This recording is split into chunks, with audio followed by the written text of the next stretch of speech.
skies are cold and gray. The storm is on its way. The flat horizon, leafless trees, there's nothing far as you can see out here. You shiver like a wave. Your snow boots soles are chafed. You left your heart in paradise. You left it all to roll the dice with me. And I will shake away the cloudy skies with California lullaby. And when you're frozen with desire, we'll put our toes up to the fire, and I will sing your cares away. Sand between my toes, your hands beneath my clothes. The memories of golden days when we first met and parted ways too soon. The distance lost its fight when you lay down at night. Without a map, you chose your heart. Now we are one, but you're still far from home. So let me shake away the cloudy skies with the California lullaby. When you're frozen with desire, we'll put our toes up to the fire, and I will sing your cares away. And when you're frozen with desire, we'll put our toes up to the fire, and I will sing your cares away. I know it feels like spinning wheels, digging you much deeper in the snow. Don't worry, cause the winter falls, and you will watch the river start to flow.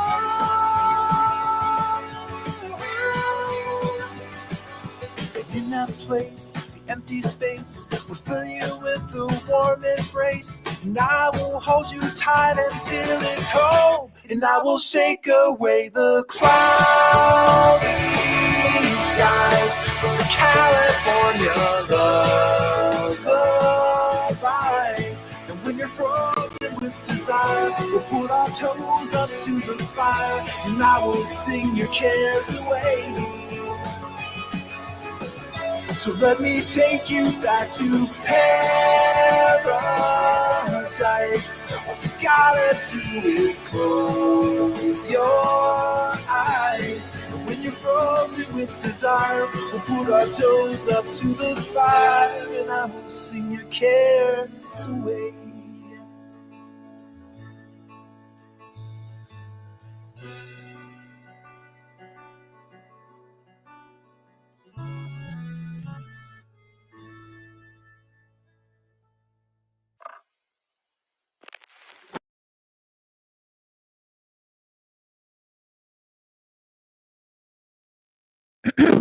All right, let's see. Hopefully my sound's okay. Hi, y'all. So this is sort of impromptu, as often my streams are. If they actually streamed on a regular, it might be better. Thank you for listening. If you can share, that's always helpful because I know I'm out of the algorithm because I don't stream often enough. Um, and I'd appreciate it.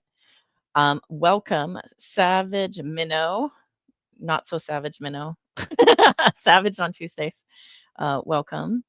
It's good to see you. Lono, it's welcome. Welcome. Good to see you. Um, uh, gosh,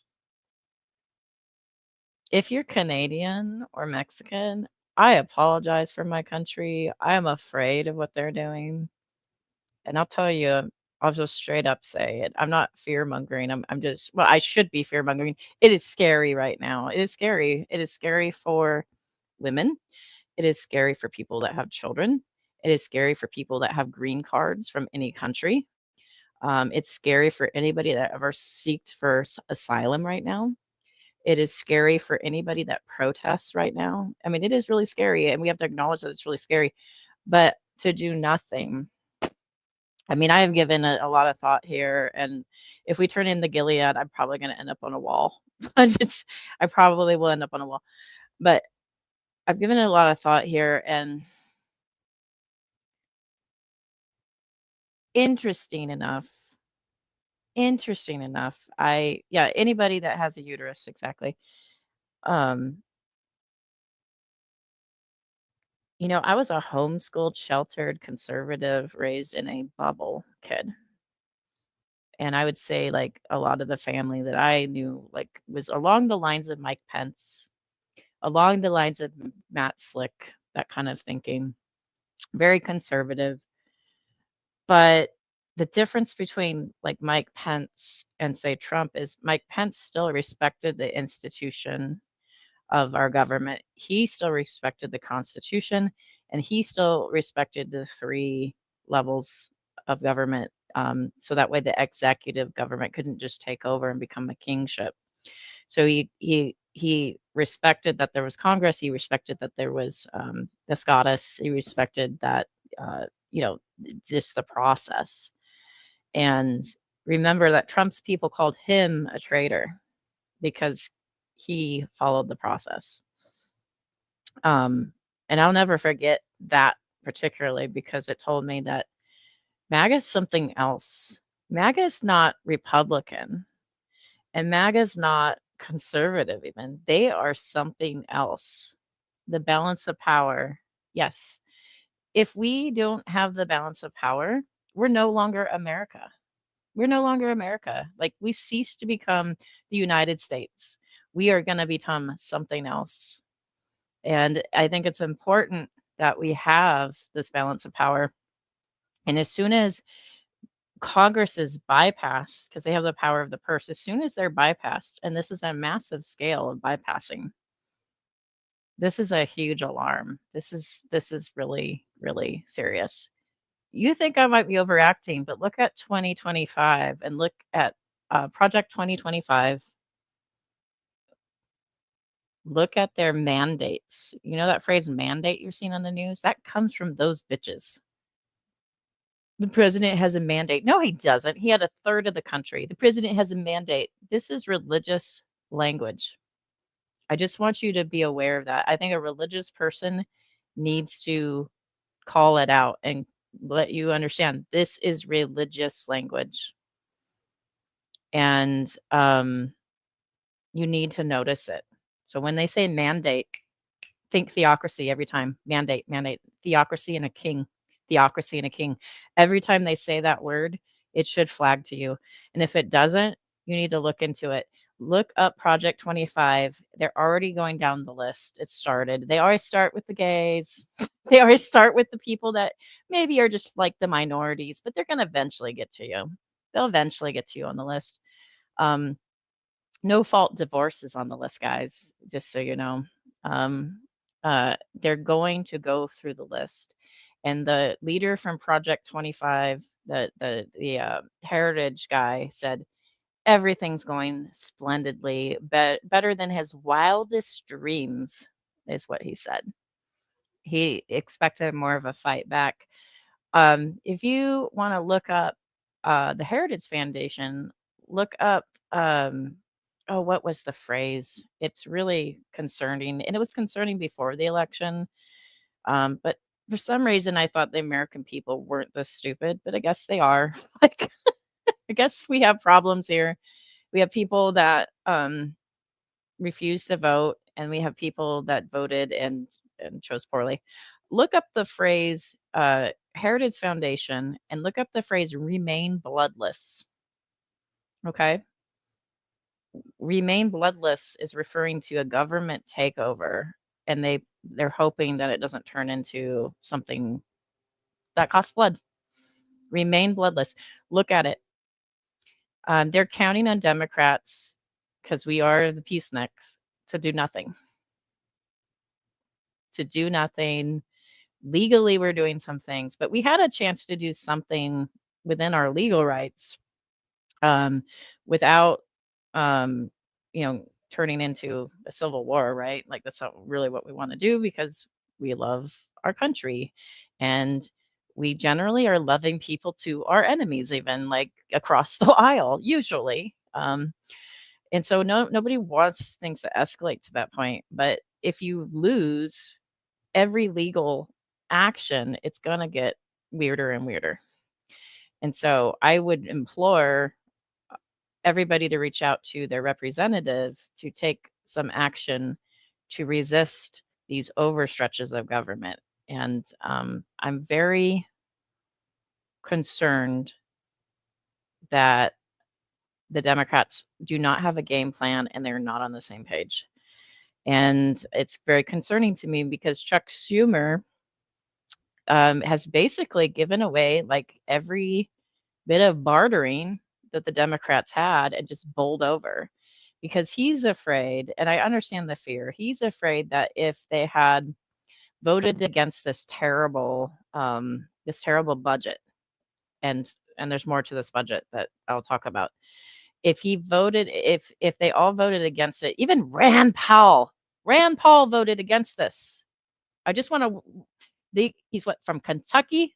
He is more conservative than liberal. He's very conservative, but he's a little more of an independent type, right? Even Rand Paul voted against this budget. I just want to like make that clear. He went across the aisle, which is interesting. He's the only one that's red that went across the aisle. If he thinks it's bad, that should red flag to everybody. Hello. But a few Democrats, I want to say 7 or 8, were complicit and just bowled over. It was like, okay. And Chuck Schumer was one of them. And he said that he was afraid that if the budget wasn't passed, and this is a valid concern, but he's also basically saying we're going to roll over on everything every time. If the budget's not passed, then the government gets shut down. And then what Trump will do is he will basically rule. He will rule, and there'll be no people representation, and that was the worry. So that's why he said, "Sure, put it through," because he thinks, "Oh, go okay, fight another day." But with that thinking, it's just going to keep happening, in my opinion. Like we're just going to live in fear. We're never going to fight back because what might happen. Right now, Judge Howell, right now, Doge is, I hate that word. Doge is, unconstitutionally in the Institute of Peace. And they said, no, you're not allowed here. We're not actually a government agency. We're outside. We're an outside agency that helps the government, but we are not a government agency. You can't come in here. We even own the building. We own the land. You can't come in here. And they busted right through anyway. And then when they went to a judge, the Judge Howell said that she was afraid if she ruled against Doge that they would be in an armed standoff. Like, this is wild. This is just wild. And it's just bizarre to me that people are down with this. Is this what you guys wanted? Do you want the destruction of Social Security? Do you want our disabled and most vulnerable citizens to be left out in the cold? I mean, I already care about women's rights and not just like abortion because like I'm personally pro-life and socially pro-choice. But I would say that there's like a lot of fallout from abortion than other than just lack of abortion. Like now there's going to be child abuse because people that never wanted their kids and they're on drugs, they're going to have kids and we know what happens with that situation sometimes. Um, we know that there's fallout with miscarriages. Now people are going to be investigated for murder. Murder? If you have a miscarriage, that's a whole thing. there's 4 states that want to basically say if you have an abortion, you're guilty of murder, and they're trying to pass this legislation right now. Are you willing to execute these are the same states that execute people, by the way. Are you willing to execute a woman for having an abortion? Do you really believe that a fetus is equal to in personhood as you right now? Because I don't. I think that pro-choice rhetoric is stupid, but I also think pro-life rhetoric is even more stupid. And I think, and this is my opinion, I think all life is special. All life is important. I think that before you have an abortion, maybe you should consider, that life is important. But I also understand that there are situations you cannot bring a child into. I also understand that there's situations where the child will suffer more.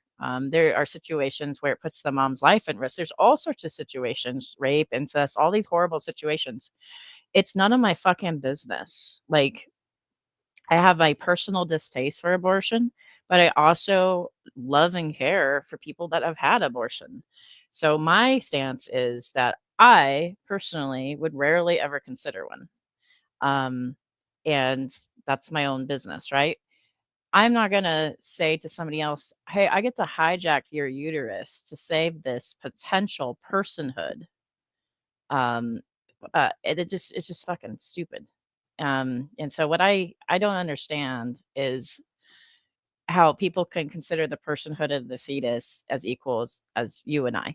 Um, we make ugly decisions all the time. So I am not a pro-choicer that is going to be like, oh, well, it's not really a human. Oh, it's really a parasite. I think that's some bullshit arguments. I think that's stupid. A good argument is, do I get to hijack your body? Do I get to hijack your body to save another person?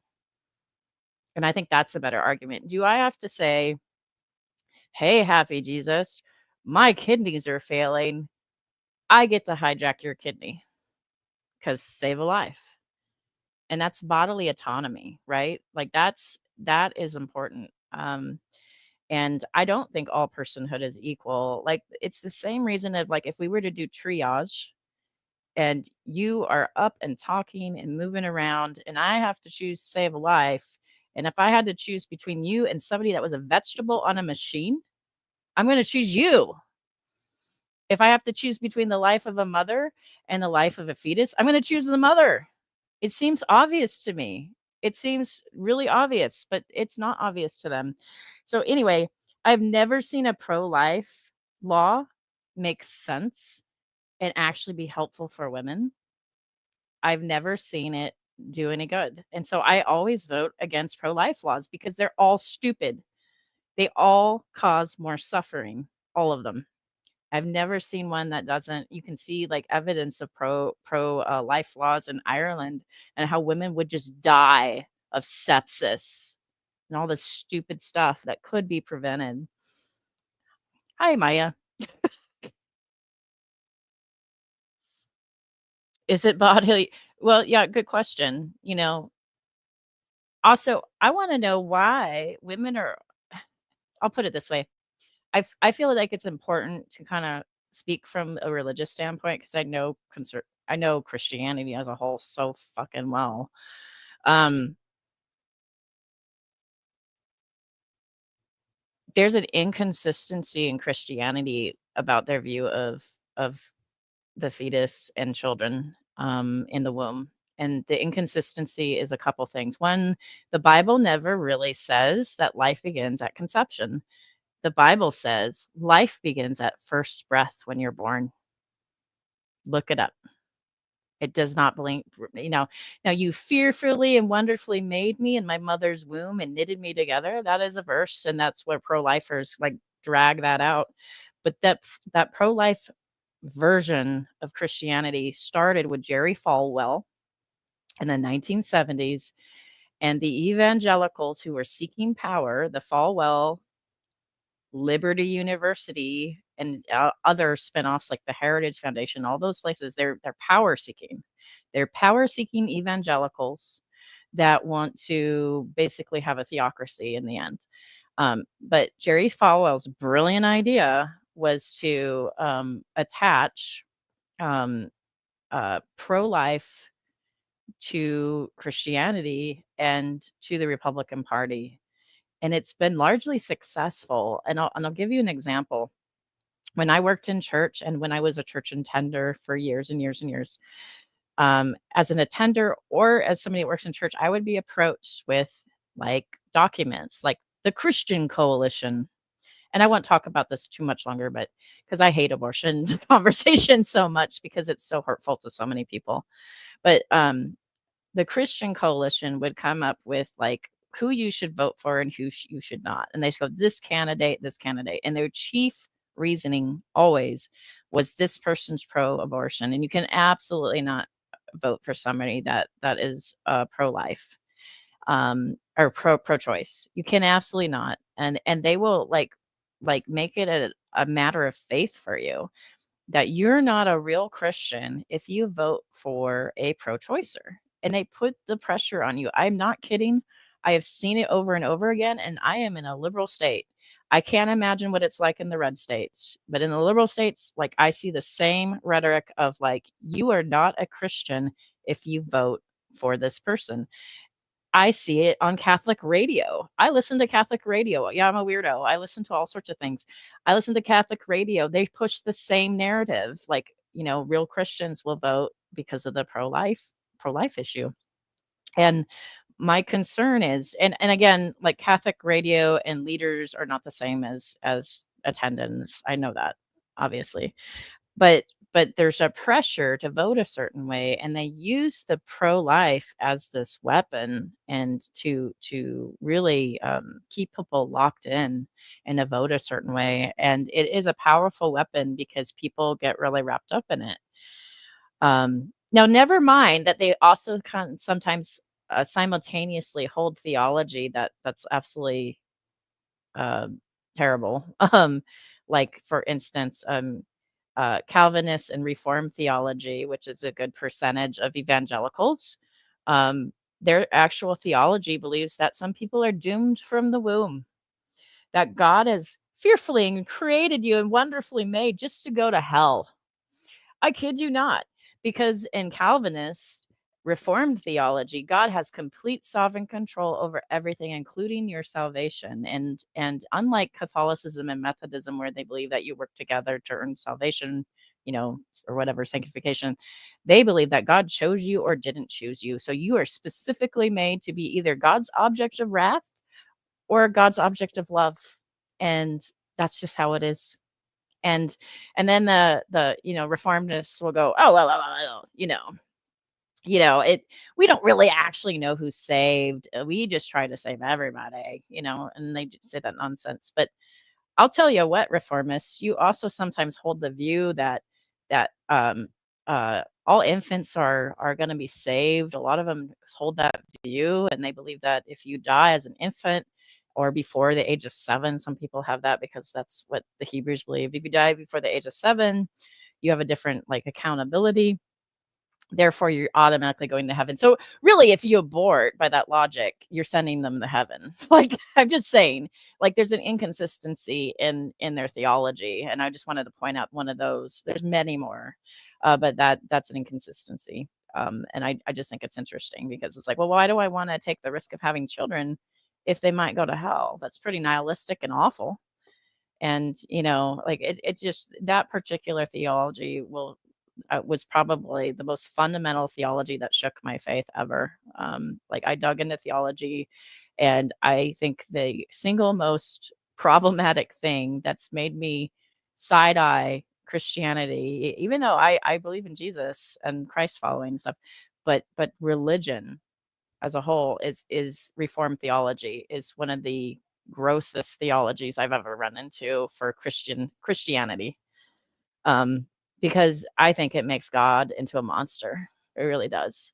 But I was just using that as a point, saying like there's an inconsistency of this value of life, and then also a creator who is in a whole different category of morality than us humans, that will arbitrarily decide that he created you fearfully and wonderfully made to go to hell. It seems illogical to me, and I just I'm bashing on that one particular theology, but it's an awful one. It is a really awful one, unfortunately. Um, but yeah. Yeah, I also heard Obama was a demon. Obama was an antichrist. I also heard that Obama was, what was it? Obama was, well, obviously, they kept saying that he was not born in the United States, if you heard that one over and over again. These same people that were so concerned about Obama don't seem really concerned about this massive power that a white South African immigrant has in our office right now, who is completely sociopathic and is not looking just for the United States power. This man wants, Elon Musk wants world power.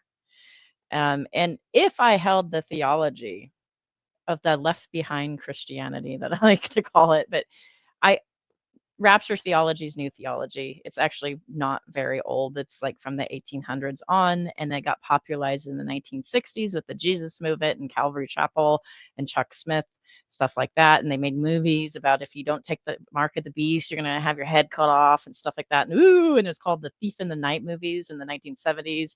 And then in the 80s, and I think 90s, In Comes Left Behind series, which just like made major bucks and influenced people's viewpoint of what the end times or revelation can be interpreted as. So now everybody's looking for the Antichrist, and it always changes who might be the Antichrist. And Obama, it was like the one that they kept saying over and over again.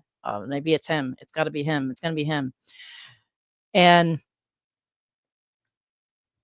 I'm just saying, if I believed in that theology, I would say a great candidate for the Antichrist is actually Trump or Elon Musk. And the reason was, and I don't believe in that theology, but the reason is because I have a different view of Revelation called idealism.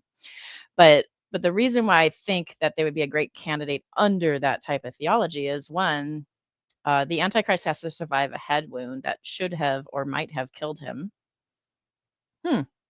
Like Miracle Ear. Um, uh, they have to be charismatic, which I don't know why Trump's charismatic, but there are people that are in love with this guy. It's like I used to always think when I read the Bible, and I don't know why I'm talking about. I didn't plan on talking about religion, but here I am because that's my roots, and it's affecting us so much. But when I read the Bible story of Moses coming down the hill after he's gotten the 10 commandments, and this is why he has to go get the 10 commandments again. He comes down the hill and people are like worshiping a golden calf. They've just given up on Moses. He's been gone too long. Yahweh is not seen anywhere. And they're just worshiping a golden calf and going back to like the Egyptian, god of whatever. And they're worshiping this golden calf. And he just gets infuriated and he breaks the 10 commandments. And then I go, Moses, you're kind of overreacting, yo. Moses goes, oh, I'm breaking the 10 commandments and I'm going to have you guys melt down the golden calf and I'm going to grind it up and I'm going to have you drink the gold. I like Moses, you're really overreacting. I kind of understand his rage. There's this form of Christianity and this idol worship of Trump that just is vile to me. It is vile. He's selling Bibles. He's got okay, if you can Google this, but if you look at the Hillsong drama, and how they're culty and they're extra charismatic and speaking in tongues, their pastor, that same movement, is the advisor to Trump right now. And they're complete nutcases. They're dominionists, which means they want to marry religion with government. And I am very anti-dominionist. Anything evil that's done in Christianity has almost always been tied to government. Like when we start burning people because they're the wrong kind of Christianity or the wrong religion, or they left Christianity, or they're atheists. All those things that we did in history, and I say we like loosely, all the things that Christendom has done in history that's evil is always when we're married to the government in some way. Always when we're with a king or a monarchy, or I don't know, the president of the United States. It's always when we do evil things, like really awful, evil things around the world, like burning pagans alive in Germany, like killing heretics, quote unquote, in England because they're Catholic. or because they are the wrong flavor of, they're not quite Church of England, so they need to go to, like, all the evil stuff happens when we marry religion with government. And so I very like separation of church and state in the sense that, like, I think you can talk about religion as like a motivator, you and me here and now. But as far as the rule of law goes, I want it separated because that's when it gets really terrible. And so, yeah, I just really, really worried. So yeah, read the Heritage Foundation and the Project 25 stuff. They're going down the list, actually. And I'm telling you, on the list is, excuse me, on the list are things that cis heterosexual white men might be concerned about, actually. Because as they start down the list of things that don't affect you, eventually they're going to get to pornography. Eventually they're going to get to no fault divorce. So eventually they'll get to you. They're just not going to start off with you, because then that would cause outrage. Heaven forbid. But yeah, just read that list. They're going down, and it's, if you think about the rapid change that we're going through right now, where they're just annihilating whole departments, and they're saying like, oh, you have to just answer to Trump. Everything's coming through the executive. They're bypassing Congress. They're ignoring judges' orders right now. Judges are going, hey, yay, you can't do that. That's unconstitutional. And they're just flat out ignoring them. Well, we outrank you. We're ignoring you. This should be a big concern. And I don't understand why it's not a concern for people. I don't understand. I was a homeschooled kid, and you know what I learned a lot about? World War II. I watched the rhetoric from both Germany and the United States, newsreels from those days. I read about all of it. And I always thought to myself, how in the world could this happen? Why were so many people complacent? Why did the church go along with it? People talk about Dietrich Bonhoeffer, and they talk about Corrie ten Boom, and they're great. Dietrich Bonhoeffer unfortunately got killed really close to the end of the war, and he almost made it, and they executed him. And Corrie ten Boom, her own sister died in a concentration camp, and she barely survived a concentration camp because they felt like it was right to rescue the Jews. And so that's how they ended up in the concentration camp, was because they were rescuing Jews. People talk about those heroes, but they don't talk about the thousands of Christians that were on Hitler's side. And unfortunately, that's a fact. And so to me, it doesn't matter if a church says Trump is mandated. The church has been wrong a lot. A lot. And you just have to look at it and go, does this look like something Jesus would want? The answer is no. The answer is no. All right, I'm going to go through comments here. Yeah, Obama is the Antichrist. I was just going to say, like, Trump fits the bill way better. So, arresting and detaining tourists is ridiculous. Yes, it is. You know what's even more ridiculous than arresting tourists, which is bad enough? How about arresting American-born citizens who are Hispanic for no reason? That happened in Chicago. They arrested a man who was born in Chicago, and they arrested him because he was Mexican. There's no other reason. He didn't commit a crime or anything. They keep saying they're detaining only criminals. That's not true. So what's true is that during Biden, during Obama, during everybody, if you committed a crime and you had a due process, people have a due process, even if they're here and they are undocumented. If they are a green card holder, there's a due process. And when you bypass that due process, it's very, very concerning. It is incredibly concerning. But yeah, they just detained this guy for 10 hours, not telling him why. Really, they took his wallet when he finally got his wallet back. They took his money out of the wallet. Even, like, I mean, really shitty. And these ICE agents, they often will wear masks. They don't have their badge. If you ask for their badge number, they won't give it to you. The best thing you could do if you're being harassed or you see someone be harassed by an ICE agent is pull out your camera and film it, because they won't give you any information, which makes it really difficult to have any due process. And what Trump is doing is he's gathering people up without due process and then shipping them somewhere else. So an example would be there was a 27-year-old woman who uh, asked for asylum here in the United States.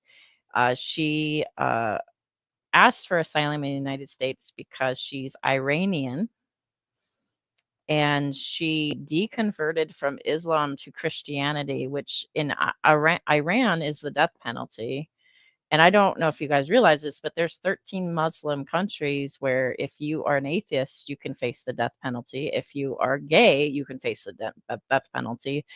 Um, and so these are really concerning things. So when somebody goes, I need asylum, like she's legit saying was like legitimate reason. So they said, oh, you're a legitimate asylum seeker. And so she was supposed to have a process. But instead, they bypassed the process, said, I don't like what country you're coming from. You're coming from Iran. We're going to ship you back.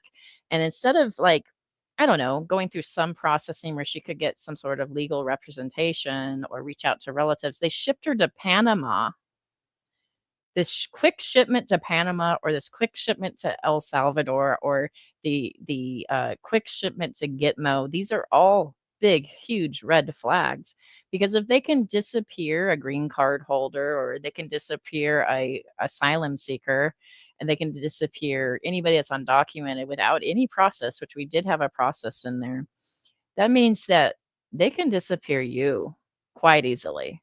And I don't understand why people aren't realizing that.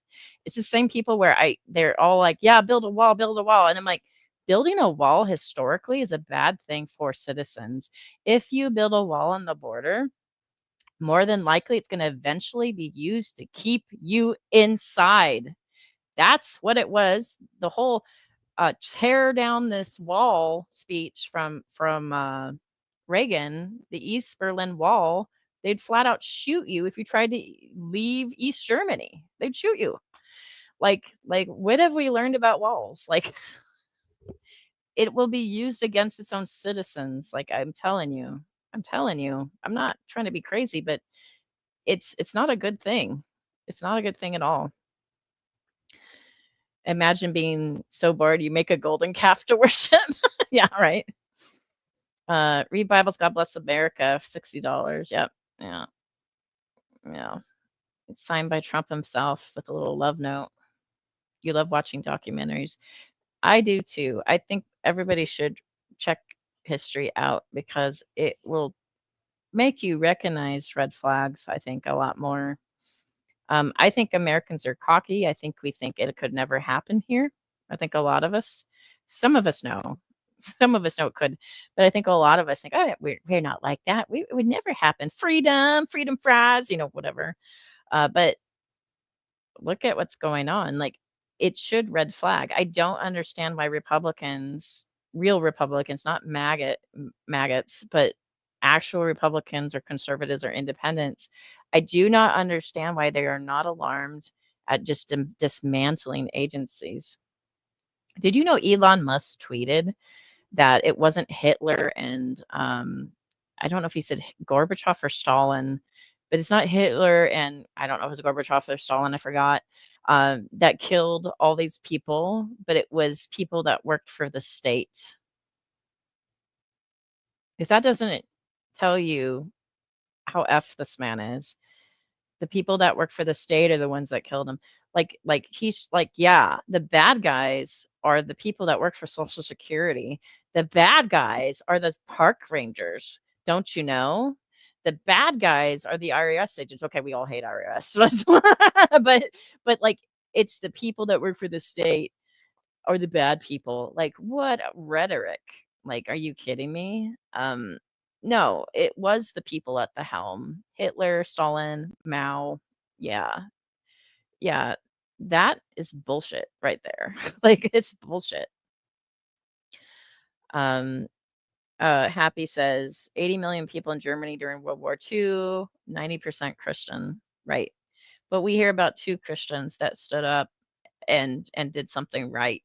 I don't hear very many from Germany doing something right. But yeah. So, that being said, that was a really weird tirade in the beginning here, and I probably lost everybody now. Sorry. But I think it matters because there's pressure to be like, if you aren't on board with this, then you're against God. And the chief advisor uh, for religion, that's also, I cannot believe we have an office of faith. We're dismantling everything else, but we're going to make an office for faith. It's just absolutely insane. Um, that same woman says, everywhere I stand is holy ground. Everywhere I stand is holy ground. If I'm at the White House, is holy ground. Whatever Trump says, because God mandated him to be our leader, is what God said. And like she said this, there's video of her saying this. She says like that whatever Trump mandates is God using him or some nonsense. This is creepy shit. I mean, this should really ring alarm bells to anybody Christian. I just but I've always wondered, like, why didn't Christians overreact with the Nazis? Why didn't they do anything? Why aren't they freaked out by the Nazis? Like, during Germany, this was a whole bunch of Protestants that just were totally rolling with it. And so it's just bizarre. Yeah, it is Antichrist. That's what it is. And he might not be the Antichrist because that's not the theology that I follow, but I follow like idealism, which is a view of Revelation that it's not very literal, but it's symbolic. And Revelation does warn as Christians that there'll be eventually a time of persecution. Eventually the world will fall apart and there will be several. In the view of idealism, there are several antichrists like Nero, like Hitler, like Mao, like Stalin, like people that are just outright hateful to humanity and cause great harm. And so that's the view of idealism. But we have amillennialists in the United States largely that kind of believe in left behind theology. And they thought Obama was the Antichrist.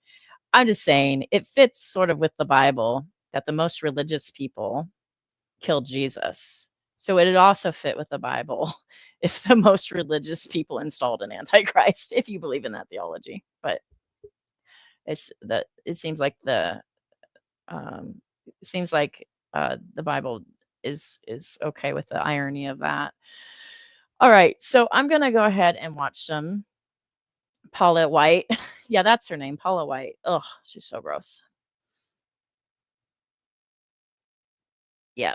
She's name it and claim it religion, charismatic religion, speaking in tongues. Samana hamana hamala shamala. I don't believe in that. I don't. I find it dangerous, but yep. So she's got the office of faith or something, some nonsense now. But that's cool. We're cutting the budget for other things. All right. So I am going to watch some news with y'all and we're going to do some commenting and you can feel free to share your opinions and I'll try to be aware and share and talk about it as well. I think I missed somebody who said something. Oh, Ninja Girl, more pro-birth than pro-life. George Carlin was right. Absolutely. Absolutely.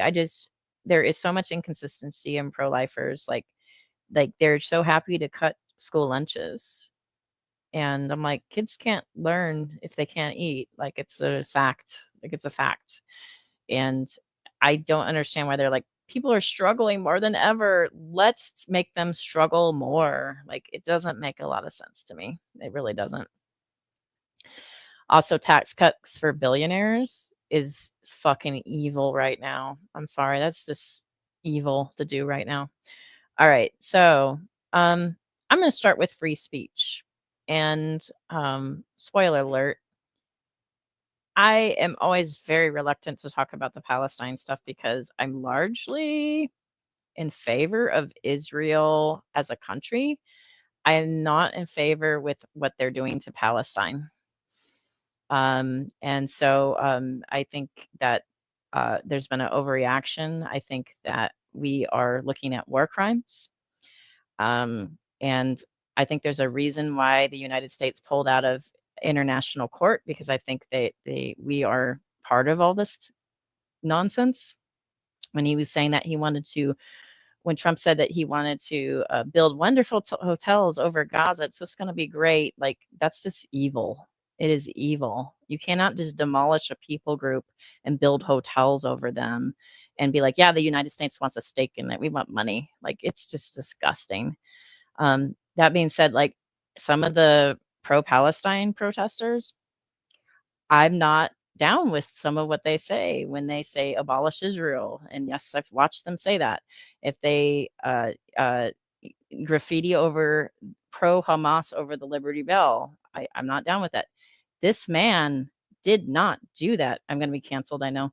This man did not do that. And here's what I am a free speech activist, and I care about humans. And right now, Netanyahu starving Palestinians, that's a war crime. He basically won, and he's still starving them. What is wrong with these people? They had an agreement. He said, I don't want to follow the agreement, and I'm going to starve you. Like, that is fucked up. Another thing's fucked up is taking a green card holder and disappearing them without any due process. That should alarm people. That should alarm people. He's not the guy that's uh, like there's a due process that we have to follow. We really do. And as soon as we stop doing that, especially for free speech like this is going to be a problem. So I'm going to play this. This is not a matter of simply violating university rules. This is a movement, an anti-war movement. Agents from President Donald Trump's administration have arrested Palestinian graduate student Mahmoud Khalil, who played a prominent role in last year's pro-Palestinian protests at New York's Columbia University. That's according to a statement released by the Student Workers Labor Union, which added, my witness for the Columbia University protest was largely peaceful and was not destructive. They did the tent camp out and stuff like that, but it's not what they're saying. They're assuming that he's pro-terrorist group, and like, you just can't do this to people. Like, this is a big alarm. that Khalil was arrested by U.S. Department of Homeland Security agents at his university residence on Saturday. Khalil has been one of the lead negotiators with school administrators on behalf of the pro-Palestinian student protesters. His detention appears to be one of the first efforts by Trump to fulfill his promise to seek the deportation of some foreign students involved in the pro-Palestinian protest movement against Israel's war in Gaza. There is a profound difference between being I'm going to move this tab for a minute. There is a profound difference between being pro-Palestinian and wanting to help those poor people and being pro-Hamas. And this administration likes and loves to conflate the two. And the two are not the same, but they want to conflate it. And that's what makes it really difficult, because it's like, you have me on ceasefire, you have me on humanitarian aid, you have me on a two-state solution, like all these sort of things. I'm on that side. But it's the real extremists. But every group is going to have some rando extremists in the group that decides to graffiti over the Liberty Bell or something, But like, this is not that guy. And so, like, I think it's important to again have a due process, because freedom of speech swept college campuses last spring. Freedom of speech is what helps make the USA the USA.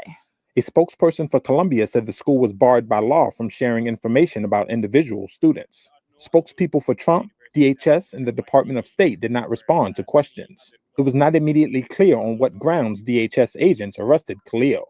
Khalil's arrest comes on the heels of the Trump administration canceling government contracts and grants awarded to Columbia University worth about $400 million. The government said the cuts in the student deportation efforts are because of anti-Semitic harassment at and near Columbia's Manhattan campus. All right, let's talk about the anti-Semitic harassment. In Columbia University, it was like at a 0 from what every report I've heard. Like, it actually was not a thing. Have I seen, like, on the news or in San Diego, there was an issue that happened in San Diego, which is my city. UCSD had graffiti that was anti-Semitic. Now, keep in mind, there are disruptors that are fake protesters. We saw that in Black Lives Matters that caused trouble. Proud Boys, for instance, joined Black Lives Matters. I'm just throwing this out here as a possibility. Proud Boys did join Black Lives Matter over here in SoCal, and they did throw bricks and stuff like that. And so, but they're designed to just be like, trying to get people enraged. So that does exist too. So this is why we have a due process and stuff like that. And so if somebody's defacing property or whatever, then they go through some sort of process, right? You can't just randomly hold every protester or every organizer like this man responsible if somebody does something that's really bad. And I don't assume that every Free Palestine person is anti-Semitic. I think it's stupid to assume that. You would assume that a lot of Jews are anti-Semitic if that's the case, because a lot of Jews are like, "Hey, what's going on is wrong." And so it's just concerning. Yeah. Well, I hope your BS lightens up soon. Put it that way. In response, Columbia's interim president said the school was committed to combating anti-Semitism and was working with the federal government to address their legitimate concerns. The problem is the term anti-Semitism is getting stretched to, I disagree with Netanyahu. I think Netanyahu is committing a war crime. They'll call that anti-Semitic, and I disagree. That's not anti-Semitism. That's factual. He is a war criminal.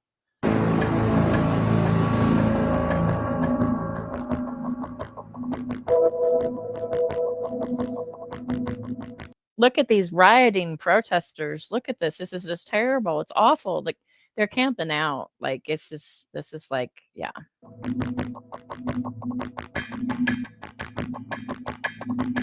Do you see anything right here? I mean, I saw the Liberty Bell thing, but like, that's different.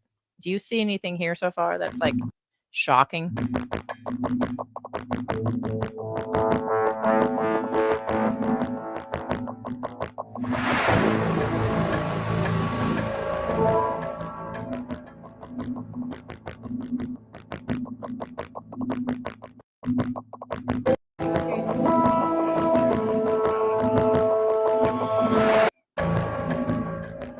This really dramatic music they're playing.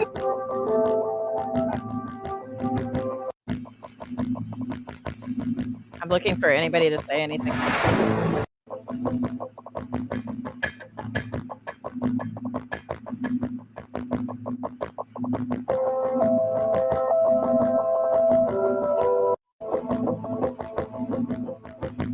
Here it is.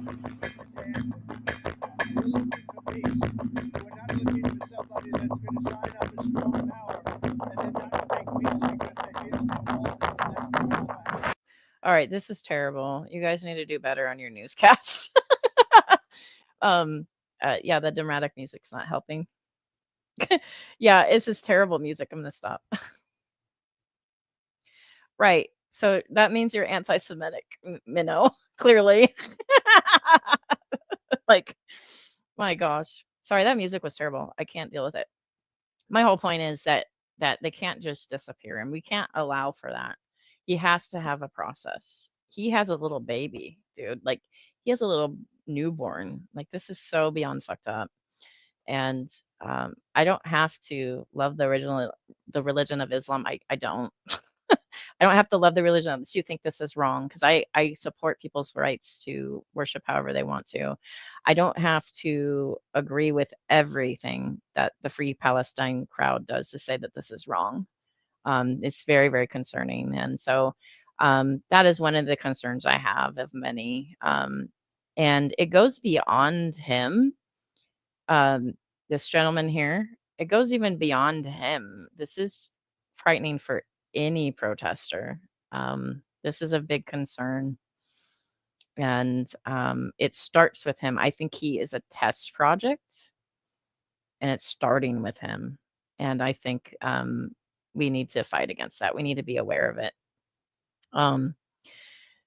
And so, yeah. So there are other things I was going to watch too as well. So let's see here.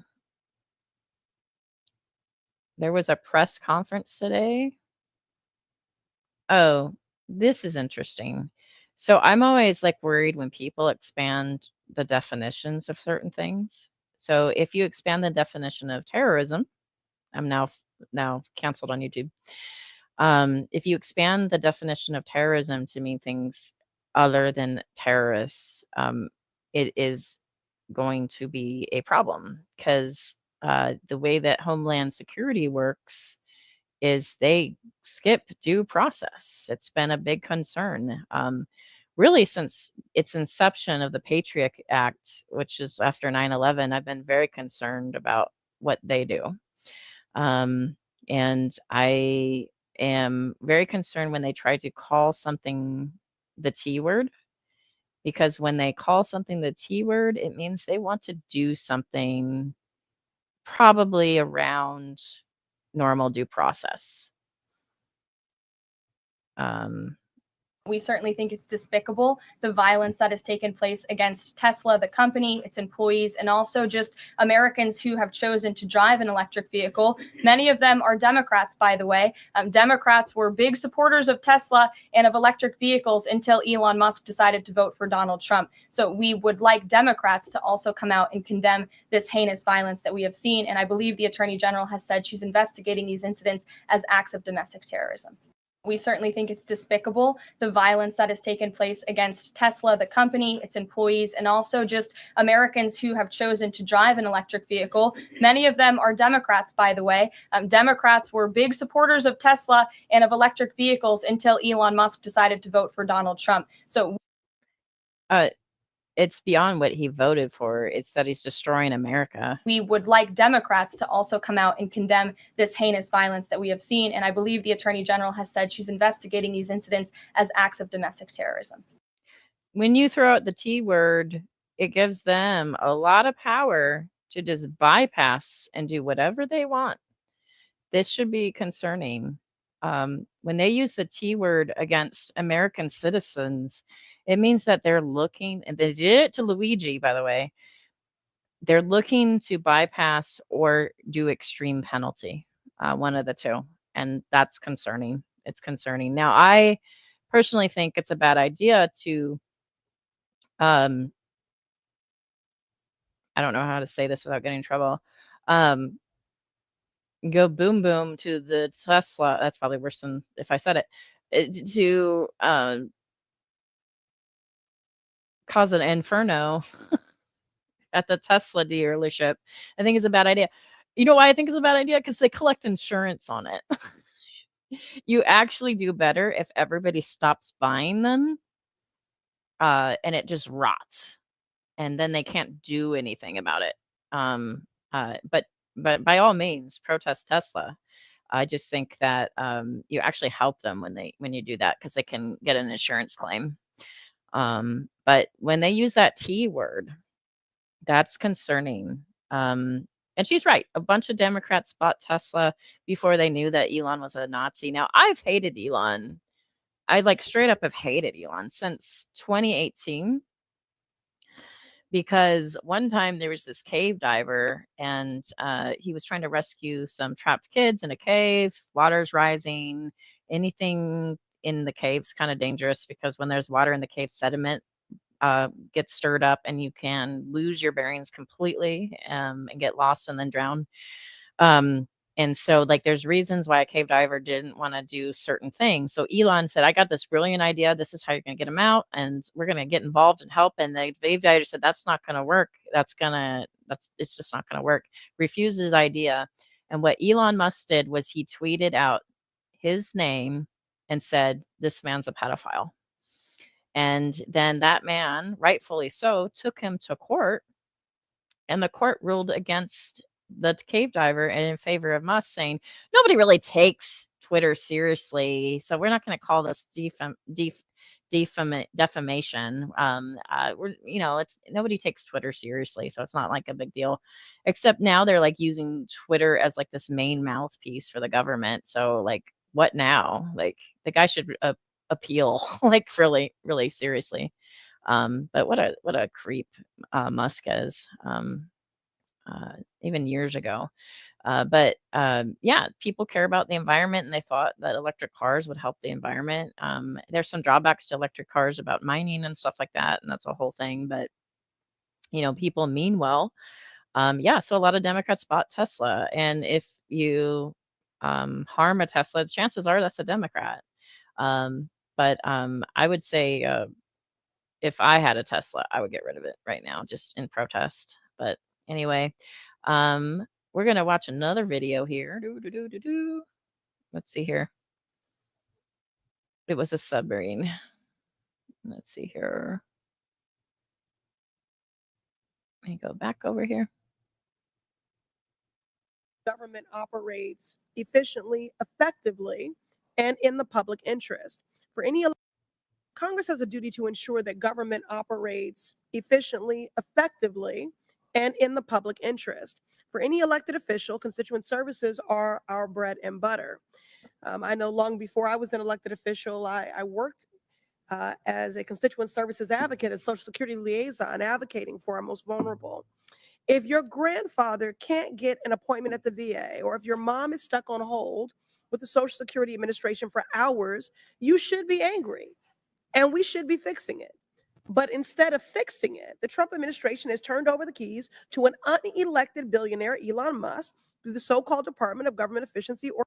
That's what kills me, is just how much power Elon has. He has more power than all of Congress right now. And we didn't even elect him. Why is this not frighten people? Like, what? People are projecting goodness on a billionaire. Like, I'm sorry, but I don't believe that there's goodness in billionaires. Not really. I don't. I think that they're all oppressors. They're part of the oppression that we're facing right now. If you look at the wealth gap, and Bernie talks about it all the time, part of the reason why we're suffering is they are not raising our wages as workers, but they are giving 400% increases on CEOs, really outlandish pay for CEOs.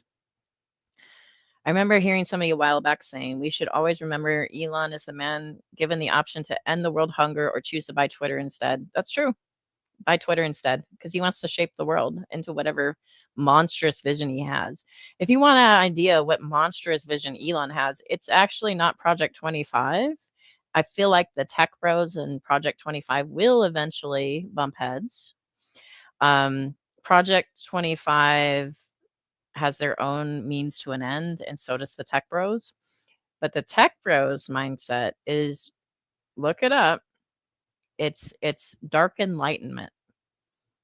And it is almost monarchist and feudalism kind of mixed together, and it's racist, and they'll say everything's by merit, but what they really mean is we're going to erase your history, we're going to erase facts, we're going to erase that some people aren't actually equal to start with, and we're just going to say that everything's on merit and not and pretend like the game's not rigged, basically. And it's classism, and it's designed to keep the middle to low class dumber, and to destroy education. I mean, it's top to bottom really bad. Anti-university, anti-intellectualism, largely. It's pretty bad. Yeah, but yeah, if you have the option to make a huge difference, like ending world hunger or buying Twitter, well, why not call up Qatar and say, look at all this Tesla stock I have, Qatar, why don't you help me buy Twitter? Yes, the country Qatar, which is sort of like, how do I explain Qatar? Qatar is sort of like the way the Swiss banks are for, people moving funds and stuff like that. Qatar is kind of like that. Qatar is like the Middle East Swiss in a way. They have their fingers in everything, and they have their own views too that they want to shape the world. And so they said, sure, Elon, we'll help you buy Twitter. Qatar also says, sure, Putin, we'll help you out. So like, I'm just saying, like, there's some interesting stuff there. Oh, hi, Lulu. Good to see you. Good to see you. Yeah, I'm just talking about the horribleness that's happening right now and how I'm actually terrified, but like I'm just shocked that like people are like going with it and they're like, "Oh, this is fine. This is fine." We talked about the Free Palestine guy that they just picked up. He's got permanent residence in the United States, and they're trying to disappear him. And it's really frightening because it's a huge free speech violation. And they're attacking Columbia University, and really any university that has diversity, equity, inclusion, that maybe had Free Palestine protests. And it's just really, really scary. It's scary. Yes, it's not fine. Yeah, it's all on fire. It's really scary. It's scary for everybody. Just different levels of scary. Some people are in more danger right now than others, but it's scary. And if you remember, I don't want to hear it. You know what I don't want to hear? I have given the benefit of the doubt, going, MAGA means well, not the people in charge, but the people that voted, and they're just sucked into something. I keep giving like benefits of the doubt. I'm done with giving the benefit of the doubt. These people are destroying the United States of America. These people are going against the Constitution. These people are traitors. If you support what Elon's doing, you might be a traitor. You better check what you actually believe. You better reread the Constitution. Because if this was a liberal dismantling things, going around Congress, ignoring judges, you would freak the fuck out. Or Doge. Mr. Dodaro, can you define, just so we're operating with the same understanding and comprehension here, can you define government efficiency? Well, efficiency is getting the best possible outcome with the least amount of resources. Right. It's not about slashing budgets for the sake of headlines while weakening the very services that keep people safe, fed, and housed. True efficiency is about making government work better for the people, protecting their rights, strengthening essential services, and ensuring tax dollars go to the public good. So I want to show of hands here really quick in chat. We got 11 people in chat, and it's really simple. It's not a trick question. Do you believe the government is for profit and needs to make a profit? Or do you believe the government serves the people? And there's a big difference between the two. And it doesn't mean what it's currently doing. Do you believe the government ought to serve the people? Or do you believe that the government should make profit? Because what we're hearing from Elon is the government needs to make profit. Really, it should be ran as a business for profit. That's what we're hearing. I'm just curious, like, anybody in chat want to chime in? Do you think it's for profit or do you think it's for the people? I think it's a simple question. I think it's imperative that the government is for the people and it's not for profit. But that's my view. Yeah, serve the people, it's not a business, right? But people think it is.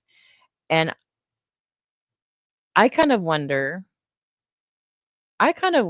if the MAGA folks that are okay with this mass destruction and they believe that there's uh, uh, uh, all this shady business going on for the little guys, like they're attacking the little people in government, not the big people. My question is, like, what did the park rangers do? Why did the park rangers need to be slashed to bits? They were making a profit for America, like, and tourism.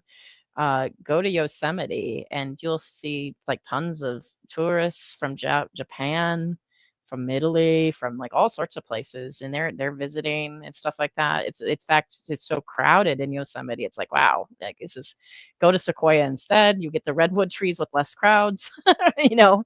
Um, but like they spent what, $5 billion on the national parks, and the national parks brought in 55 billion back. So the national parks, maybe one or two national parks are like not bringing in their weight, but between Yosemite, Glacier, Sequoia, Yosemite, Glacier, your Sequoia, I'm probably missing another one. My brain's sort of those parks are raking in money because they're tourist attractions. And besides being wonderful, like, I cannot tell you how important.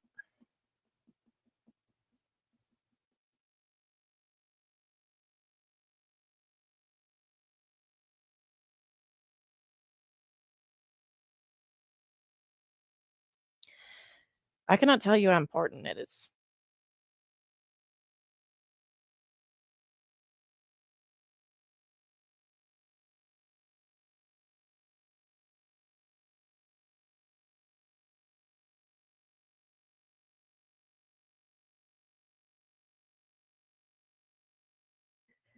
National parks are one of the things that people can do if they're middle class or low class, and they can go for a pretty low feed. No, I just got emotional. They can go in for a pretty low fee and have an adventure, and to be struck with awe and wonder. There's a picture of me at the Grand Canyon, and I have my arms stretched out, like it's kind of a dramatic picture, just kind of be funny, but there's a picture of me at the Grand Canyon. And if you don't feel awe and wonder in front of the Grand Canyon, are you dead?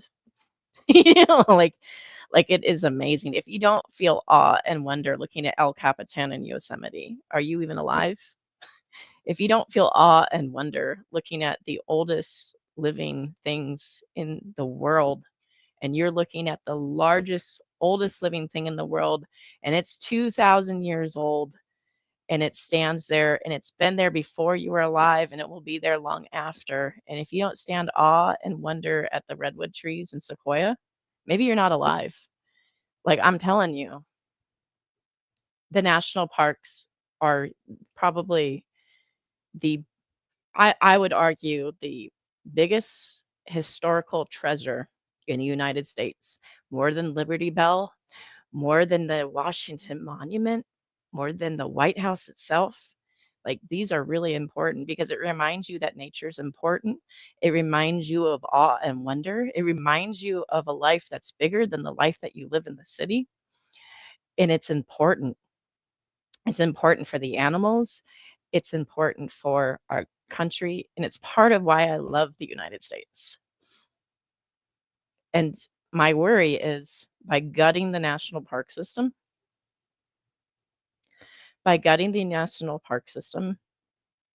Yosemite rangers are actually warning you that it's so bad that they believe people will die. Some hiker will get lost and nobody will be there to help them and they will die. Somebody might have an issue where they break a leg and they will die. Some kid will get lost and nobody will find them and they will die. Um, they're talking about litter. If you have no staff to take care of things like litter, it will trash the parks and ruin them. And then some private organization will walk in and say, I want to buy Yosemite. I want to privatize Yosemite. I want to privatize Glacier Man. Like this is the threat. And not just that, drill baby drill is also a threat. There are public lands that are like, and there's just public lands, and you can actually go boondocking on public lands, and they're not quite a national park, but they're public lands, and they're just like, and a lot of it's nature and environmental reasons why we have public lands, and you can boondock on them, which is basically car camping or van camping. You don't have electricity or plumbing, but you can boondock on them, and it's an interesting experience. And then there's national parks where like our really, really great treasures are as well. And so we have so many cool things, and they're so important. And I know people are important too. I obviously care about Social Security a lot, but I am appalled that they could look at a park ranger and think, oh, that's not important. Because it is, actually, it is. It reminds you that it's good to be alive. It reminds you of how wonderful nature actually is. And maybe they don't want that reminder. Maybe they don't, because everything that they're doing with the regulation is going to harm the environment. Let me give you an example. DuPont is a great example of a company that destroyed water with chemical pollution. And they have to be reeled in. These companies have to be reeled in, otherwise they'll do it and they will destroy everything. And I don't believe in the goodness of CEOs. I don't believe in the goodness of corporations. They're not good. They have to be kept in line, because if their only concern is profit, you better believe that they will rape and pillage your country. And so deregulation sounds like a good idea. Some of these libertarians, it's a terrible idea. If you deregulate everything, people will die. If you deregulate everything, our water will become contaminated more than it already is. We'll be Flint, Michigan, fucking everywhere. Like, it's a big deal. And so, like, you can't just drill, baby, drill everywhere. You cannot unleash all the regulations on all the corporations and let them do whatever the fuck they want. You know what happens in just Africa just recently? A Chinese mine had a acid spill and they destroyed and killed a river within a day. A whole day. They just killed everything. A whole river. It's important. And I know the Native Americans have always been hammering in how important nature is. They have always been probably one of our number one defenders of nature. And we've just shit on them for it. Like, the oil companies hate our Native Americans. I think that's why they're messing with them with the 14th Amendment and the 1920 stuff and going, well, I don't know if you're actually citizenship, if you're also like, you have your nationality as well. And they're just messing with them because you know why? They're a threat. They're a threat to these energy companies, these oil companies, because they're one of the ones that says, no, nature's important. Our earth is important. Ray, I hope the Grand Canyon will be here long after we are gone. That's true. The Grand Canyon will probably be here. I don't know about Sequoia, but the Grand Canyon. So.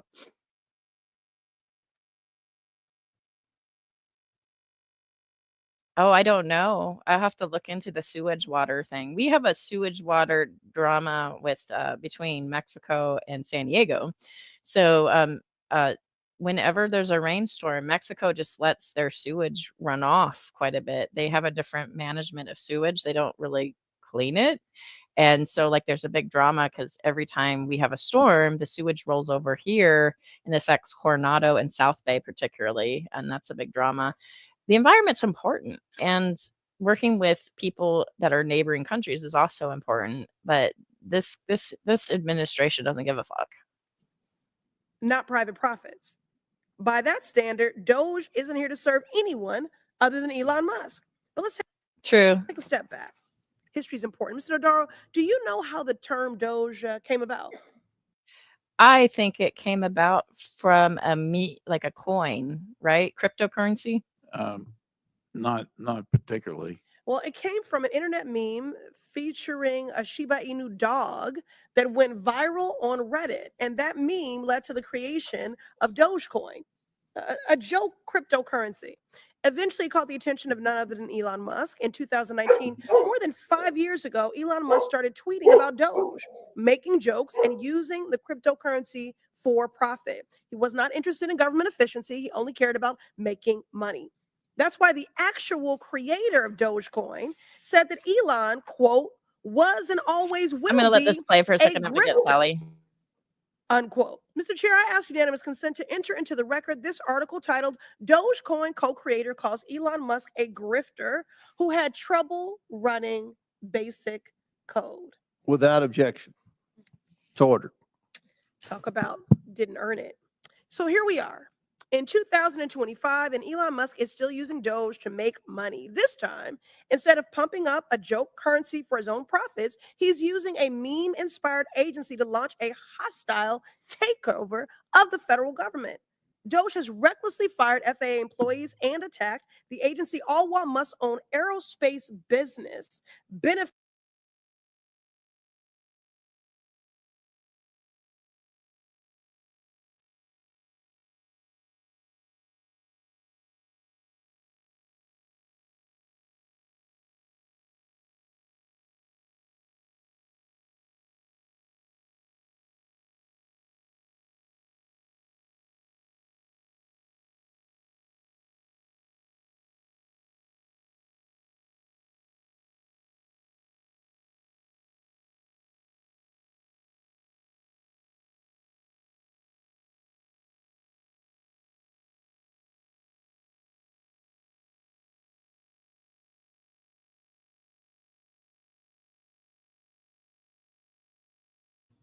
Test 1, 2. Okay, good. All right.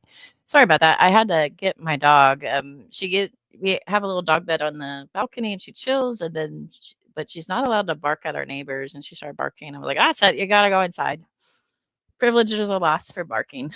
So usually she's fine, but there's this one dog that she absolutely hates, and it's this chubby, really rotund corgi.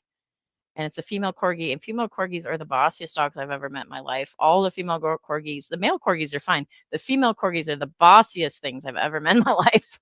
And they have like, they hate each other, and she likes every other dog except for this one dog. And this dog, the corgi, hates every dog. The corgi hates everyone. So the corgi indiscriminately barks at everything.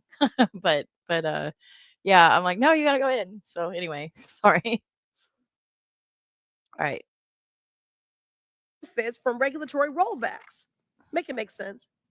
DOGE dismantled the Consumer Financial Protection Bureau, a watchdog agency that returned $21 billion to victims of fraud when he heard it was planning to investigate his company. Right. So this is a concern. Consumer protections is a really important thing. Like, consumer protections is one of those things where, by the way, if somebody comes in either trolling or I didn't mean to abandon my own stream. I had to do this, otherwise I can get in trouble. It's like, yeah. No,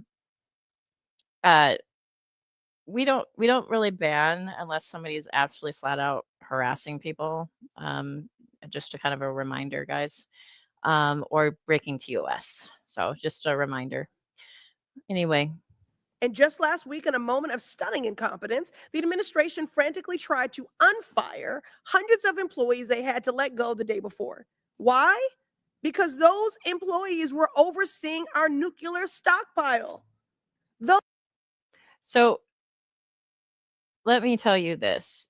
If you believe that there's a malignancy on your hand, like maybe a finger has gone great gangrene, right? It's bad. So there's corruption in your hand. Do you think it's efficient to cut off your entire arm? Because that's what they're doing. They're not looking for the corruption, actually. They're looking for anything they don't like, and they're saying, oh, that's corrupt. I don't agree with that. That's corrupt. That is inconvenient for my business. That's corrupt. That's a waste of money. That's corrupt. That's not efficiency. This is another form of corruption. Those employees were managing the bird flu outbreak. Those employees were providing not nice to have, but essential must-have services that all of our constituents rely on. Mr. Dodaro, do firing workers and then trying to unfire them sound like government efficiency? Sounds like idiocy to me. To you? It sounds like they don't understand what anything does or works, and they're just breaking it. And then they realize, oh, well, the nukes kind of are a big deal. Oh, crud. Not a best practice. Sure doesn't to me. What kind of efficiency makes people hungrier? What kind of efficiency makes people poorer? What kind of efficiency makes people less safe? Oligarchy. If Trump and Musk truly wanted to make government better, then they would turn to the actual efficiency experts at the Government Accountability Office. But this was never about efficiency. Just like the Doge meme, the lives of hardworking families are a joke to them. I won't stand for it. I know my colleagues won't either, and we'll continue to fight for a government rooted in real efficiency, one that works for everyone, not just for billionaires. I yield back.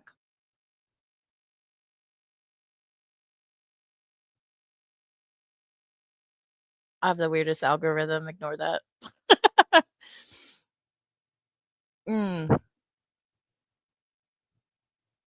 There's a protest. What's this one? Ooh, this one's short. Let's play this one. Let me get rid of some of the videos that we did watch so that it's not in my way. Whoop. Because it's a lot. There's a lot to review and kind of watch. We did the ICE attacking the Muhammad Khalil guy. Protest. Roberts. More Elon. Another protest. My representative, Sarah Jacobs. Caroline Levitt, White House hearing. Okay, so I showed a blurb of that. I'm going to actually, it's 35 minutes. Okay, we're going to listen to the White House hearing. Here we go. This woman might as well wear a Crusader outfit when she gets on there, I swear. I'm going to put a meme where she's in a Crusader outfit. Where is it? Hang on. I just lost my place. There it is.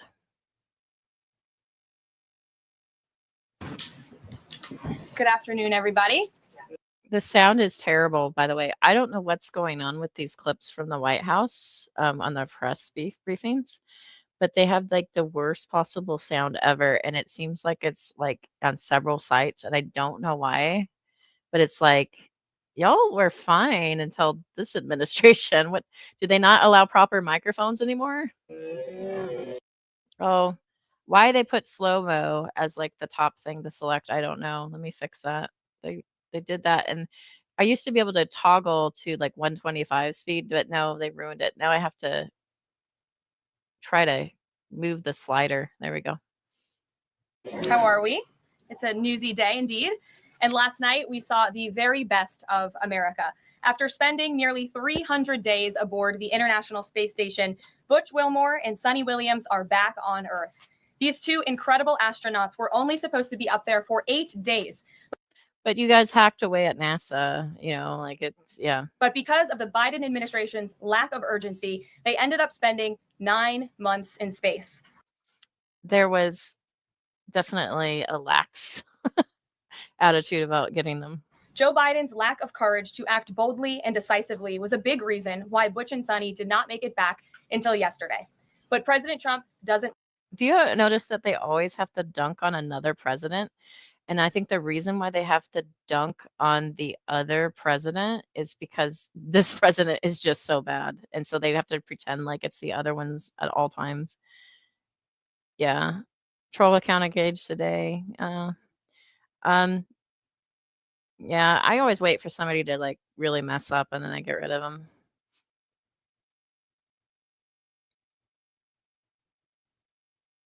Oh, 3 times speed? I can't do 3 times speed. That's too much. That's too much speed for me. Waste time. Immediately after taking office, President Trump directed Elon Musk and SpaceX to rescue these brave astronauts alongside NASA. The president also called the acting administrator of NASA and told her to bring the astronauts home as soon as possible. I might be a minority in this because I am usually pro space exploration, and I do think that we have to have some sort of program. But right now, like space exploration is so low on my priority list that like I don't give a fuck right now. The last thing we should do is worrying about people sending people up in space right now. But that's my stance. As acting administrator Janet Petro said herself yesterday, per President Trump's direction, NASA and SpaceX worked diligently to pull the schedule a month earlier. The president looks forward to welcoming Butch and Sunny to the Oval Office when they are recovered. This historic mission brings new meaning to President Trump's promise to always look out. That's true. The weather's a huge factor in bringing them in. On another important matter, yesterday, President Trump and President Putin spoke about the need for peace and a ceasefire in the Ukraine war. Both leaders agreed this conflict needs to end with a lasting peace and also stressed the need for improved bilateral relations. Why don't you talk about what Putin demanded? He wants them to disband their military and stop recruiting their military. And he wants them to stop their friendly, he wanted to stop their leaning towards Western ideals. And he made all these really gross demands that are very anti-American, by the way. Yeah. Why is Trump so friendly with Putin? It's almost like he works for him. Between the United States and Russia. President Trump also spoke with President Zelensky this morning to align both Russia. That was really weird. That just skipped on its own. And Ukraine in terms of their needs and requests. As President Trump has said repeatedly, the precious lives and money that both Ukraine and Russia have been spending in this war would be better spent on the needs of their people. This terrible conflict would have never started with President Trump in charge, but he's determined to end it once and for all. President Trump also promised maximum transparency and a commitment to rebuild the trust of the American people in our intelligence community. Part of that promise was to fully release previously classified records related to the assassination of former President John F. Kennedy, and he made that happen yesterday. This historic release consisted of approximately 80,000 pages of previously classified records that are now published. The records are available to access either online at archives.gov/JFK. I don't care about JFK. That was how many years ago? You know what I care about right now? I care about Epstein files. I care about all those pictures we saw with Trump with Epstein. And I care about his comments about young kids, like the 10-year-old that says, oh, when she grows up in 10 years, I might date her. That comment's creepy. It's disgusting. Or his comment about like, hey, when you're in charge of the Miss Universe event, you get to go in the back room and while they're dressing, that's a big creepy red flag. And all those pictures of Epstein, I barely knew the guy. Yeah, you barely knew the guy. I'm so sure. That's why there's all these pictures of you with him. So like distraction alert, distraction. Like we said, we're going to release all the Epstein stuff. But now look at the JFK stuff, Look at that. Like, I don't give a fuck about that. How many years ago was that? Or in person, accessible to the American people at the National Archives in College Park, Maryland. Records that are currently only available for in-person viewing are being digitized and will be uploaded in the coming days. On another note, positive economic data continues to pour in, showing the immediate impact of President Trump's pro-growth. Oh, like the tariffs that you're inflicting on our good friends and neighbors, both Mexico and Canada. Like the 250% tariff on lumber and steel. That's pretty much shut down my husband's business, and now he has to find a different industry. Fuck you, and fuck Wall Street too. Wall Street, when it's doing good, like the Biden administration, does us no fucking good if we're working class, because like most of the stocks, I think it's something like 50 to 60% of stocks are owned by billionaires anyway. So when Wall Street does good, the billionaires do good. It doesn't do us a hell of a lot of good. But Wall Street does bad. It is bad for us because it shuts down our businesses as well. And so Wall Street's tanking right now because he's a shithead and he's tariffing our friends and our allies because he's a fucking idiot. Agenda. After suffering a steep decline in the final year of the Biden administration, the manufacturing sector came roaring back in February. Industrial production surged in February. These are new numbers. 3 times at a greater 3 times rate than the expectations to its highest ever recorded level. And President Trump's laser focus on massive deregulation and unleashing our domestic energy industry is leading to stabilities for Americans' bottom lines. As Newsweek summed it up today, gas prices are plummeting under President Trump. And the Trump administration... Not here.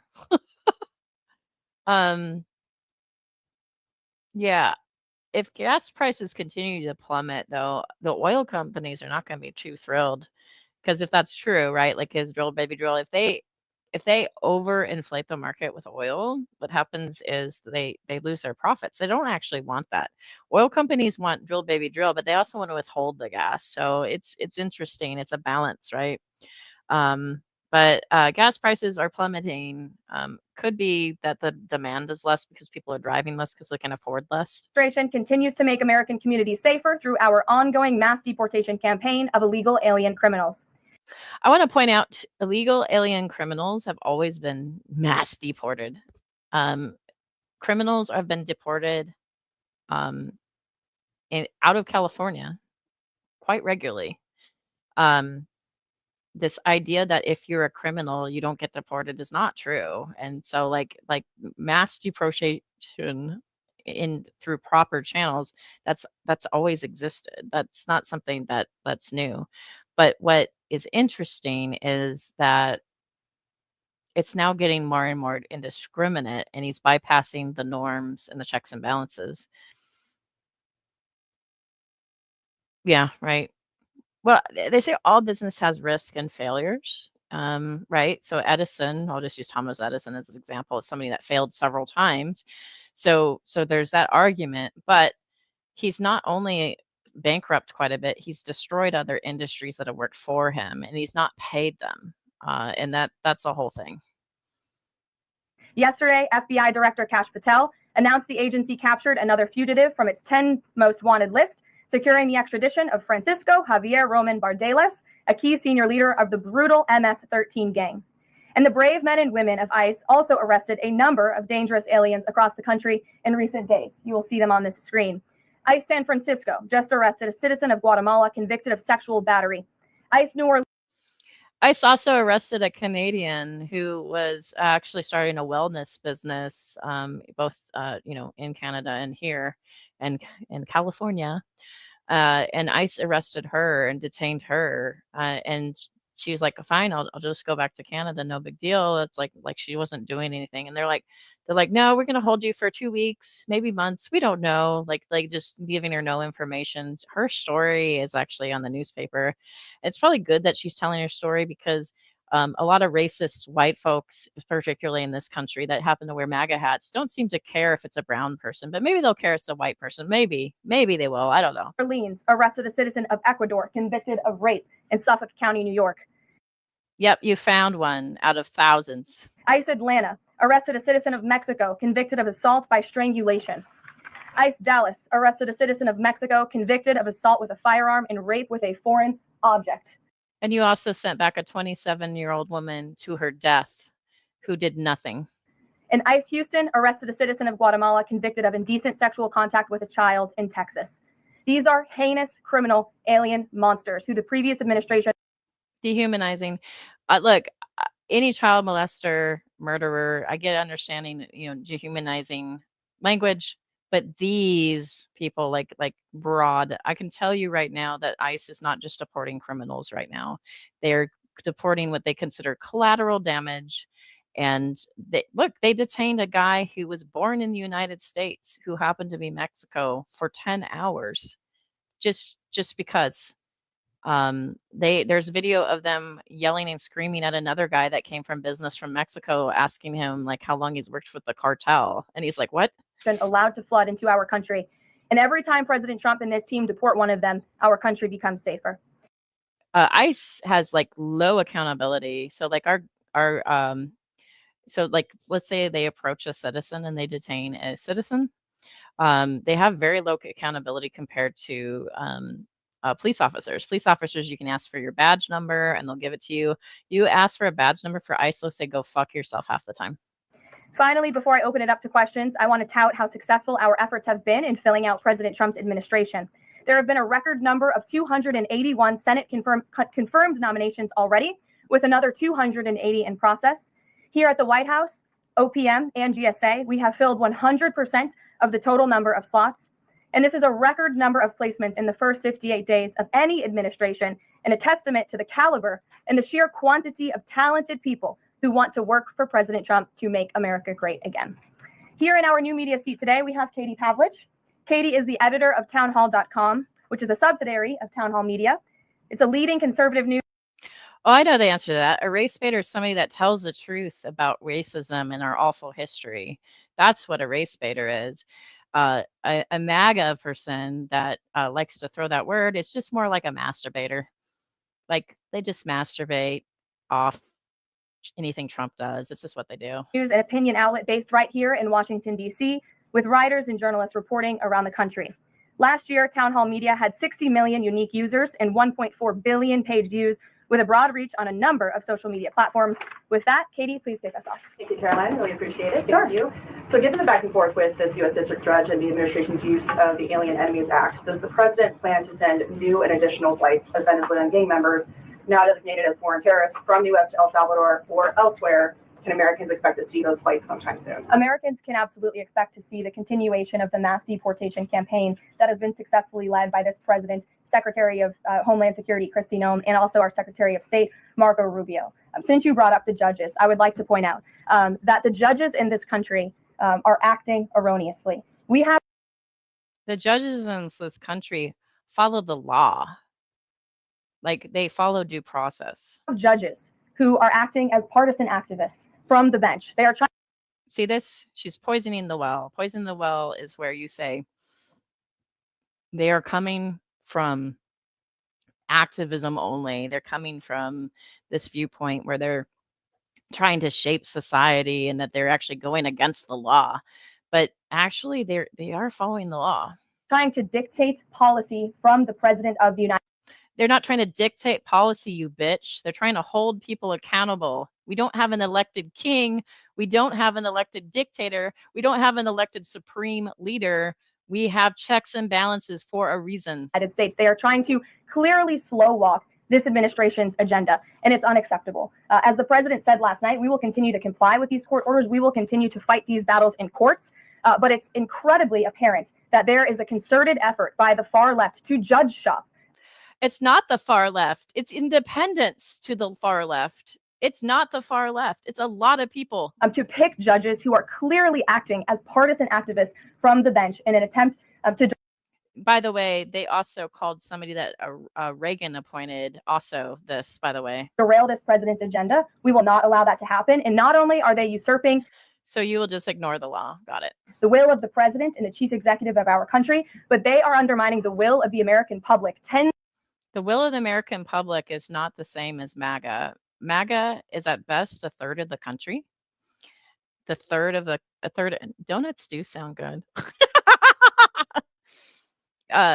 MAGA is not a mandate. So this religious language, again, that Project 25, we have a mandate. This is bullshit. This should flag as religious fuckery, nuttery.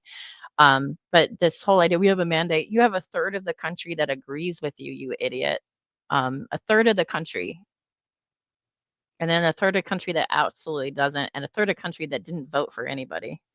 That's far from a mandate, and everybody's just behind Trump. Fuck off. Tens of millions of Americans who duly elected this president to implement the policies that are coming out of this. No, there's actually a whole bunch of stuff. So yeah, I would say that there's a bunch of racists that were totally down with the deportation without any due process, I'm sure. But like the destruction of Social Security, the cutting of VA benefits. I know a lot of Republicans that aren't down with that. White House. And then one more question. Senate Minority Leader Chuck Schumer said yesterday that he was united with Democrats in working against Americans who, quote, their attitude is, I made my money all by myself. How dare your government take my money from me? Or I built my company with my bare hands. How dare your government tell me how to treat my customers? What is the president's response to this, given his upcoming tax agenda and need to work on Capitol Hill? So just real quick, I gave my money. I'm a selfish bitch. Is actually a concern. So, I'm going to say a dirty word, collectivism is like an enemy, right? But light collectivism, just a little bit. Let's collect taxes to build roads. Let's collect taxes to build education.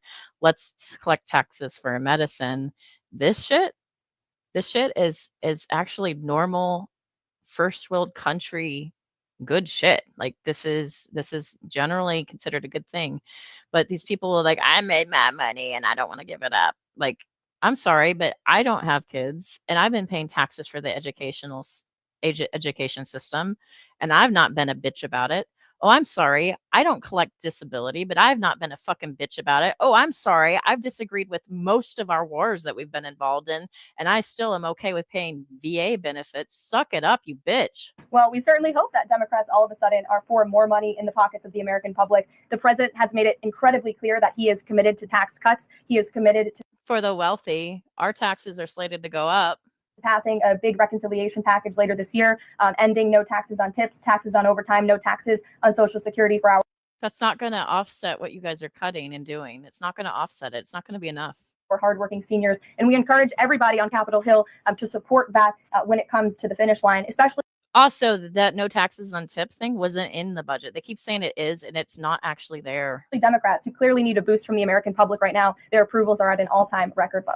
Their approvals look at that smile, that smug bitch.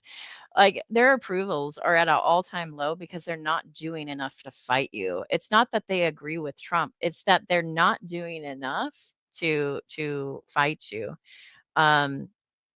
If he's sexually harassing people, you can ban him. If that's what he's doing, you know. So, yeah.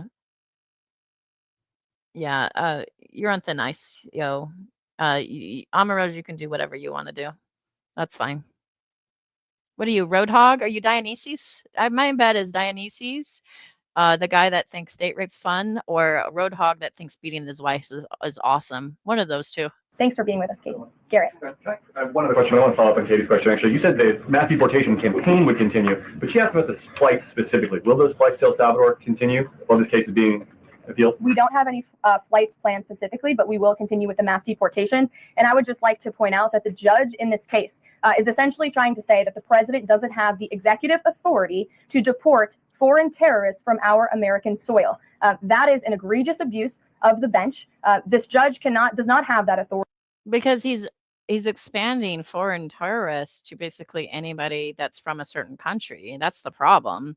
I don't know any Democrat that has a problem with deporting criminals, actually, overall. I don't have a problem with that. But I do have a problem with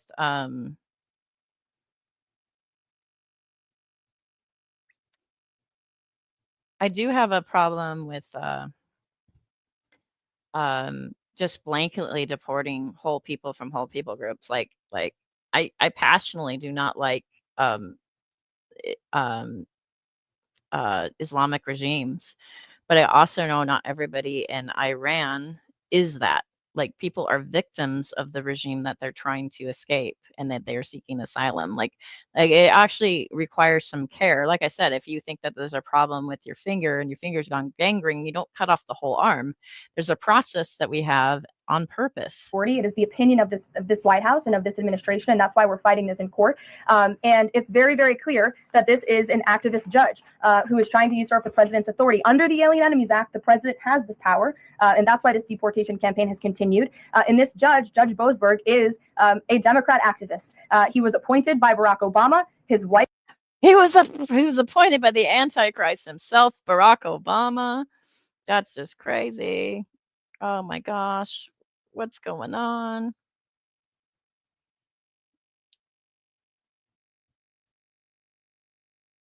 Oh my goodness.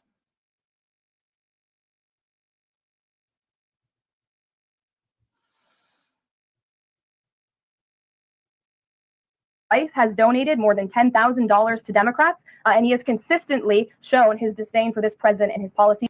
$10,000. Wow. And it's almost like what is it? What was it? It was almost $1 billion from. It was something close. It was something really huge with Elon. I can't remember. Acceptable. Where I wanted to go about the idea of these people are all foreign terrorists, but Judge Boasberg was originally appointed by George W. Bush and then elevated by Barack Obama. I just feel like I should clear that up. Well, let me just say something. Oh, he was originally appointed by George W. Bush and elevated by Barack Obama. Say what you want about George Bush on the Iraq War. The weapons of mass destruction excuse, what they're now putting out, they want to call fentanyl a weapons of mass destruction. Which is a real concern because that's usually used as an excuse to invade, as we learned by GW. Say what you want about GW, but he didn't hate Mexicans. He didn't just outright hate Mexicans. He was Texan, and he actually overall wanted good relationships with Mexico.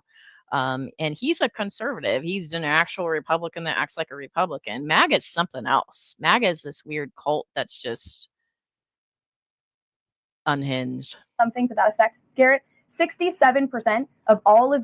By the way, a lot of people think that if you're in California, you start out as a liberal, and that's just kind of how you pop out. I actually was very much a Republican when I was a young person, and my first president that I got to vote for was George W., and I voted for him. I did, and I changed my viewpoint actually by working in church and working with people who had a lot of needs, and just expanding my worldview, I guess I would say. And I voted for Barack Obama next. I shifted, and it's due largely with my experience of expanding my viewpoint and meeting people that are very different from me. The injunctions in this century have come against which president? Donald J. Trump. Let me say that again. 60% of the injunctions by partisan activists in the judicial branch have. Or is it that he's just a criminal? Could it be possible that he's just usurping the Constitution? Could it be that?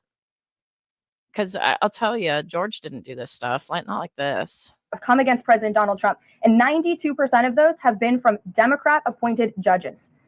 So I don't just it's weird because I actually think we'd be in a better position if Pence was president, because he's a conservative and he's extreme. But I actually think Pence actually values the Constitution, where I think that Trump has no loyalty truly to America and does not value the Constitution. I think Trump is basically works for Russia. I think he values his own interests. Like, you know, it's one of those things where I don't blanketly think that Republicans are what Trump is, but they're becoming this, and it's a monstrous thing. It is not a good thing. It is a selfish, monstrous, white supremacist bullshit thing that MAGA is. This is a clear concerted effort by leftists who don't like this president and are trying to impose or slow down his agenda. Yeah, his agenda, not for the people. It's his agenda. It's Elon's agenda. This is not the people's agenda. The people's agenda is, like, again, we have been deporting criminals for a very long time. In fact, Biden's deported more people so far than he has. I know, it's surprising, right? But yes, like this nonsense of like suddenly now we're deporting criminals is just silly. What I am concerned about is that we are calling anybody a criminal and doing this. So, given that, do you think it's a good use of Congress's time and the president's political capital to try to impeach and remove a federal judge, which would take 67 votes you're unlikely to get in the Senate? Well, look, the president has made it clear that he believes this judge in this case should be impeached, and he has also made She disagreed with me. She needs to be impeached. it clear that he has great respect for the Chief Justice John Roberts, and it's incumbent upon the Supreme Court to rein in these activist judges. These partisan activists are undermining the judicial branch. This poisoning of the well, like partisan activists. Do you see how they're calling him they're calling the judge a partisan activist? Not that they're disagreeing or that they might be leftist, but they're a partisan activist. I just can't. All right, let me catch up on some comments here.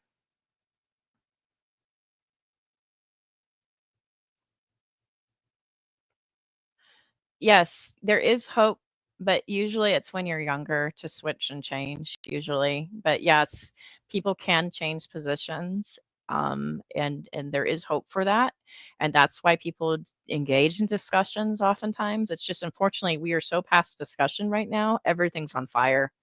I'll catch up to you, Nadia, in just a minute. Could it be that the most corrupt swamp monster in DC we ever seen, more than Nixon? Exactly. The most corrupt thing I've ever seen. Nadia, Vet Chambers. Nadia, good to see you. Oh my gosh. So Nadia, first of all, shout out to Nadia. I want to talk about Nadia. Nadia used to hold open chat rooms and was one of my first experiences on online debate and chats and discussions about religion or politics or anything social. Nadia and I have different views. We're both, I would say, we both veer left, but we have some different viewpoints. I think you were an anarcho-communist. I don't know if you still are. That is not my position. I'm definitely more right than you. Not right in making the assumption that I'm right, but right. I'm a little more right wing than you. I'm left, but I'm not as left as you. But yes, it's good to see you, Nadia. Let's see. Nadia says, I fled the USA. Oof.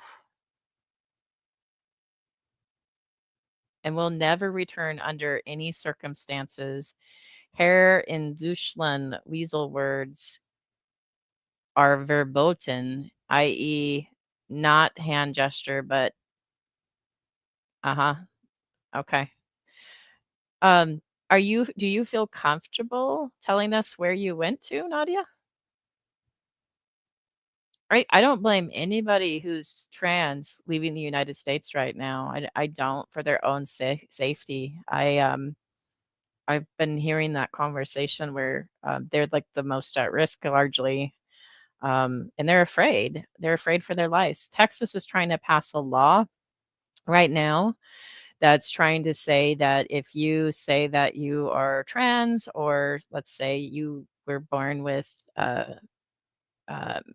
female or male genitalia, and then you identify as the gender that isn't aligned with that genitalia, then you're committing fraud, and they want to actually throw people in jail and fine them. And that's just a straight up attack on trans folks. That's a war on trans folks. It's very, very serious. And so, yeah. You went to Berlin? Oh, good. I really hope Elon doesn't fuck up Germany. He's trying right now. He's trying. She said it in German. Okay. I don't speak German. Well, Nadia, I wish you the best of luck. I'm so glad to see you. And I'm so sorry that you've had to do this. And I am not trans, but I will tell you, if I was, I might do what you're doing. And I have somebody right now that is calling me trans because I think it's a funny insult, and I don't think it's an insult at all. Wolf, you fucker. Not Wolf that used to be in the debate days, a different Wolf, someone that's buddies with Steve McRae. Steve McRae is anti-trans by far, by the way, right now. I know that he guested you, Nadia, but he's extremely anti-trans. He's basically MAGA. My view is that we need to figure out how to protect people who are the most vulnerable. And if that means that you need to move to Germany, then yeah, I get it. I get it. I hate that's a thing. But I get it. Yes, please stay safe, Nadia. We love and care about you, and we want you to be happy and well. And so it's so good to see you. And thank you for your super chat. You didn't have to do that, but I appreciate that. I think the circumstances are sad, though. I want you to be happy, and I hope this is a positive change for you. But I think it's awful that people have to consider this as an option. It's terrible.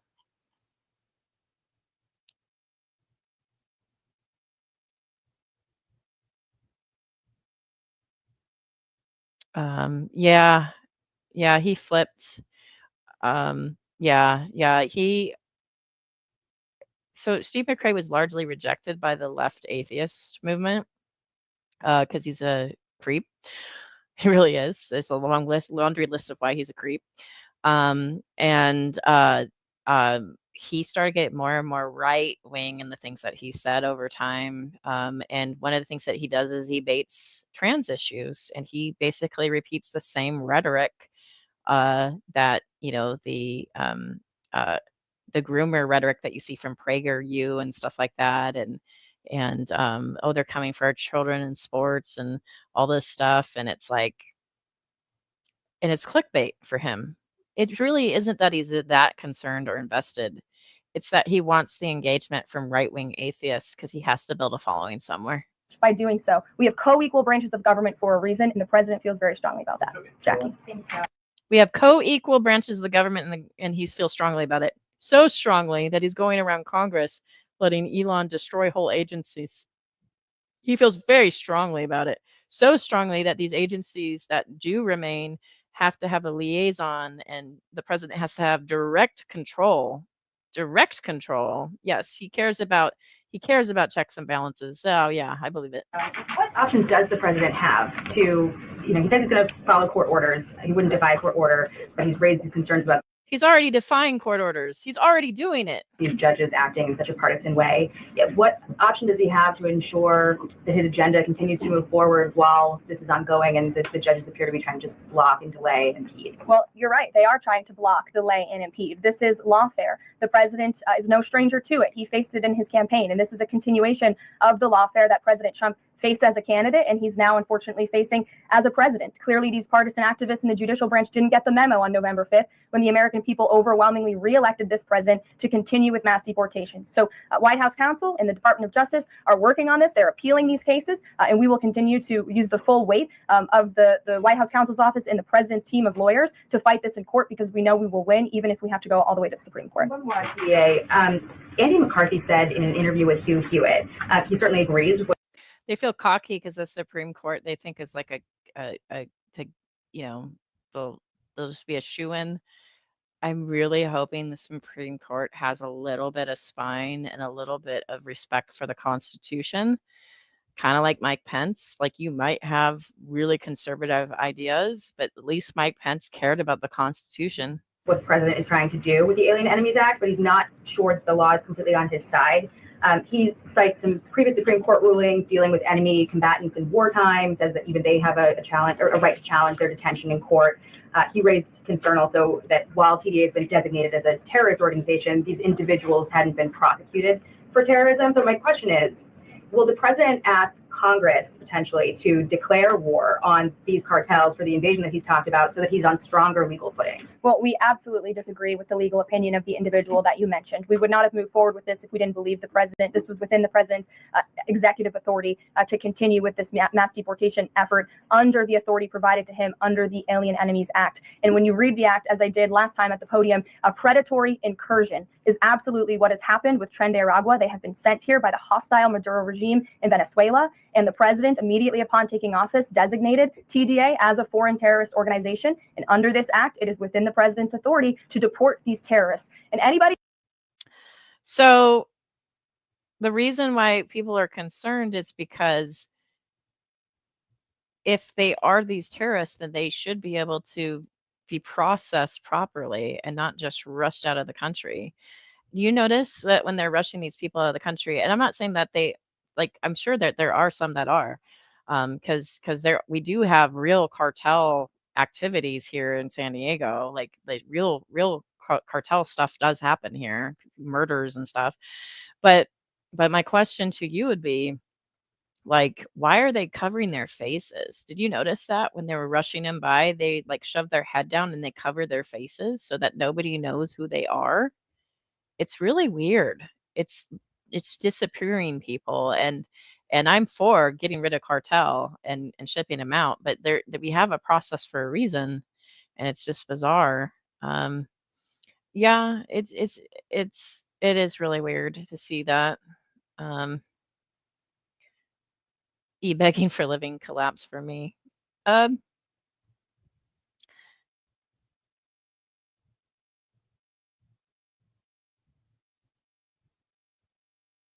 E-begging for living collapse for me under fortunately a kind of issue. He didn't do me horrific long-term damage, and then someone came out of the woodwork with a different way to get by. Huh. I don't think that everybody that runs a channel or has like political, any is a e-beggar, but I do think that Steve is kind of uniquely one, and I don't know. That's a whole thing. Yeah. Why are the officers covering their face? That's a kind of an ongoing question with ICE.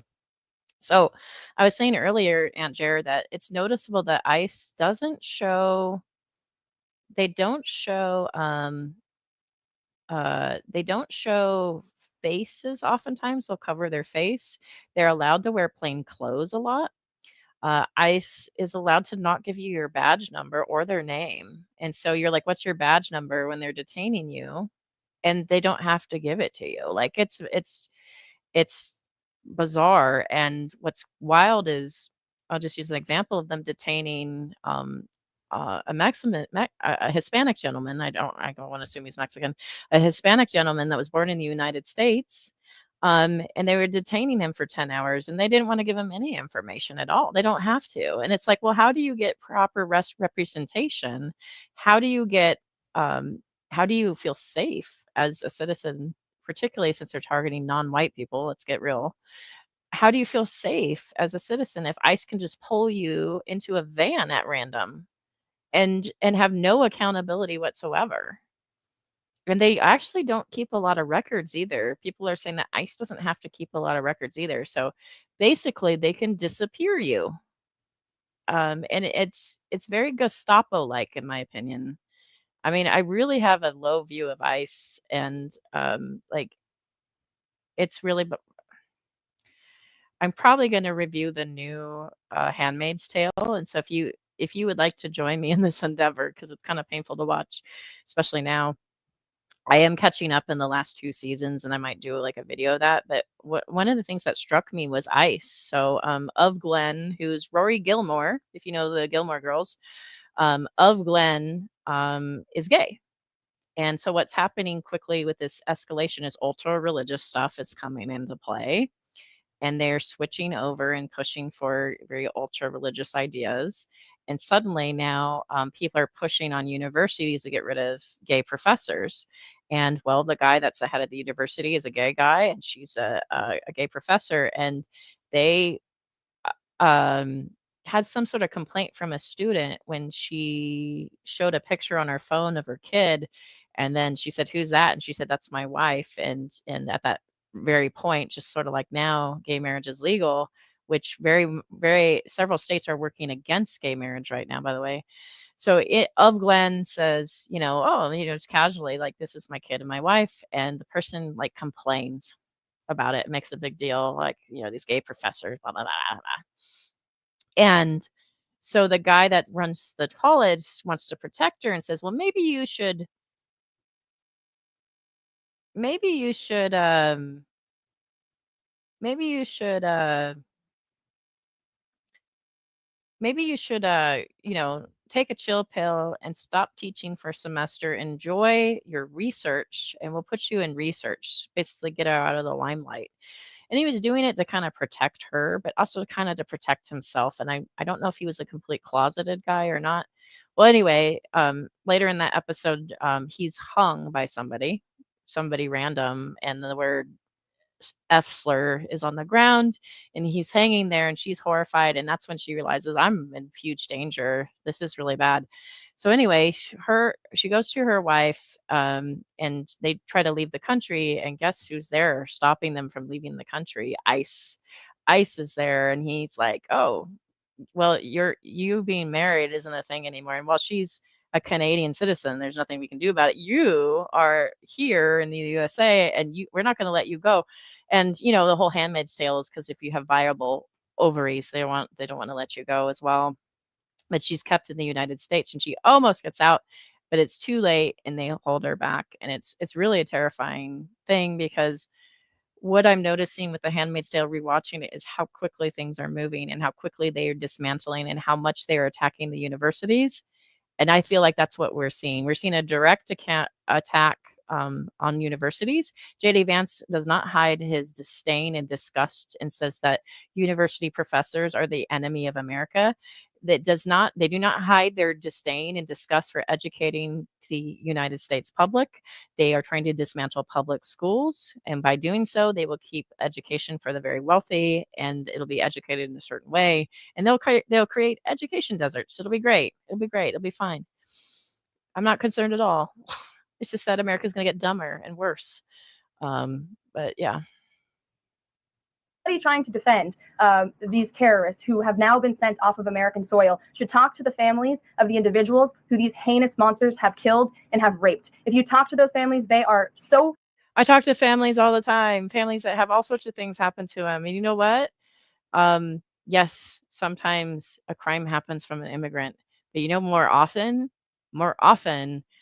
crimes happen from people that are actually citizens in the United States. That's what happens more often by percentages.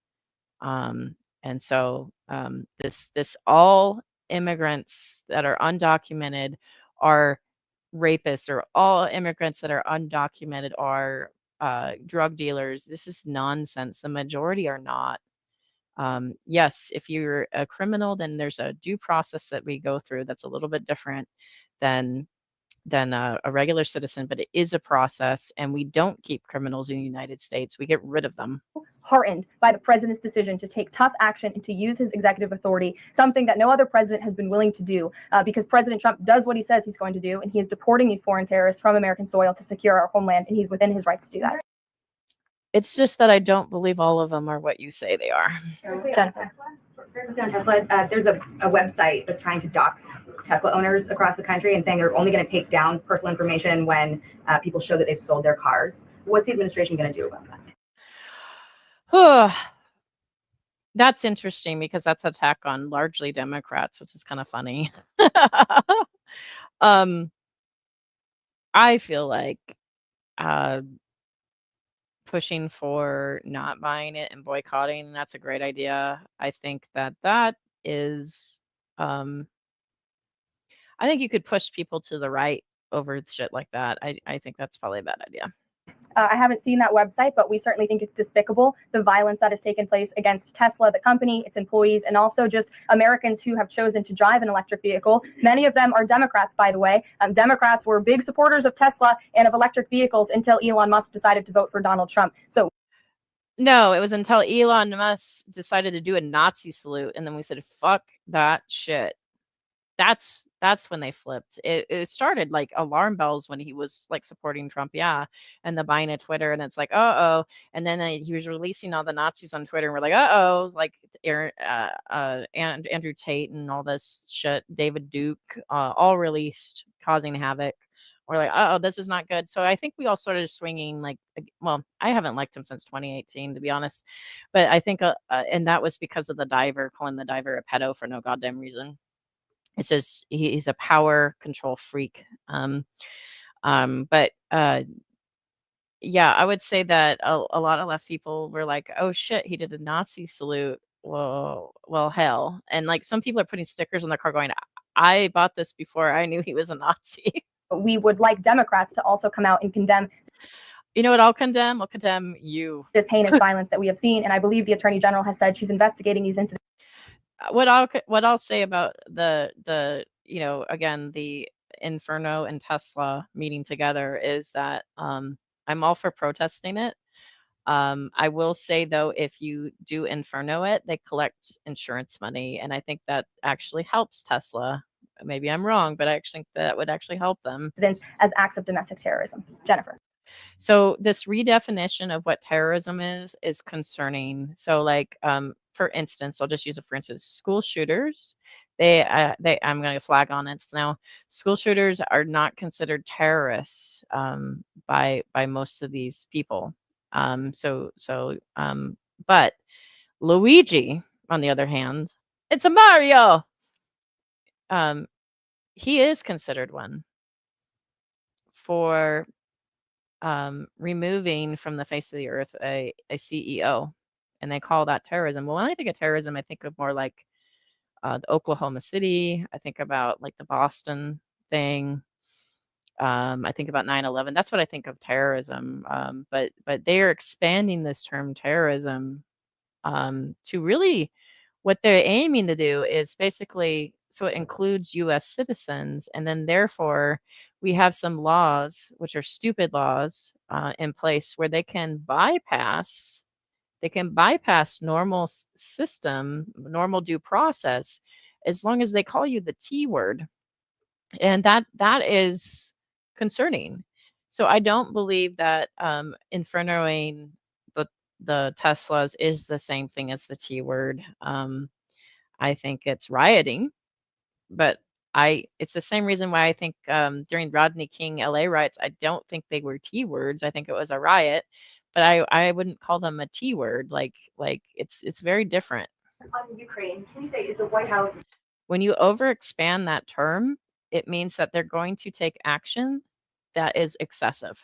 going to pause foreign military aid or intelligence sharing with Ukraine, as Russia says it's pushing for? And then I have a follow-up on the Federal Trade Commission. Sure. When it comes to Ukraine, I do have a statement for you from the National Security Advisor and also the Secretary of State.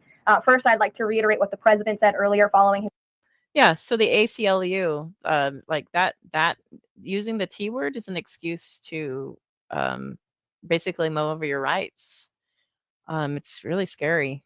Call with President Zelensky this morning. He said he just completed a very good telephone call with President Zelensky. It lasted approximately 1 hour. Much of the discussion was based on a call made yesterday with President Putin in order to align both Russia and Ukraine in terms of their requests and needs. We are very much on track, and I will ask Secretary of State Marco Rubio and Mike Waltz to give an accurate description of the points discussed. That statement will be put out shortly.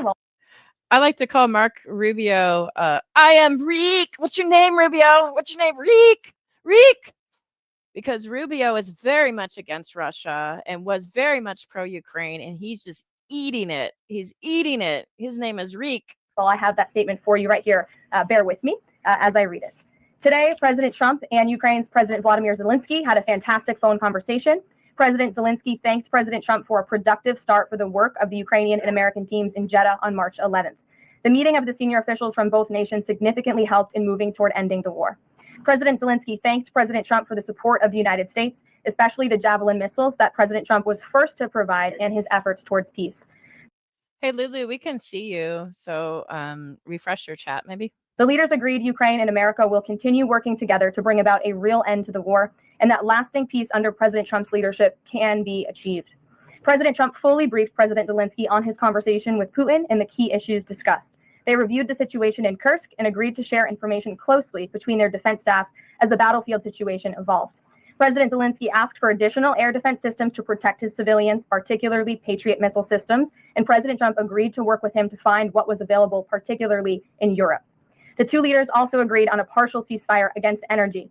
Technical teams will meet in Saudi Arabia in the coming days to discuss broadening the ceasefire to the Black Sea on the way to a Nadia, if you blocked Lulu, maybe consider unblocking her. She's actually a good guy. full ceasefire. They agreed this could be the first step toward the full end of the war and ensuring security. President Zelensky was grateful for the president's leadership in this effort and reiterated his willingness to adopt a full ceasefire. President Trump also discussed Ukraine's electrical supply and nuclear power plants. He said that the United States could be very helpful in running those plants with its electricity and utility expertise. American ownership of those plants would be the best protection for that infrastructure and support for Ukrainian energy infrastructure. Have you noticed something about Trump? There isn't a single thing that he doesn't want to make money off of. He wants to make money off of the blood of Ukrainians. He wants to make money off of the blood of people in Gaza. Like, he's tried to take Ukraine's minerals. He's trying to say, oh, we want to be in charge of your energy, which to me signals something else that is involved in energy, if you get my drift. That's part of why Russia wants Ukraine, because of the resources they have that they want to take. President Zelensky also thanked President Trump for continuing to push humanitarian concerns, including the exchange of prisoners of war. He noted they had just had a successful exchange and thanked the president for his leadership on that. There are horrendous stories of how Russians are treating Ukrainian prisoners of war, by the way. If you want to look into it, it's not for the faint of heart. President Trump also asked President Zelensky about the children who had gone missing from Ukraine during the war, including the ones that had been abducted. And President Trump promised to work closely with both parties to help make sure those children were returned home. They agreed all parties must continue the effort to make a ceasefire work. The presidents noted the positive work of their advisors and representatives, especially Secretary Rubio, National Security Advisor Mike Waltz, Special Envoy Kellogg, and others. The presidents instructed their teams to move ahead with the technical issues related to implementing and broadening the partial ceasefire. The presidents instructed their advisors and representatives to carry out this work as quickly as possible. The presidents emphasized that in further meetings, the teams can agree on all necessary aspects of advancing toward lasting peace and security. That is a lengthy statement that was just given to me, so thanks for bearing with me. Except that it's going to largely be in favor of Russia. May I remind you, Russia is the invader. Russia invaded them. And may I remind you, the Holodomor exists, and that Ukrainians were starved by the millions. And I'm sorry, but like, if I was Ukrainian, I would not want to give any concessions to Russia. They have a horrible history. Russia's made a point of saying we want to erase your history, like erase your existence. Like, they've made a point of saying this recently. Or office will, of course, provide this after. And as you know, as I just pointed out in a statement, the president's team of negotiators and national security experts will be heading to Saudi again later this week to continue working on and ironing out the details. But I would just like to emphasize, we have never been this close to peace, and it's only because of President Trump that we are here. I think a couple of years ago, as you all reported on the war, it was incomprehensible to have a partial ceasefire in this conflict. And today that is true because of the leadership of this president. So they agreed to closely share information between their defense staffs. Does that mean all intelligence sharing will continue? So the White House is rejecting Russia's request. Intelligence sharing in terms of defense for Ukraine will continue to be shared. Mary. Thanks, Caroline. I have two questions. One on the United States Institute of Peace and then on the Supreme Court, if that's okay. Sure. So on the United States Institute of Peace, this is a little bit wild. I understand the old president refused to leave after he was removed from his position. He barricaded himself in his offices, had to be escorted out by police, left the building without Wi-Fi, telephones, elevators, and more, and is now telling media that Doge broke in and illegally removed him. So can you comment on this sequence of events and specify, did Doge illegally enter? I'm really glad you brought this up, Mary. We were made aware of this story by individuals at Doge, at Elon Musk's team, and also at the State Department who were unable to access this building. And it became very clear that there was a concerted effort amongst the rogue bureaucrats at the United States Institute of Peace to actually physically barricade themselves essentially inside of the building. All right. So the Institute of Peace, from my understanding, this is an independent agency. And they own their own building. And they own the land on the building. So tell me why Doge has the power to invade an independent agency and just redo it and not go through any normal process, like legally. And the judge that was talking about it, I think it was Howell, said that she was afraid if she, I'll just say it I'll paraphrase it. She said that if she pushed back too hard, she was afraid that it would lead to an armed standoff. What, you're gonna Waco? Are you gonna fucking Waco the Institute of Peace? What on earth? We were closer. They kept saying we're on the verge of World War III, and it's like, yeah, I don't like how Biden's letting Israel do whatever the fuck they want with Gaza. I don't like that the Ukraine war just seems endless, right? But this is worse. He's making it worse. Now our allies and friends are our enemies, and he's being friendly with our enemy. Like, this is a weird, surreal, alternate reality we're in, where America, the United States, the proud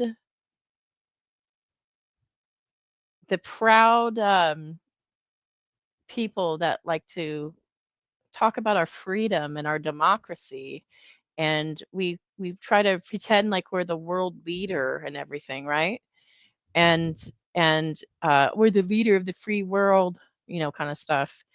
And when a dictatorship and a non-free country is attacking a free country and we're siding with that dictatorship, that's not American. That's not American values. And I'm sorry that MAGA, you guys claim to be patriots and Americans, but no, you're something else. MAGA is something else. MAGA is self-interest and money. That's what MAGA is, and maybe religion, but it's not American. Republicans like George W. or even Pence, even though I hate saying the concession of Pence because he's a bit extreme, but like, they're American, but this is not American. This is anti-American. This is anti-freedom. This is anti democracy. This is helping totalitarianism. It is helping authoritarianism. It is injuring Europe. It is harming prevent our allies. Political appointees of this administration who work at the direction of the President of the United States to get into the building. There was a piece in the Daily Caller, thank you for sharing the truth on this, about what happened. Staff contacted the MPD in an attempt to prevent Doge personnel from... By the way, I am actually holding back right now. I was pretty mad when I started this stream. But I'll tell you, I talk about this so much because it's not that I hate America, it's because I love America. I like the good parts of America. I don't like our awful history, but we have good history too. And I think that both are important to be taught.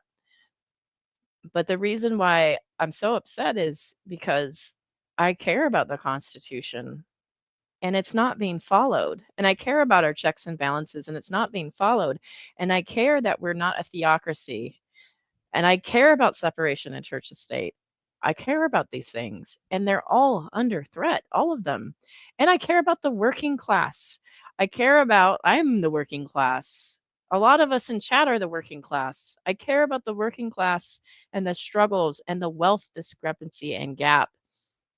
There's no reason why a free, moral country should have as much wealth discrepancy as we have. There's no reason why a CEO in the United States of America needs to make 400 times more than their average worker.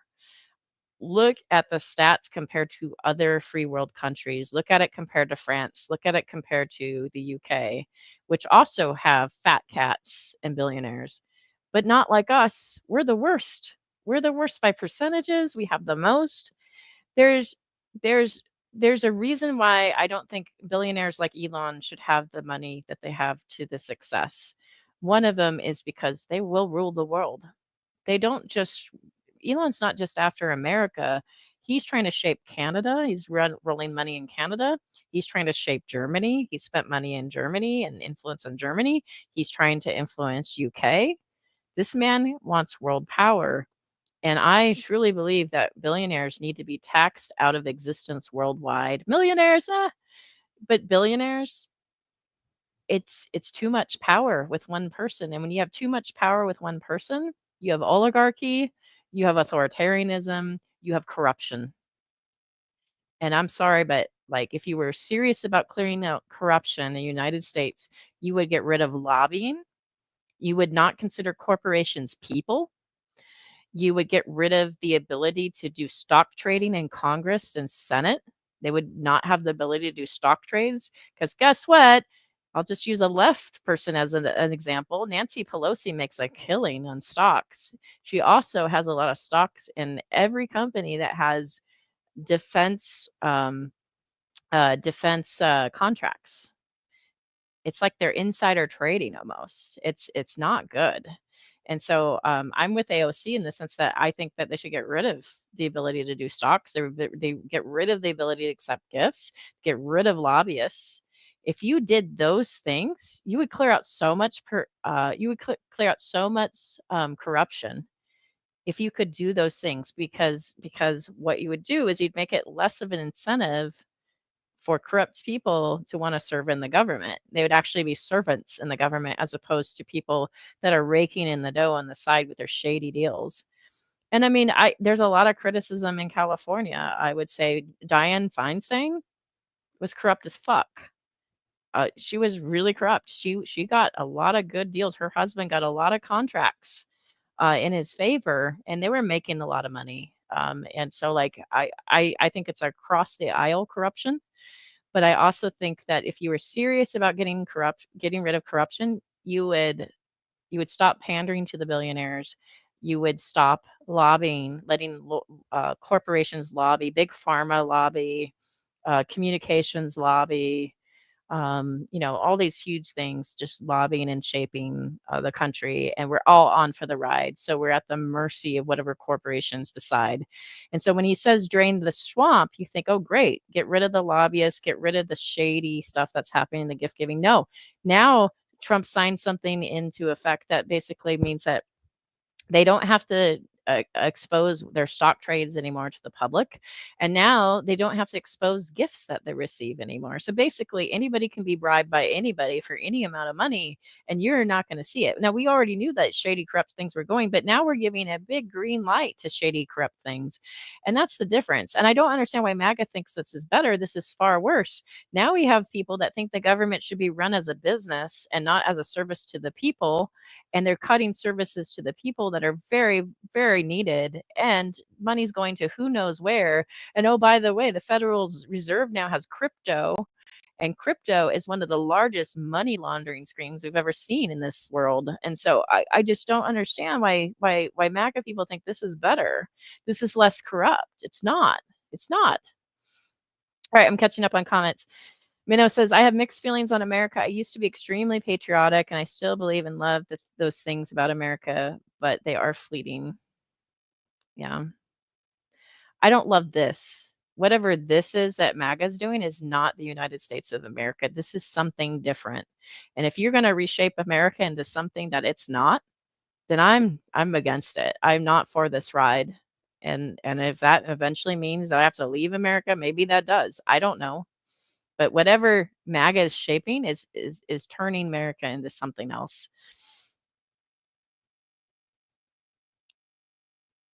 Yeah, you might have to end up reblocking people. Sorry, Nadia. So Gavin is doing the thing it's too late. So the time for having debate and conversations was like a whole thing. Like you could have debate and conversations across the aisle, but it's gotten so toxic. And it's almost like when Obama became president, we could still have conversations, but it was getting worse. It was getting worse by far. And there was a lot of racism and just weird accusations constantly, like he's a communist, and weird accusations that he's not really a citizen. And you start hearing this nasty shit constantly. And it's almost like the racist white Americans that are now in MAGA were so pissed off and angry that they made it a point to divide all of America and not even bother reaching across the aisle. And they've been very, very successful on it. They've been so successful in attacking the left, and people are going with it, and it's really bizarre. It used to be like people would want to have conversations. There's a video clip. There's a video clip of George W. Bush, who's polite and gracious, and he says, "I'm proud to announce the first Speaker of the House that's a woman, Nancy Pelosi." George W. Bush reaching across the aisle, and there's a lot of criticism with GW, but he didn't demonize the entire left. Trump has done nothing but demonize the entire left. Anybody, and I've been seeing it one by MAGA people I've known that just demonize anybody that's slightly left, anybody that's left and independent even, and that they're like some sort of extremist communist. I'm like, you guys don't even know what communist is. You guys are stupid. And it just aggravates me that he's been so successful in demonizing the left as if we're anti-American and we're anti-patriotic. And no, it's just that we're not white centric, and we're not as America first, like we're the best country in the entire world. I love America. I don't actually think we're the best country in the world. I think we could do better. And what I think we could do better with is different than Trump's agenda. But I look at Canada and I go, what Canada has going looks pretty good. Canada's got a nice balance of capitalism and socialism, and we're seeing it work.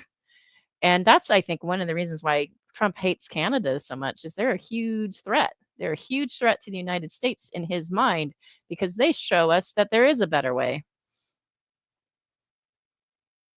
Even Mexico, like I say, even Mexico, but Mexico, who we've had our issues with on the border, Mexico has free healthcare too. Like they actually care about their citizens in Mexico. Mexico it has a cartel problem, but that is not all of Mexico. That is not the entirety of Mexico. Just like the mafia is not the entirety of the USA. And so like Mexico cares about their citizens and healthcare. Why don't we? We have two neighbors that do. Let's see. Amaro says they didn't put Fed money in the crypto yet. Did they? I thought they did. I'll double check on that, but I thought they did. Let's see here. Block list. Maybe you have her blocked, Lulu. Just double check.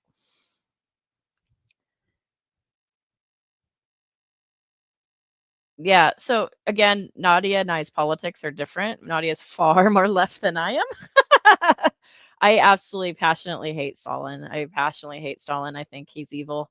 But again, I use the Holodomor, and I think we've had that conversation years ago about the Holodomor, and I think you believed it was exaggerated, and I believe that it's absolutely true. And so we definitely knock heads there.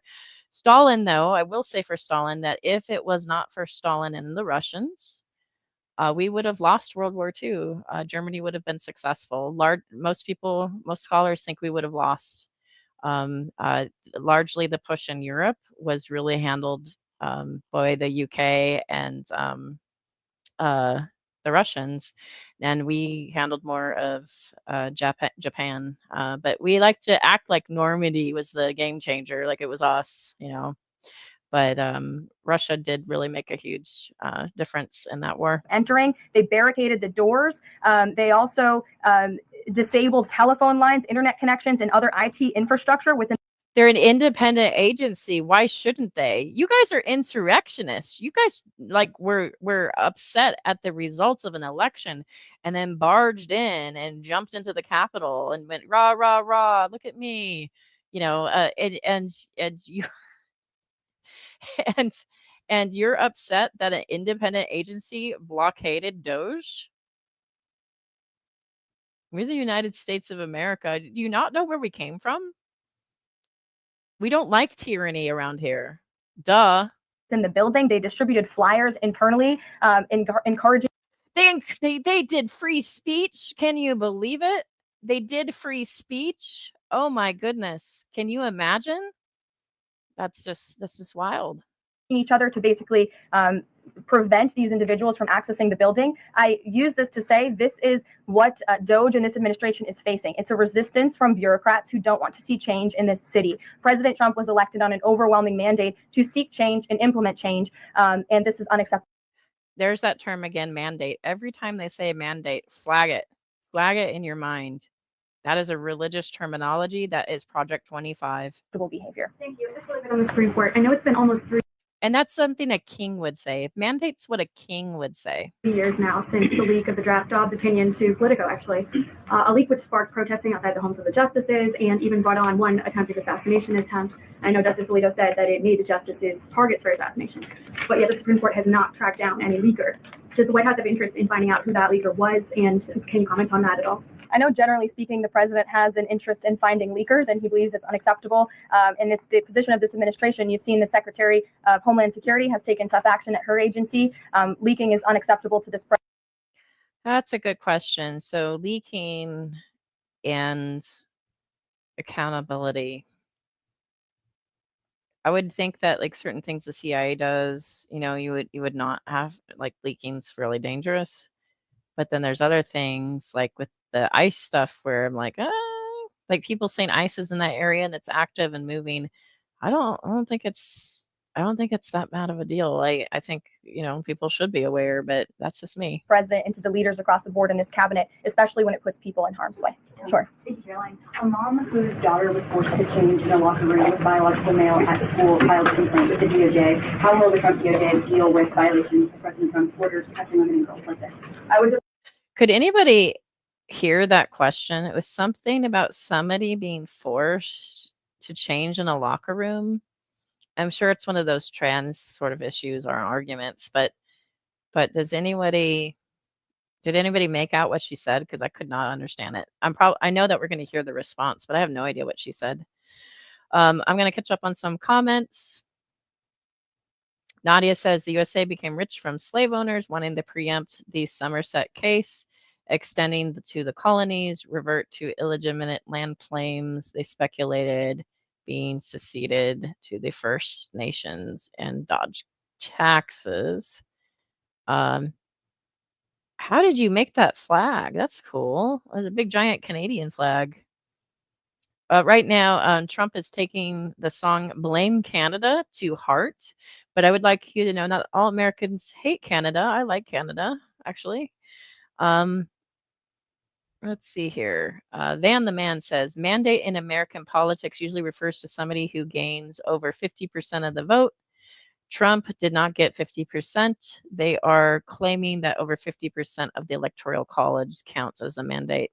Yes, because a third of us didn't bother to vote. Why the fuck didn't you bother to vote? And a third of us did against them, and another third said yes. And they keep acting like it's a thing. Let's see here. Defer to the Department of Justice on that specific case, but the president has made it incredibly clear that it is the policy of this administration that there are only two genders, male and female, only two sexes rather, male and female, and that we are not going to tolerate such behavior. And then when you run into somebody that maybe has mixed body parts, say they might have gonads up there, but then the rest of them look female. What are you going to say? Are you which one are they? Oh, I don't know. We're just going to pretend like that doesn't exist. It's not a weird concept to me to think that somebody's I'm just gonna say it in the crudest way possible and apologize. I am not necessarily the most eloquent on this, but it's not a shock to me that somebody's hardware and software doesn't align. I don't understand why this seems like shocking to them. Like that's not a thing. Like it totally is. And it's not something new where gender expression has a variant. Like there's a whole joke about farmers' daughters in the United States. It's like, are they a lesbian or a farmer's daughter? We don't know. Like it's a whole joke about the Midwest about it because like the two kind of look the same compared, from other states on the outside. And so like this gender expression thing has a lot of variance. They just can't wrap their heads around it. And not only is this a great attack on, like, not great and a good idea, but like a big attack on trans folks, I also think this is a sideways attack on cis het women, or cis women in general. It doesn't have to be het, cis women, because when they're freaking out about, oh, there might be a man, I'm using their phrasing. This is not what I believe. There might be a man in the women's restroom. So another man's going to come and rescue him, or the police is going to come and make a big deal. Oh, no. Or, oh, no, women's sports, as you're a kid, you're going to get used to your body being inspected anytime you want to do sports because we got to make sure you have the right genitalia. This freak out about trans folks, this witch hunt about it, which is such a minority of people and a minority of people in sports, this freak out about it is going to harm cis women on the back end of things. And the J.K. Rowling's, which I mean, she's not American, but that type of thinker is not getting that. It's flying over their heads. I'll tell you this. If you stop caring about people's rights, your rights are next. And I think what's next is gay rights. That's what I think's next. It's already starting. They're going to go after trans and they're going to go after to gay rights. Yes, TERFs. TERFs are aggravating.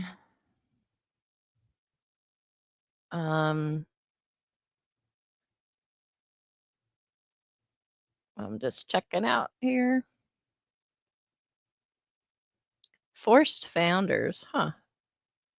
Interesting. I'll have to look at that different viewpoint. Males and females have gonads. There's internal gonads and external gonads. Yes, that's a good way of phrasing it.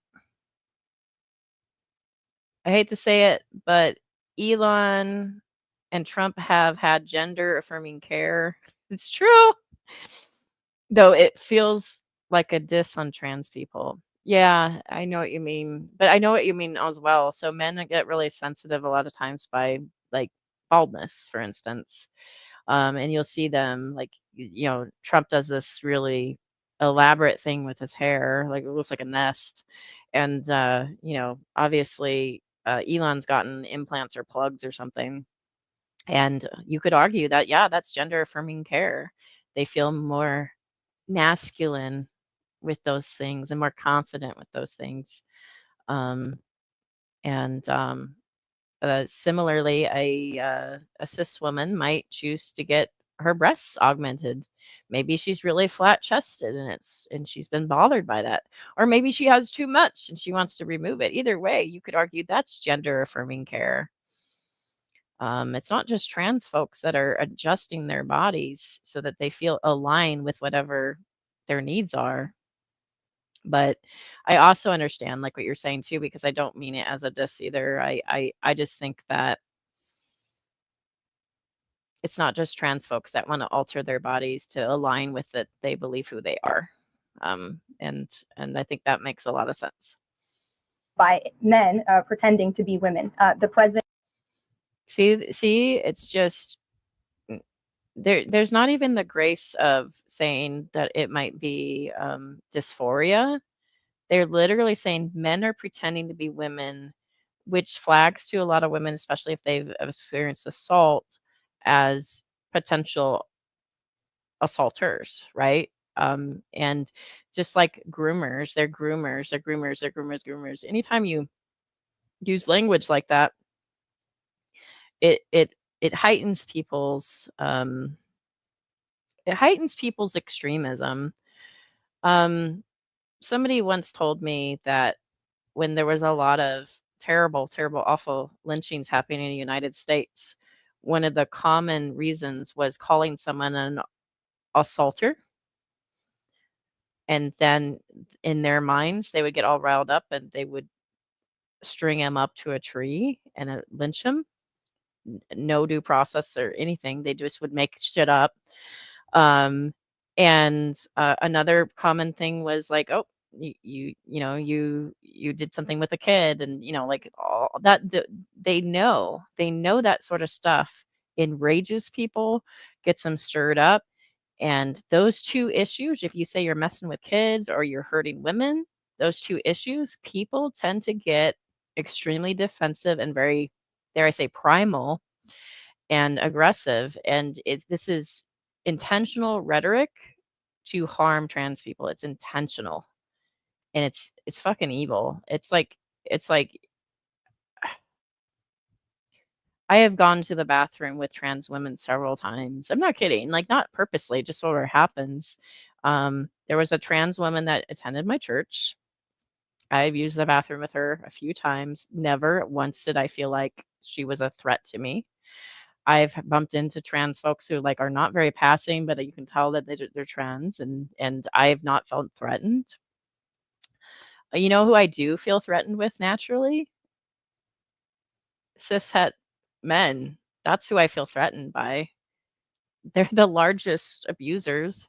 They're the largest assaulters, and not all men, obviously, right? But actually, you rushing into the bathroom to rescue me from a trans woman who's doing nothing is more of a threat to me.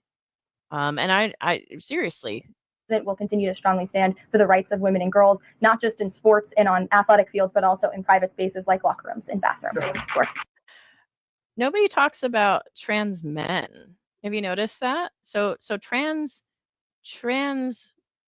women are a threat to sports.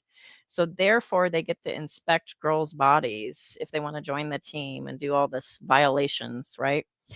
But trans men, on the other hand, they couldn't possibly beat a man, right? So like they won't be inspected. It's just the women. And that's why I think it's a backdoor to attacking cis women. I really do. I think it's normalizing that your body's not yours and your body's to be inspected. I kind of look at trans people as rare. They are. Like, it can kind of feel like there's a lot of trans folks online, because there are a lot of trans folks online that are pretty vocal, but really it's rare. It's such a small percentage.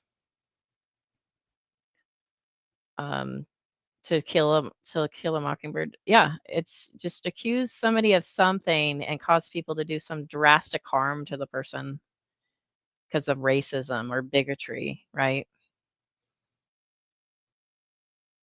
Go ahead.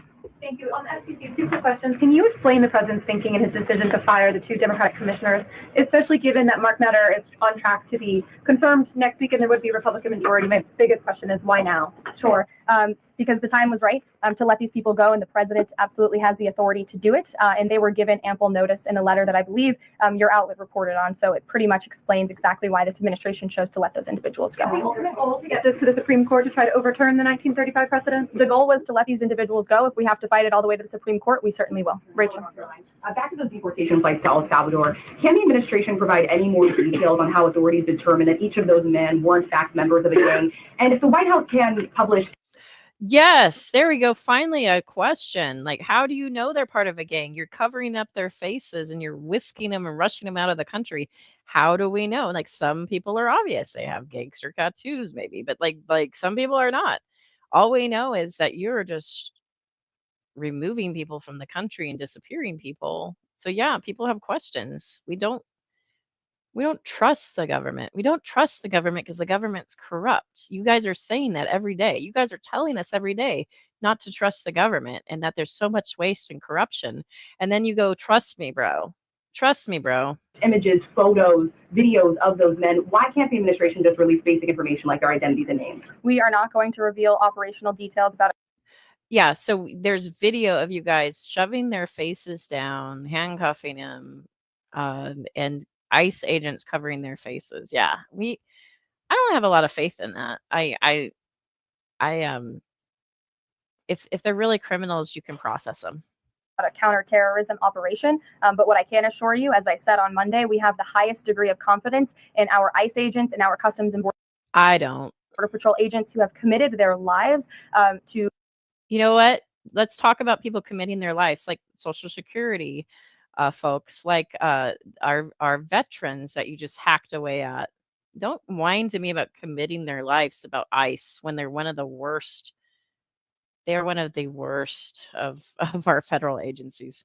Targeting illegal criminals in our country, particularly foreign terrorists, and they had great evidence and indication. Let's talk about our border patrol being bought off by cartels. That's a whole thing. Have the highest degree of professionalism, and they were 100% confident in the individuals that were sent home on these flights and in the president's executive authority to do that. Follow up. I feel confident. Trust me, bro. I know in the last briefing you cited privacy concerns as a reason why the administration may not be able to reveal the identities. What exactly are the privacy rights of immigrants who were deported that the administration says were dangerous enough to be sent to El Salvador and sit in a prison? Again, as I just said, we're not going to reveal the operational details of a counterterrorism operation for quite obvious reasons. We're trying to combat terrorism here in the United States of America. Jeff.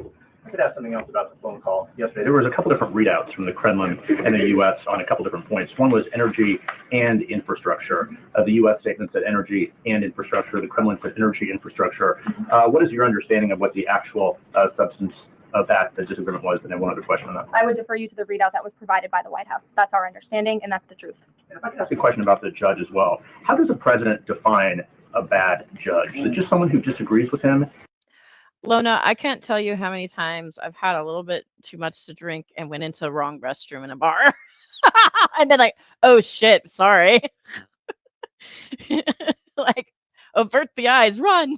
And is that a dangerous precedent in this case? Because this is a temporary ruling from Judge Boasberg that he could ultimately rule in your favor. Is he setting up a standard here for calling for the impeachment of a judge who may ultimately rule on your side? No, it has nothing to do with disagreeing with the president on policy. It's with disagreeing with the Constitution and the law. And it's trying to usurp the authority of the executive branch of this country. It's having baseless reasoning for these injunctions. And it's a clear effort by these judges to slow roll this president's agenda.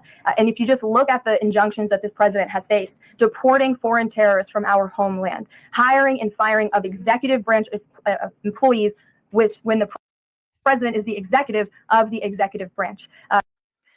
Yeah, except the hiring and firing employees should never be based on loyalists. It should never be based on everybody has to agree with me. That is antithetical to the United States. You couldn't find the urinals. Oh my God. Yeah, trust me, bro. That's the truth. Trust me. You also see an injunction by a partisan activist judge when it comes to the Secretary of Defense trying to determine the readiness of our troops and the qualifications of our troops in our armed forces. Does a single district court judge really have more authority over the commander-in-chief and the Secretary of Defense? He's not talking about the readiness of our troops. He's attacking trans folks that serve in the military. And you know what's next? It's gay folks that serve in the military. And the readiness. And you know what's after that? Women that serve in the military. We know how this works.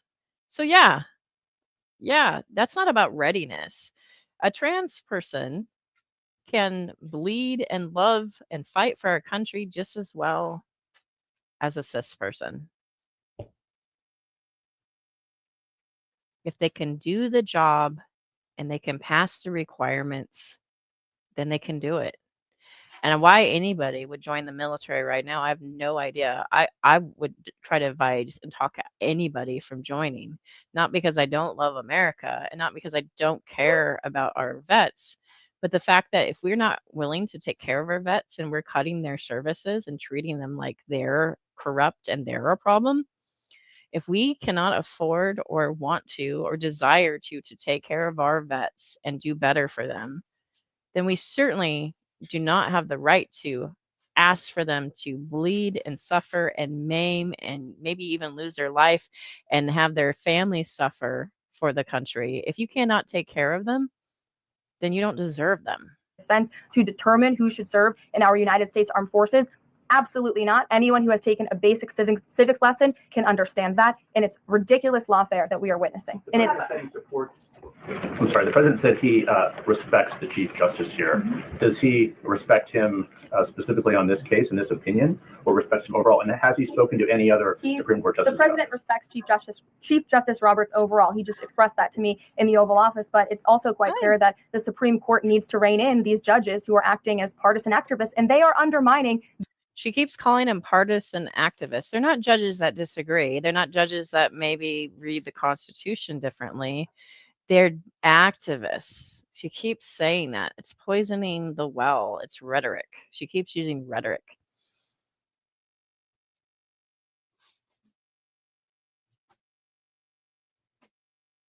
I know. I'm concerned that it's going to get to that point. I'm concerned it's going to go full Handmaid's Tale, and some of us are going to end up on the wall.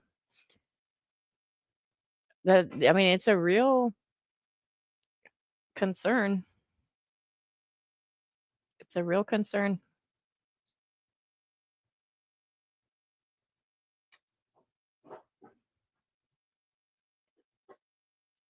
It is, and part of me, I feel like, well, I was like, guys, this is scary. Guys, look at this, and I would share this in different circles. People had this general attitude of like, that's not really what Trump's going to do. Voters for Trump would say that's not really what he's going to do. And they kept saying that, that's not really what he's going to do. And some of them knew that it's exactly what he's going to do. Like Michael Knowles, the commenter on YouTube, who him and Ben Shapiro are kind of friendly, fighting sometimes, but they're both on the same side. Michael Knowles, he drives me nuts. When Trump got elected, Michael Knowles straight up said, he's like, now we can tell the truth. Project 25 absolutely is going to be implemented. And he smiles with a smug smile. And he does it to try to get our goats, but he's telling the truth. It's really, he's like, yep, this is what we're actually going to do. The judicial branch, and it's a dereliction of duty on their behalf. Deanna, go ahead. Thank you so much, Caroline. On the call with Zelensky, did they discuss the minerals deal at all? Is that back on the table, and what do the Ukrainians have to do to get that back on the table? And no, now they want their energy too. Then one on the Russia call as well. Again, if we want their energy, it's not about like, wouldn't it be neat to run electricity? It's about nukes. That's what it's about. It's about getting something from the earth. That's what that's about. Provided a very lengthy readout of the call that was provided by the Secretary of State and the National Security Advisor.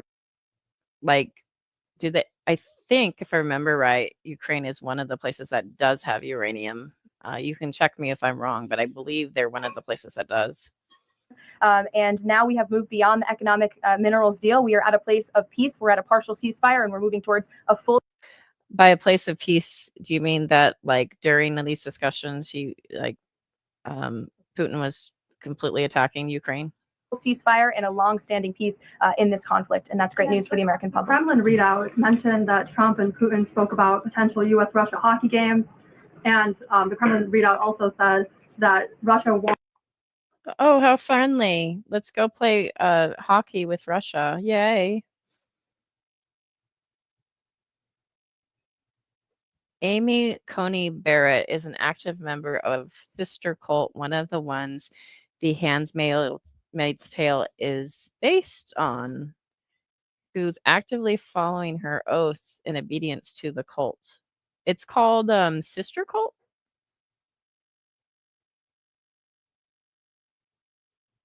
Interesting. I mean, not Sister Cult. It obviously wouldn't be called Sister Cult. It's probably like Sisterhood of the Traveling Idiots. But yeah. Wanted the U.S. to stop U.S. intelligence and U.S. funding to Ukraine. The president has said that conversation did not happen. Just wondering if you can get us any more clarity on that. And also, again, if it's energy infrastructure or if it's energy and infrastructure, because I think there is a big difference between that. Again, as for the readouts of the call, I would defer you to ours. And when it comes to the topic of hockey, it did come up. However, oh, fuck you. We should just dismantle hockey. We were so rude to Canada that we don't deserve hockey anymore. We're more interested in securing a peace deal than scheduling hockey games right now. Sean. Hey, about the deportation flight. So, was it the president himself who directed the planes to stay in the air after the judge ordered them to turn back? The president signed invoked the Aliens Enemies Act with a proclamation, which then directed the Department of Homeland Security and the Department of State to move forward with the plan of action. And as I said yesterday, all of the planes that were subject to the judge's written order took off before the order was submitted in court. I was asked and answered that question multiple times yesterday. The Aliens Enemy Act is where we've done some awful, horrendous things. So keep in mind, like, during World War II, FDR, who is one of my favorite presidents, also did some horrible things. One of them was the internment of Japanese folks, and he just absolutely uprooted and destroyed their lives. Folks were losing their business. They were ostracized from society. They were put in a camp. They lost their homes, their businesses, their entire life. Can you imagine if Trump was able to just take you out of your home and put you in some camp somewhere? I don't think we're that far from that idea. And just uproot your entire life. If you had owned a business, say goodbye to it. If you owned a house, say goodbye to it. If you have friends and family, say goodbye to them. Like, it's just frightening. And it seems like every time they invoke this act, something evil happens. Kate, go ahead. Is the president still considering pressuring Russia with sanctions or tariffs to try to get a full ceasefire? And is there any kind of deadline or timeline that the White House has in mind for when that pressure might ramp up? Again, the president had a nearly 2-hour-long call with President Putin yesterday. We provided a readout of that call, and we have his negotiating team heading to the Middle East this week to continue these discussions in regards to sanctions and any other details. I'm not going to give a readout. Okay, note to self, look up People of Praise group. Nadia says that's one of the cults that Handmaid's Tale was based upon. I was thinking about doing a video about Handmaid's Tale, about season 1 and 2, and then maybe doing like a weekly thing as are we on 3 or 4? I can't remember. But when this new one's coming out here in April, it is harder to watch Handmaid's Tale now. It was always a hard watch, but it is harder to watch it now. It kind of sickens me. So I do think it's important to see things like that, but it is stomach turning and sickening. It was stomach turning the first time. But now that it's getting closer to a reality, it's really hitting a different thing. Yeah. People of Praise, Amy Conan Barrett's group. I'll take a look at it. I know about the family, and I've known about Heritage, and I've known about how Liberty College has been fucking with our leader, so talking about right-wing extreme activists, Liberty College has been trying to pump out, and also Pat Robertson's group, I forget their name. They've been trying to pump out people in the legal system that are right-wing wackos for a long time. For a very long time, and efficiently. I think they've been doing a better job at being more successful at it. If you look at the legal card, look at even go on YouTube, look at LawTube on YouTube. How many of them are MAGA, and how many of their watchers are MAGA? It's just wild. It's just, yeah. If anything, I think our legal system leans right wing than left wing usually.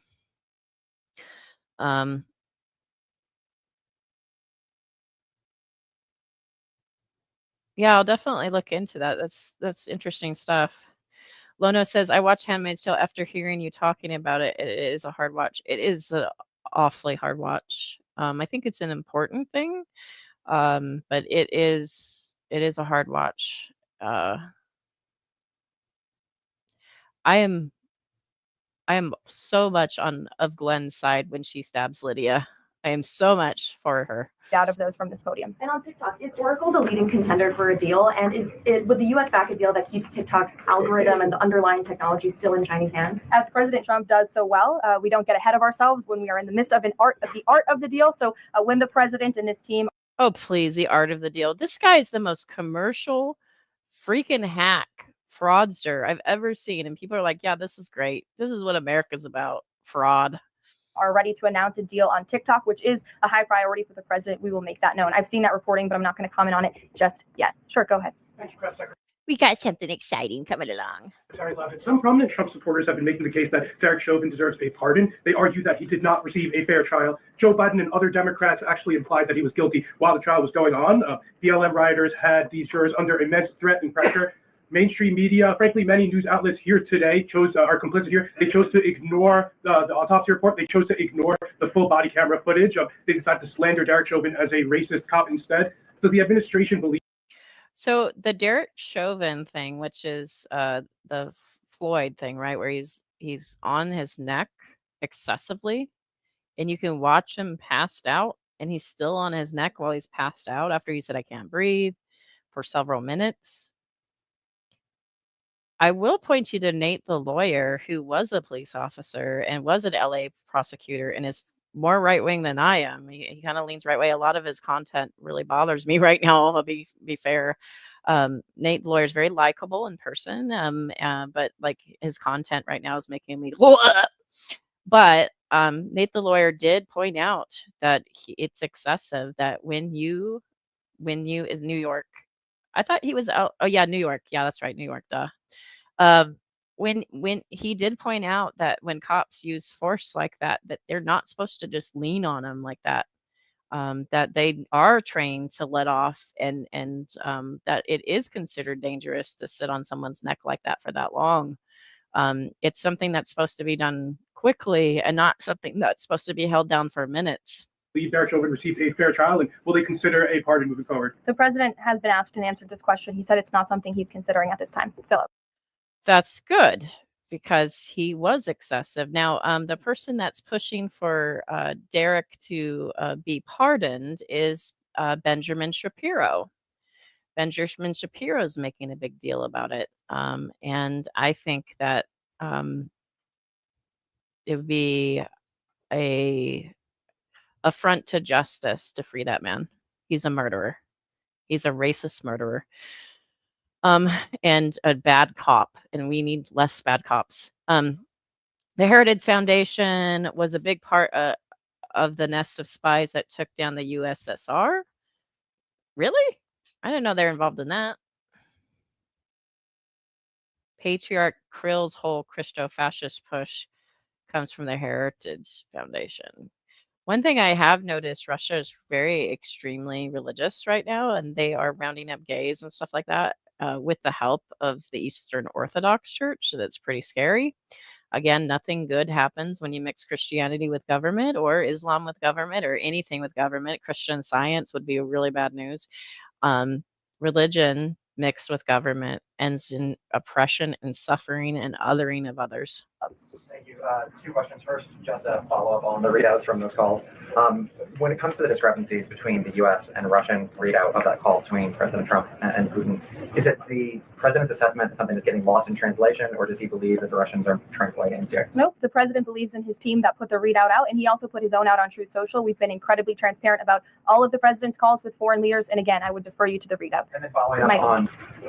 Thank you, Caroline. White House said yesterday that gas prices across the U.S. have fallen for the fourth straight week. 34 states now seeing gas under $3 a gallon. This limited ceasefire with Ukraine regarding oil refineries, energy, will that affect gas prices here in the U.S.?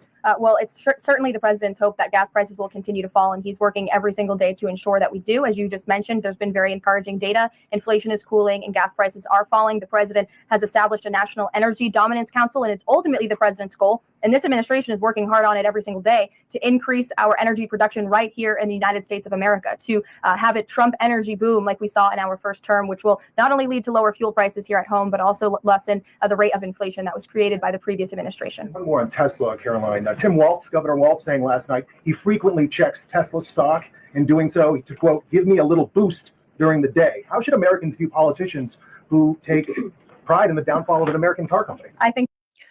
I think that's within our right. You guys, as in a lot of libertarians, a lot of independents, a lot of Republicans, always talk about the free market. It's a free market. It's a free market. It's a free market. If somebody is laughing at the downfall of a company that's participating in the free market, it's well within his right. I think that's quite sad, but I think Governor Walz unfortunately is living a sad existence after his devastating defeat on November 5th. She is rude, like really, really rude. This woman, I cannot stand. Hi, Jen. I can't wait to be in prison with you again. Hopefully, not a real one. Hopefully, a fake one again. um, Van and his wife got to visit me in the city, and we went and visited the Midway, and we got thrown in the brig. Van threw us in the brig and took a picture. There's a picture of us in the brig together. And I was like, well, orange isn't the new black. Just kidding. But yeah, it was funny. Reagan, go ahead. Thank you, Caroline. Across the country, Tesla cars are being lit on fire, dealerships are being shot up, Molotov cocktails are being used. There was a website posted yesterday that shared the addresses of private Tesla owners and reportedly had Cash Patel's information on it. AG Gandhi has called this acts of domestic terrorism. Does the White House have any indication that this is some sort of coordinated movement or that it's being funded by some outside group? And do you know if the investigation? Okay, correction. Yes, it was a real brig. It was a real brig on a real carrier. By the DOJ is being investigated as incidents of organized terror. I believe the Attorney General has made her comments clear on that. She is investigating these events as acts of domestic terrorism, and we fully condemn them. And as I said earlier to Jackie's question, we think it's despicable what is happening. Van, you're going to get me put on the wall. To not just this American company, but also their innocent employees. And again, innocent Americans who drive these vehicles. We condemn it wholeheartedly. Sure. More than 24,000 workers in 18 agencies are in the process of being reinstated. What is your message to these workers, and can you assure them they won't be fired again as the administration? All right, Savage Minnow writes. Oops, hang on. You got blued out. There we go. Savage Minnow writes, got sidetracked for a bit, as we all do when we're watching things. But I wanted to mention that if you want to watch The Handmaid's Tale without giving money to Scientology, you wouldn't download a car, but ARG? I have no idea what that is.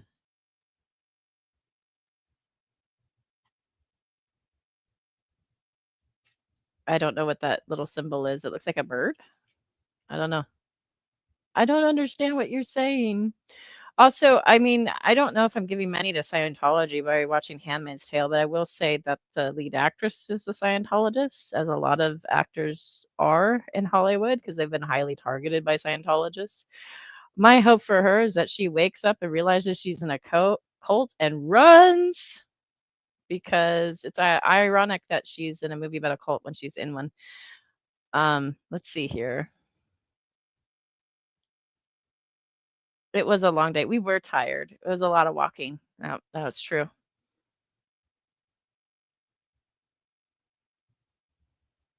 Yes, people in Europe don't put up with things. Like they like we're like hold signs and stuff like that, but Europeans, like I've seen some of the French riots and they're like wild. They're like, whoa.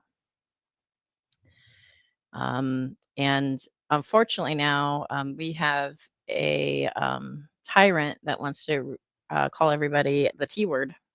Directs agencies to do more layoffs. Well, the administration is complying with the court's order. Again, as I have spoken about repeatedly, we think it's despicable that we have judges acting as judicial activists, partisan activists. See, this is, again, poisoning the well. Yes, we have right-wing judges. Yes, we have left-wing judges. But we have a lot of right-wing judges, probably more than left. Trying to dictate who the president of the United States, the executive of the executive branch, can hire and fire. We have never seen anything like this. We've never seen the hiring and firing like this. We've never seen him change out the FBI director and all the generals, pull a general out of retirement that's a 3-star general and put him in the place instead of a 4-star general that already exists. We haven't seen him fire and dismantle whole agencies and just cripple them or completely destroy or remove them. We've never seen anything like this, not like this. And so to act shocked, like we're all horrified, like this is like, well, you guys don't respect the president. No, we don't respect a king and a tyrant. This is the United States of America. We left the monarchy behind. We don't want that. We are fighting this in court, and we will continue to fight it all the way to the Supreme Court if we have to. Unfortunately, the Supreme Court court is very, very stacked. As for federal employees, it's been the very common sense position of this president and the administration that bureaucrats here in Washington, D.C. need to show up to the office just like the rest of America. Middle-class Americans, from doctors to business owners to teachers to law enforcement officers, have to show up to their offices every single day. And the president has made it a clear priority that people in this city have to do the same. And we are also continue to be committed to reducing the scale of our workforce and to reducing the size of our federal bureaucracy here in Washington, D.C. to save taxpayers money. Annie, go ahead. Thanks so much. In the statement that you read, you referenced the president's interest in helping return Ukrainian children to their parents and to their families. There's an organization that provides intolerant information about those children that their aid has been cut. It's a Yale University program that used foreign aid. And I'm curious if, as part of this new thinking with Ukraine, that aid might be unfrozen. I have no updates about that or that specific program at this time. Karen. Just to follow up on your answer to the question on the minerals deal. You said that the White House has moved beyond the minerals deal. What does that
mean? Is that no longer on the table? Nope. It means the minerals deal was that first set of framework that you all saw in that very public meeting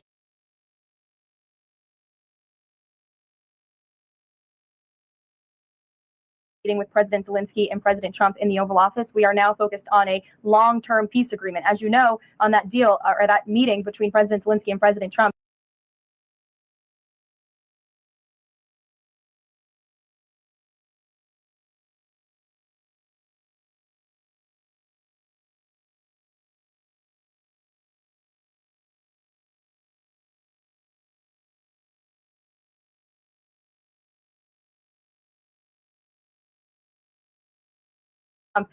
the Ukrainian president at the time wasn't talking about a greater peace deal. We are now at that place where we are talking about that. So we've moved beyond just the economic minerals deal.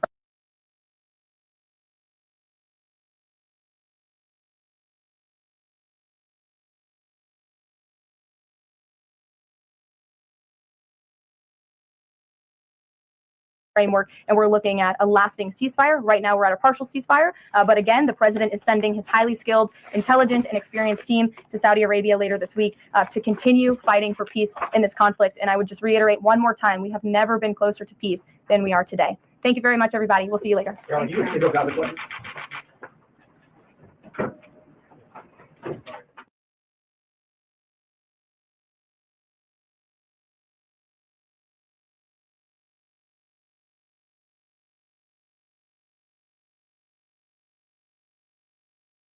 Oh dear, I didn't realize I was muted this whole time. Well, I was ranting about how there's things that matter more than money and how what kind of leader of the free world holds somebody that's being invaded by a dictatorship and be like, give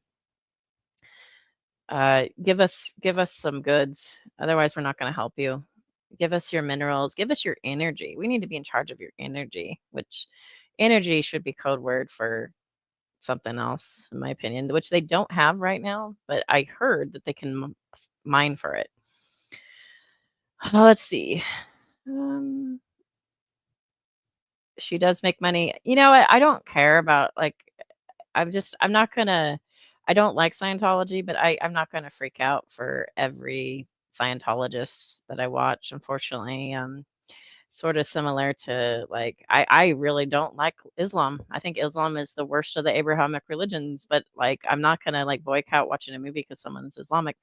But I do think that Scientology is unique in the sense that I don't really truly believe it's a real religion. I actually think it's like a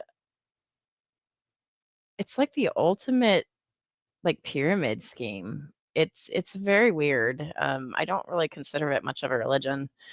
But either way, either way, Scientology is terrible, and I could go on and on about that. I don't love Scientology. It's a cult. Yeah, it's a cult. Um, and it's a weird, sad, confused excuse for a cult as well. Um, and it's creepy. And I think more exposure needs to happen, but they have a lot of power in SoCal and they have a lot of power in Florida. And so yeah, LDS too. I mean, I am for freedom of religion, but I also am for exposing the bad things. And there's a lot to expose in a lot of them, including Protestant Christianity as well, who loves to talk about the Catholics, but they're just as bad and less organized about it, but still just as bad. Anyway, I'm looking through the comments here. Van the Man says, Heinlein was strange duck. He was extremely socially progressive, but also a bit of a hawk on foreign policy and a swinger. Ah, okay. All right. So I think we watched a lot of videos. I'm going to throw the link out if you would like to come chat. I'm only going to take in people I recognize. Just because I do have some people that hate my guts. So one time on a birthday stream, somebody in the back room put up a video of somebody unaliving themselves for real. And happy birthday to me, right? Mess on a wall and everything. And so like I am very careful who I bring up. And so I will put the link out. But what I do is I say, if you would like to come up, I need you to prove that you are who you say you are. So that can be from either putting your camera on a backstage or that or I can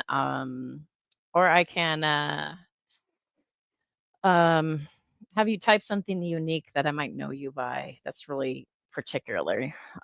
But most of you, a lot of you, I know what you look like anyway, and I wouldn't put your face up on camera here. But I'm gonna put the link here. And if you would like to click the link, you're welcome to come up. I know Nadia, I haven't seen you in ages. So again, though, this is very like, by the seat of my pants. Rose, Van, Minnow, y'all are people I know, and you guys would get the easy track. But I would just have to make sure you are who you say you are. And if you don't want to like click the link, that's fine. But I'm going to chat in the meantime for a little bit. So I'm not sure what to do. I've been writing my representatives. They're sick of me. I am getting responses back that are just politician responses, frankly. Sarah Jacobs, who's my rep in Congress, is starting to make an effort more, which is good. Her thing seems to be banging on about women's rights, abortion, and Ukraine, but there's other concerns, and I wish you'd get a little bit on board with those other concerns. But yes, if you are in a red state, it is imperative that you write your rep. If you're in a blue state, it's imperative you write your rep. Blue state people, if you have a rep that is a Democrat, your job is to push them into action. Your job is to make them not compliant and be wusses and wimps and pushovers, making the Heritage Foundation very happy. Your job is to essentially, legally, kind of bully them, make them take action. There is a app, and there is a you can look it up online. It's called Resist Bot, and there is an easy way for you to, hi Nadia. There is an easy way for you to uh, uh, your reps. It makes it really easy. It finds it for you. Rose, I can't see you. If you could flash your face, it's only me that can see you. So I see you. Okay. All right, you can hide your face now. Unless you want your face on. Yeah. Yeah. Unless you want your face. Yeah. Nadia's been on lives before, so she's like I just feel like I'm less distracted when I'm not on camera, frankly. So I feel a little more confident not on camera. I'm unattractive anyway, so I don't really care. Yeah. Oh, you're lovely, and I'm so glad to see that you're doing well. So are you in Germany right now? Yeah, that's it. Okay. All right. Well, And, congrats, right? Do you have friends there already or contacts? Yeah, although I'm I guess vacationing, so I'm in the Esperanto village, which is a bit away from where the friends are, but I guess theoretically they have a great deal of people who speak Esperanto here. Oh, good. Good. Well, what has made you, I mean, this is a really obvious question. I think trans folks have always been under attack, but what has made you feel the urge to have to leave the country? What is the most prominent reasons? I think I know the answer, but I wanted to hear it from you. It's a matter of who the people are, right? Mm-hmm. Also, the fact that I'm not really fooled by the whole thing about like the Trump administration last time not having got a great deal done, and where there's an actual different set of handlers and so on this time around. Right.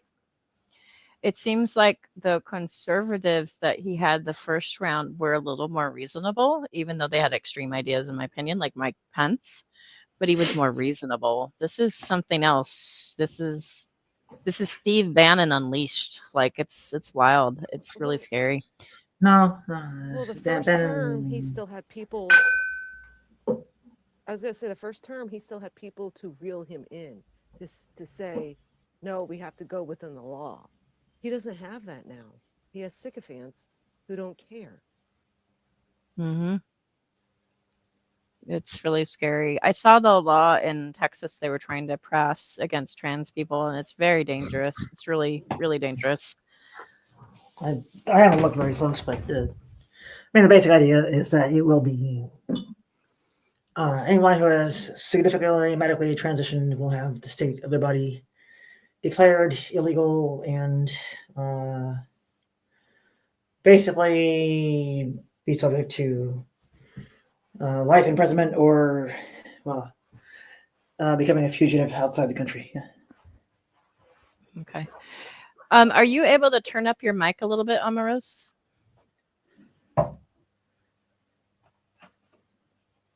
I'm not sure how. Hold on. Yeah, I do not hear you very well either. Trying to bring her up.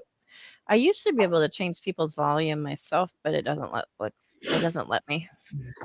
Must be this So I can change Nadia's volume, but not Amarosa's. Probably because you're on a mobile device, I'm guessing. I am. Is this better? Yes. Yeah, that's better. Okay. It had the auto volume on, so there you go. Okay. Minnow, if you would like to click the link, it's up above. Or I can just repost it again. I'm trying to decide how we help. I mean, honestly, I'm concerned for my own self, right? I anybody that's bisexual is also at risk. It's just that I think we're a little less at risk. But I think that I've been trying to figure out how do we help trans folks, because I think it's getting to the point where eventually we're going to have to say, I don't know anybody. I don't know what you're talking about, kind of thing.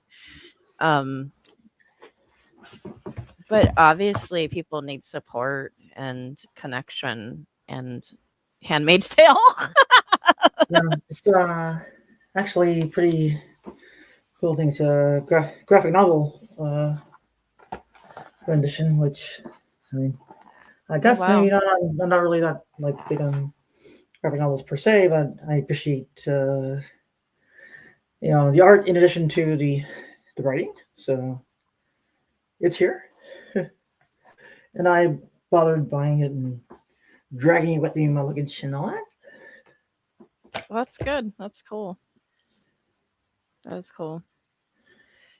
Did you feel a little bit alarmed about Elon Musk trying to affect German politics? Did you see those videos and stuff that he's doing? Yeah. Oh, sorry. Yeah, it was pretty blatant. Like I guess yeah, somewhere in the realm of like double genocide apologism or whatever. Yeah, So don't be yeah. ashamed of your past. Be proud Germans. It's like sounds like dog whistles to me. Obviously, you can be proud as a German because there's things to be proud about, but there's things that similar to the USA. Well, not that we have had a Holocaust, but well, kind of. Like I think we should be ashamed in the USA of the Trail of Tears. I think we should be ashamed in the USA of slavery. These are horrendous things that we are in our past, and the reason why history matters is so we don't repeat them. And so, like when Elon rolls around from apartheid South Africa and rolls in and says to us, "History doesn't matter," that really concerns me. Yeah. Wasn't Trail of Tears one of the times? There's been like a couple times the president has disobeyed a court order. The courts. I think Trail of Tears was one of those times. Possible. I'm also I unsure. I feel like Truman is the kind of guy to disobey orders. Truman's the guy that authorized the. It wasn't under FDR. It was under Truman, I believe, right? With the nukes? bombing of nuking Japan. It's pretty. I mean I that think that was FDR was the other one. yeah. FDR did the internment of Japanese, which is really fucked up. Yeah. The, All right. I see you, Minnow. I'm gonna put you on when you're ready. Okay, there you go. His I think didn't he defy the courts Yeah. about oh God. It wasn't JFK did. internment camps. JFK, well maybe. JFK also defied and just did an executive order and pushed anti-segregation laws into effect. It was JFK that pushed that, and there were a lot of people fighting him. But it's like they did it, and it was a good thing that came out of it. Yeah, it was a good thing. Unfortunately, the Trump administration, the Trump administration is now taking anti-segregation rules out of the federal laws. Have you seen that? There's articles about that. It's not just anti-DEI, it's anti-segregation laws are being taken away, which is really disturbing. Yeah, it's also a precedent that is very easily misused. Because the noise, I guess maybe not noise, but the I guess maybe grapevine chatter for people with Republican connections that I hear is that the occupation of blue cities by National Guards from red states that's planned is planned to be justified by similar arguments, I guess. But I've heard that like they might target sanctuary cities or blue states like that. Yeah. It is really alarming. So that means like California, Washington State, Oregon, Maine, Vermont are all at risk, and New York. Well, every state is, cherry red outside of its major cities, right? So they only really have to Yeah. Well, Not keep in surprising. mind that land can't vote, right? So a lot of the cherry red that you're seeing is land, but still, yeah, you're right. Well, I City, mean, land does get allocated shares of votes in a number of circumstances. So, unfortunately, even though we say land can't vote, it kind of does. Texas. Yeah, I mean, Yeah. Go ahead. Seven. realistically, like, well, I was gonna say, like, realistically, isn't it like Wyoming that, like, where your vote counts the most if you live in Wyoming? We have DEI for our voting system. Really, Yeah, we really do. yeah, but like the conservatives aren't going to recognize that. I was mind blown with like how many conservatives, like how many farmers like came in like complaining about this shit and complaining about DEI. Right. And It's I'm like, thinking, but you are DEI. they don't see that they are. They don't understand that because they're racist bigots, unfortunately. Yeah. But they don't see Yeah. that, like, so they're always dogging on California, and I'm a bias, right? Because I am Californian and I've lived here my whole life. I was born in Alabama, actually, but I am Californian. Oh, And she comes from Alabama. and I come from a conservative family, actually. But that being said, like, they always are dogging on us as being the welfare state, and we let in all these, I'm going to use their language, all these illegals. That's what they say, and they just dog on us all the time, right? And that we're commie, and that we're all sodomites. Sometimes they're excited because they think all the gays in San Francisco get to be annihilated or whatever. Like, they say all these horrible things about California.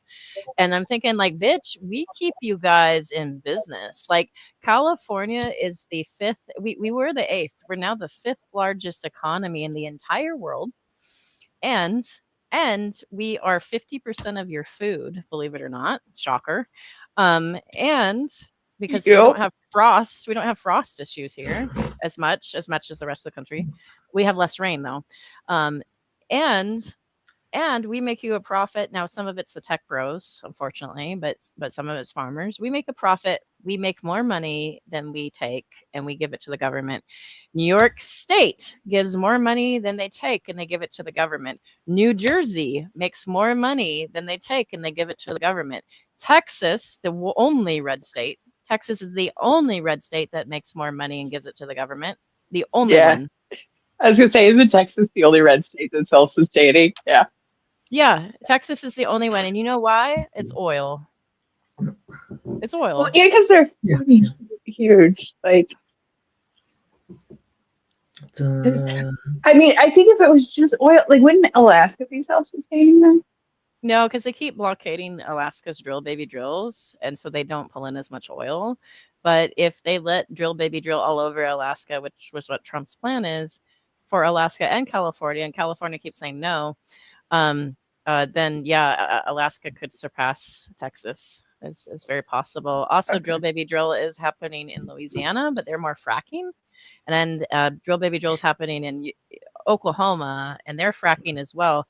But my understanding is fracking brings in less oil, is what I heard. I don't know if that's true, but Well, it's not just the fracking rinsing less oil. It's that I mean, it has a vastly shorter lifetime, and you very quickly run out of new places you can drill your holes to do the fracking. So it has already been going on long enough that I guess the new places to go drill new holes for fracking are running out.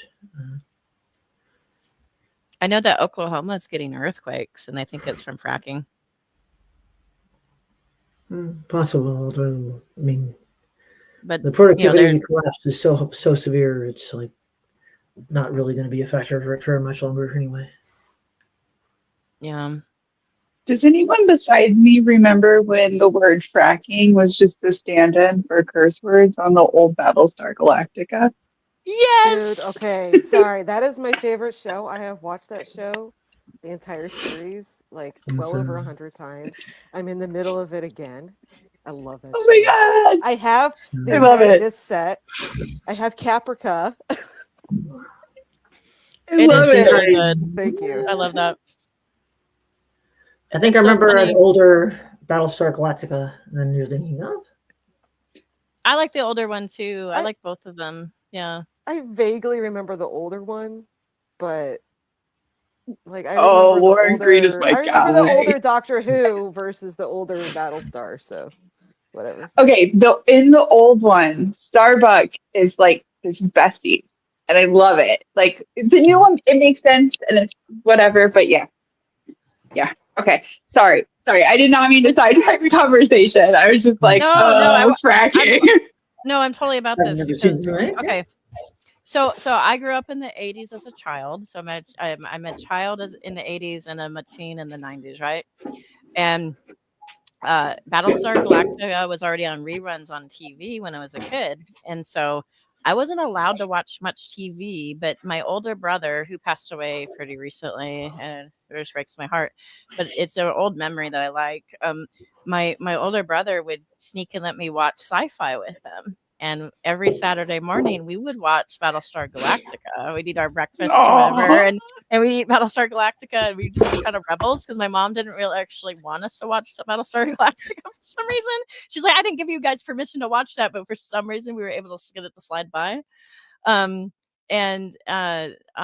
Like I didn't like the teddy bear even as a kid, the teddy bear robot. But The Starbucks was Daggett. way It's the cool. Daggett. Yeah. Starbucks was way cool, and I remember that. And then when I saw the new Battlestar Galactica, one of my really good friends was like, "You have to watch this, you'll love it." And I was like, "Okay." And I did love it, but it was sort of a different flavor. But yeah, both are really great. I love them. Yeah, yeah. Yeah, I feel like they did a good job of reimagining the old show. And like I think when I first saw it, I was like really upset. I was like, this is not like they changed like the whole backstory with like the Cylons and everything, which like whatever. But like as I got more into it, I was like, it makes sense. I don't necessarily maybe agree with like all of it, but like it is like such a good cohesive project that like it's okay. If that makes sense. What the frack? I've never I seen love it. it because it's like a little microcosm of society. And just seeing all the different like nuances and stuff about government and government is politics, but government versus military, and then you have all the people. It's like you have to take care of the people, and I just love it. It's like a little microcosm, but it's that show does show that the narcissist will try to fuck up everything. I'm sorry, excuse me, frack up everything. What the frack? Frack it up. It's true though. Was that in the original show? Because I don't remember it. Yes, and it was like two like times 10. It was every single cuss word was frack. So it was all just like fracking. Every cuss word. Frack. I'm under fire. I'm under fire. Frack. I'm going down. Yeah. Mormonism's face. Yeah, it's true. Did we watch The Expanse? I have not watched The Expanse. I hear it's good.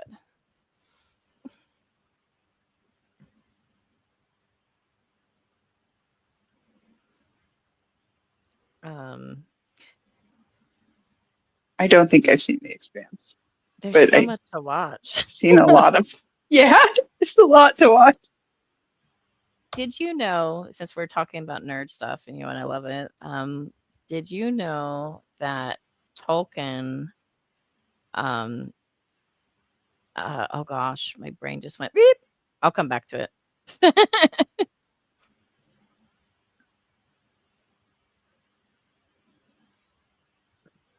Speaking of nerds, people who send good vibes through the universe, if you could send some out for TikTok Bunny, she's in the hospital right now. She's not doing so well. Wait, who's in the hospital? Cora. Oh no. One of my favorite nerds. Yeah. I'm sorry to hear. Cora, get well. We're pulling for you. Yeah, if there's anything you guys need, let me know. Yeah, I think she'll be okay. It sounds like she'll be there till Monday. So they're not giving me a whole lot of information. I spent like all day on the phone today trying to, but yeah, Okay. good Well, times. I hope she's all right. Yeah. Oh, this is what I was gonna say. Tolkien did not like Dune. And he made a big deal about it. Yeah. And He kind of backed down from that when he was older, though. did I he? thought. Yeah. Yeah. He didn't like I don't that. think he survived being much older. Yeah, he was getting really old then, right? So he Maybe. said that like he didn't like that good and evil seems to be kind of muddled, and that he felt like there wasn't like a true good or true evil. But that's Not kind of how uniform. life is. Yep. Like That's one of the things I love about it. So, it'd be nice if everything was so obviously evil and obviously good, but sometimes it's not, and it's more muddled. Though I think sometimes there's obvious evil and people are like, duh, anyway, like Hitler or Trump. Well, yeah. if, But well, if anything so evil were obvious, nobody would go along with it. Right? That's what I'm saying. Is it's like it's never not obvious to some. Yeah. It can never be obvious if it's going to ever get any kind of following to actually be powerful enough to have the effect, right? I am like, I'm struggling with this Trump derangement syndrome label. so what that they is that love to use exactly? that. I kind of keep ignoring it, but it's our hatred for Trump or something that's irrational, or what is it? Yeah. Yeah. Pretty It's much. perfectly rational. And It's like, perfectly rational. I'm really seeing it more on the other end. They're the ones with the Trump supporters, the diehards, are the ones with the derangement syndrome. Like, I can give exact reasons why I think Trump is evil. And when I hear Yeah. somebody complain about Obama, they rarely have exact reasons of why he's evil. yeah. Yep. And what I get a lot, well, from personal experience, is the apologetics for Trump. Oh gosh, so many. Like, And I'm just like, how can you be this dumb? well, also like It's- why do we hold normal people, everyday people, to higher standards than our politicians? My thing is, I think people kind of overemphasize his significance. I mean, now granted, there is kind of like where he's a, I don't know, I mean, I wouldn't necessarily call it singularly, but the charismatic kind of focal point of this whole thing. Yeah. However, sure, he's a evil, child molesting rapist, whatever, who's also not very good on a whole bunch of other fronts either. Epstein Island. Yep. Yeah. And raping Eugene Carroll and everybody else and all that. So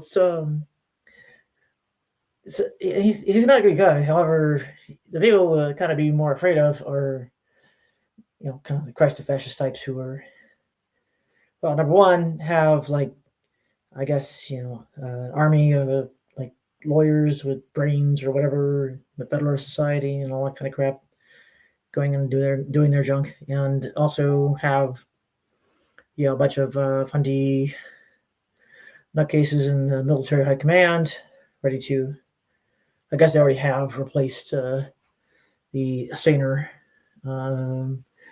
people all in those places too. So it's, you got people in an apocalyptic death cult with their fingers on the little red button and ready to, kill all the gays, trans, I guess, adulteresses, and everybody else. They won't go for the adulterers and adulteresses first, because they have to go through all the trans folks and gays first, and then they'll make their way over to the porn watchers and the adulterers and no fault divorce and stuff like that. And then all of a sudden, people will suddenly care. It'll be like magic. Well, yeah, because it'll hit the Republicans. They already banning Pornhub and all that kind of stuff, right? Right. Yeah, it'll hit the Republicans and all the maggots that are, But keep in mind, out there those doing are their stuff. Those that are millionaires and above will be untouchable, most likely. They'll just be untouchable, unless they're a political enemy, right? And then No, most likely it's just sure thing, yeah. Now I know that like some dictators get rid of oligarchs. They use them and they get rid of them when they consider them an enemy. And I think that's like the key is if they consider him an enemy or not, right? There's no real oligarch there, though, right? I mean, the senility, I mean, which you can tell is vastly more severe than whatever had Biden had going on, because the confabulation is a drastically more extreme positive symptom than Biden's negative symptom. And I agree. there's nothing there. There's no one there. Nobody's home. Right? The whoever is manipulating him is calling all the shots. Do you think it's Elon? Because Elon has an awful lot of power. I don't think I've ever seen anybody with so much overt power as him. I don't think I've seen a president do as much as he's done. No, when the stock holdings collapse to the point where he's not going to have enough cash holdings to bribe his way around the way he's been doing. It might diminish, but the fundies have staying power, and their businesses have been riding on real price to earnings ratios and not just kind of hype bubbles, right? So, See, I kind of it's feel the opposite. I feel like the fundies have less power and the tech bros have more, but you feel like it's the opposite direction? I mean, they both have a cut. Of course, the whole kind of potential collapse or whatever of Elon's fortune is not going to, I guess, entirely put the entire rest of the tech sector out of business, right? So that's true. Peter Thiel's just doing fine. And when after Elon falls, you have Bezos and Yeah. Was I that? said Peter Thiel's doing just fine. Yeah. Well, he has a real business model, right? As opposed to just blowing tech bubbles with basically illegal pump and dump scams on Twitter or whatever. So, yeah, it's he'll be influential and be doing his thing. Although, well, without the kind of outsized fortune of Elon in the mix, it may not have quite the balance that it does now in the mix of influences. So it might actually be more dangerous because the fundies, of course, are more dangerous in a way. The fundies have here's how I feel. I feel like the tech bros are going to oppress us by eroding our workers' rights and eroding unions, everything like that, and just completely just crush us.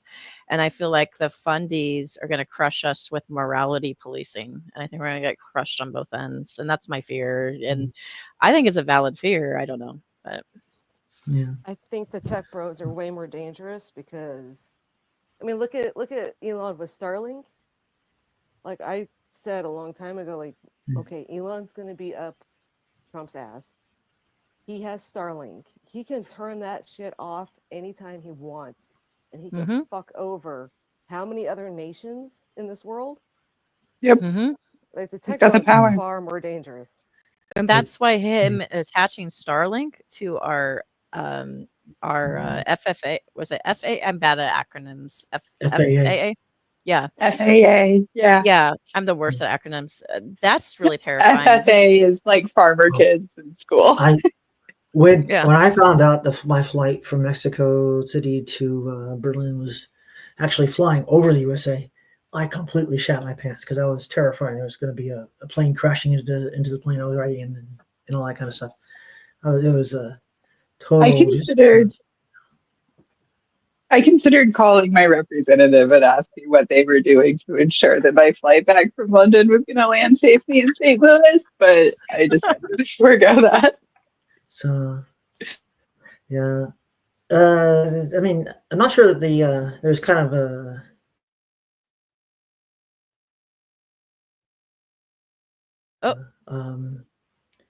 tech bros on the economic agenda. Like when who was it? Michael Knowles, said that he doesn't want to turn the clock back to 1950. He wants to turn the clock back to 1150. What? What? No, he's got workers' rights in the mix of societal changes he's wanting to roll back as well, right? So He was going back to feudalism. Well, that's what the Dark Enlightenment is. It's essentially feudalism. Look up the Dark Enlightenment. That's what Peter Thiel's a fanboy of. So, well, it's okay, here's Curtis the thing, Yarvin is basically a plagiarist, right? The people to look into the Dark Enlightenment or Neo are Nick Land and Hans Hermann Hoppe, right? The Democracy, the God That Failed, 2001 is probably the top book on that front. If we return to feudalism, I don't know if like my feminine wiles could hold out much longer. Well, I'm screwed. I don't have any feminine wiles. Like I don't have that going on for me. Right, like we're kind of fucked. Matter if you were born in the right class and place and everything else. So that's what I'm saying, is I'm kind of fucked on that, all right? Like I grew up kind of rich, but like my mom fucked our family over a few years back, so I'm not rich anymore. And I've never been rich, so I'll just stay not rich, and I'll die. Because I don't have my looks, I'm fucked. My retirement plan now that my 401k is losing so much, 401k is losing so much money, and they're killing Social Security at the same time. My new retirement plan is just to die. That really is like literally my thought process. Yeah, I've been there for a long time. Yeah, I've been homeless more years than I've been employed in my life. So I know you've been dealing with that, and that's terrible. Yeah. My brother always says that like the goal of life is to run out of breath and money at the same time. And like it looks like it's coming sooner and sooner all the time. I'm just saying. That sounds like boomers' goal of life. They're like, I got this house from working a summer, and I got my education from working a summer, and I'm gonna die with it. And fuck you guys, I screwed over the world. Goodbye. That's my brother. Like he doesn't have kids. He's got like a 6-figure income. He's like, fuck you all. I'm gonna spend my money. Yeah. He's an asshole. He's an asshole. Yeah, I'm not a But fan I love of him. thinking, but the meth and money mix is a very clear and present issue, at least for me, because like apparently one of the more successful treatments for long COVID is to try to treat it as if it were, otherwise idiopathic narcolepsy, and the treatment for narcolepsy is basically hopping people up on stimulants to keep them awake. Oh, you have long COVID? I supposedly do too, but like long COVID's one of those weird things where long COVID is presenting so differently for some people. It's really weird. But yeah, are you dealing with like a lot of fatigue?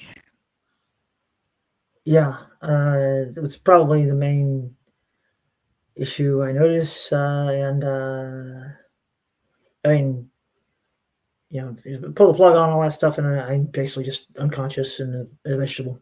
So, yeah, I'll tell you this: they're waffling because they said long COVID presenting, and then they said autoimmune, and like they've been kind of waffling, trying to figure out if it's like if I have an autoimmune that just triggered. But they went through the rheumatology thing and they couldn't figure it out. But I guess basically for me, and again, I've been like searching in long COVID groups to see like, what are people doing? And for me, it presents like extreme fatigue, which I get quite often. Like I used to be a hiker and shit, like, and now I at max can do 3 miles, which I know sounds like a lot, but like I used to do like 10, like I used to be a fit person. My asthma is far much worse. My autoimmune stuff keeps happening. And what happens is basically I get a flare up and it looks a lot like CF and a lot like fibro, which I've never had before. And my bones hurt. Like I have deep bone pain, which is really weird. And so they tested me for leukemia, and then they did a PET scan, and they can see that I have activity in my bone marrow. Like my body is making a ton of white blood cells, and it's only one kind of white blood cell, and then the other one's like less. And they don't really have a complete answer, and it's just like a big question mark. But I hear that if it is just some other autoimmune or whatever, they've gonna like the rheumatologist was like, we still don't know what COVID triggers. He's like, we just figured out that COVID can trigger, or not COVID, Epstein-Barr virus. They just finally figured it out. Epstein-Barr virus might be one of the triggers for MS. They've just figured that out. Like that wasn't too long ago, and so they're so far behind in this stuff. And now with research cut, I don't have a lot of hope. Like well, there's not really a whole lot of interest in, I guess, figuring out something scientific that would legitimate a large number of disability claims. So they're basically like pulling the plug on all the research, which wasn't very widespread or well funded to begin with. Right. We're so screwed, like in so many And then ways. it's not even just the United States either. It's the entire world is kind of like hey, we do not want to get buried in disability claims like this. Yeah. So when you have like a autoimmune thing like I do, and it's unnamed, it's like, well, it puts your job at risk because you obviously have times when you can't work, and then it also makes it harder to file for any sort of FMLA or disability, because it's like if you don't have a name for it, like kind of thing. And California recognized long COVID, but yeah, it's a difficult claim to get through. Yeah. So right now I can work because of the job that I have, but I wouldn't be able to work every job. Like the jobs I used to be able to work, I can't stand for hours anymore. I can't do that for hours, and it's just yeah. But I don't know. I mean, I try to explain in my case, I'm just explaining for my case, like I try to explain to my doctor, like I can't even like go out and have fun sometimes. Like there's a lot of times where actually all the time, if you say, hey, it's a Tuesday night, I happen to be lounging right now talking to you guys, but it's a Tuesday night. Do you want to go out? I'm going to look at the time of the day. I'm going to look at if I work tomorrow, and I'm going to say no. And it's not because I don't like to socialize. It's because I don't have the energy to expend, and I don't want to trigger anything. And so I now have to choose my battles. Like it's just weird. Like somebody said, hey, do you want to go on a hike? Normally I'd jump on that and say yes. But now I know that if I overexert myself, I end up in a flare up for days. And it's just, I have it's weird. good sense of it. So I get to all kinds of things where I'm like stuck places, and I'm like massively out of breath, and I'm trying to, I guess, I've overburdened myself with suitcases and everything else, and I can't actually continue to move or I guess pull along with me or whatever. And a lot of sticky situations. Yeah, and there's so many levels of this. Some people are more neurologically affected, which looks like it's one of the worst. People that have severe neurological symptoms seem to be, that looks like the worst out of all of them to me, but they're all terrible. But it's just so random. And COVID just, if you look at COVID as more of a blood disease as opposed to like just attacking your lungs, it really does attack your weakest link in your system. And that's why my understanding from a biologist explaining is that's why it's presenting so much different from different people, because it's attacking different symptoms, different systems of your body. And so I don't know, but it's wild. More research needs to be done, but if they're going to defund the research, well, we're going to good luck. The Chinese I think it was Eric Lee, but I'm not sure. It was doing a like TED Talkish thing back in 2020. It said that the West was going to collapse from long COVID. I mean, it doesn't really need a quote unquote officially acknowledged disability burden to get his wish. I mean, people stopping functioning and collapse society just as easily as I guess whatever fiscal quote unquote apocalypse people think is the danger from their point of view. I've gotten to where, sorry, keep coughing. I've gotten to where I've kind of given up on finding like any answer in the US with the US medical system. Like that's a lot of the symptoms you're describing, actually almost all of them are like shit that I'm dealing with. And it's like I've been dealing with it for 7 years, going on 8 years now that they have documented at the same clinic that I've been going to them for the same issues. Obviously it started like before that, but like this is how long I've been asking these same people for answers. I don't think I'm going to get any. It took my sister 13 years of going back and saying, I'm having this problem, this is happening. And they go, yeah, we can see that it's happening, but we don't know what it is.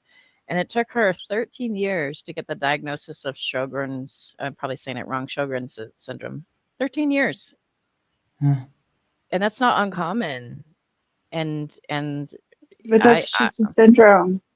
That's not an answer. Yeah. Yeah, I mean, like, I have POTS, but like they don't know what's causing the POTS. They just know that I have this cluster of symptoms known as this syndrome. Did you have POTS after COVID? Because that's a known thing after COVID Yeah. that people get. Yeah. Yeah, the POTS thing is pretty bad too. Now, I've always And, had like weird blood pressure things. Like I've always been the person who like gets lightheaded when I like cough too hard or sneeze or even laugh too hard. But like it's gotten like at least 10 times worse after COVID. Yeah. After You know I what? was sick with what I believe was COVID. However, at the time we didn't have tests for it. So Right. I was never aware of it. Well, this was December of 2019. So February of 2020 for me. Yeah. Mine was. I can nail down when because I was in the hospital was a different thing at the point where I was most likely exposed. Of course, Mine February was 2020. May of 2020. It took me a while to get it.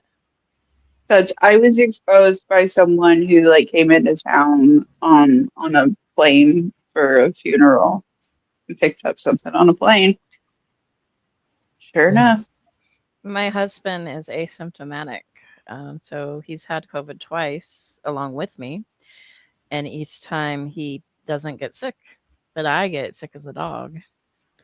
Well, when at the point where I believed that I had caught it, I was having, I guess, maybe trouble with some other things, like I guess, pyelonephritis, or it's an infection that goes right into your actual kidney.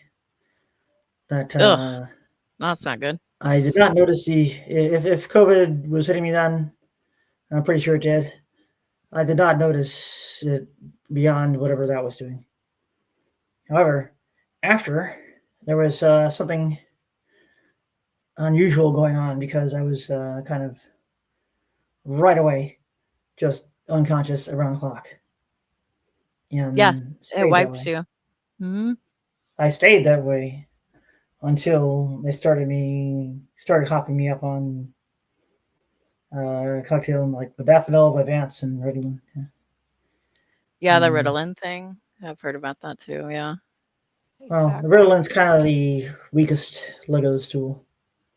However, Bye, Amarose. Oh no! I think she said spackle and then this left. So I think she said I gotta go or something. Well, we love you, Amarose. It was good to see you. Good to see you, Amarose. Bye. Cheers, Amarose. Yeah, sorry I couldn't hear you better.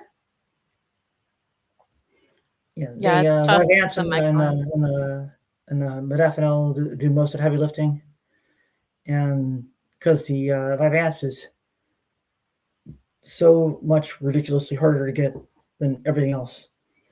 Rose, welcome back. Modafinil gets leaned on in a way that absolutely nothing else does. So, and of course, there's the entire kind of tolerance spiral, which, because there's all kinds of weirdnesses with actually getting these things for a number of reasons. There's a lot of trouble effectively managing, I guess, build-ups of tolerance. Modafinil's got like real bad tolerance build-up, and then the Ritalin's kind of been knocked out as one of the legs of the stool, and the Vyvanse. While I can get a hold of modafinil, because I guess the rest of the world outside the USA does not regulate it as tightly. The Vyvanse is a very, very open question as to whether I will be able to get outside the USA at all. I don't know. That's kind of the, yeah. Well, if Hey, you hang Spackle. out in Germany, I have more hope for them. Hey, what's up?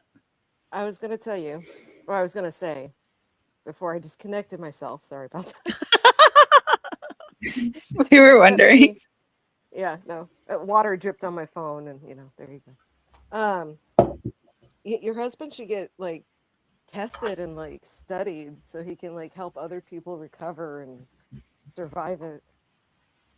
Right? The asymptomatic people, I feel like they have like something like, Yeah. give me a shot of whatever you got. Yeah. No.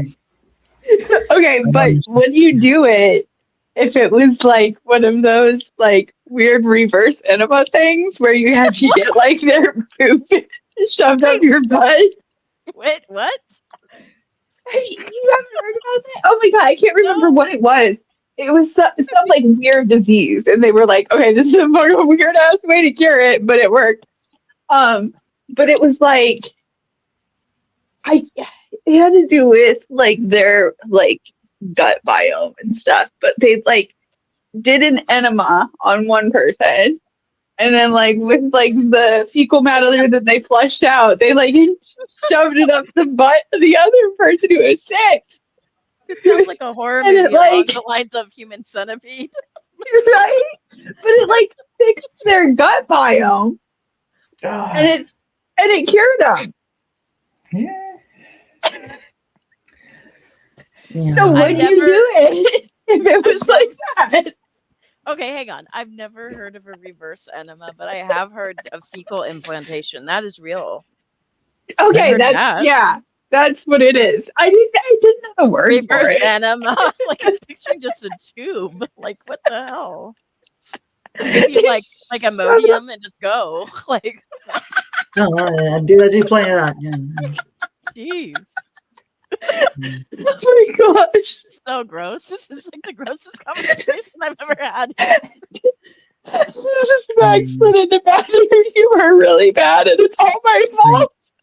I can't breathe now. Keep going. This is the only thing ongoing in my life. I mean, there's a whole like little headline thing here: fleeing the Nazi states of America with 3Ks, right? So it's like, yeah, I gotta do a lot of fleeing fancy America. footwork so I don't basically get deported right back to the U.S. Don't get deported. Do not get sent back here. I feel like every trans person should be able to claim asylum because it's legit. It's so legit right now. Well, nowhere's ever going to do it. I mean, right now, as things have been going, even before Trump got there, came on the scene, there's like the definition of genocide, according to international law, is excludes LGBT people as like the target groups. And the Oh, part of good. it So if was- I'm was thrown off a lobbying building later, it'll be fine. by I won't be able to. organization for Islamic Conference, and the Vatican also rallied its forces to get the votes together in the UN General Assembly to keep it from being passed. And You got, Saudi Arabia, routinely has public executions of like Executions, 100 yes. people, 100 LGBT people at a time when they, have them burnt at stake, crucified, beheaded. Iran various spent a other lot Okay, of we don't have that things. here, but like we Yet, have. Oh, they want it. They yet. want it. That's They want it. exactly. That's what I'm saying. Is like I mean, like they in my state they stopped anybody who's on like any type of state assistance and stuff. You can't be on HRT. Like they just like took their HRT. Huh. That's, Like they've never covered like any type of like other like transition assistance or anything like that. This is the only thing that they've ever covered, and now they took that away. yeah, I guess technically and I'm missing a lot more and hormones. Just the that one. I'm also missing my pancreas and my thyroid. So you pull the plug on hormone replacement, and I drop dead like within hours.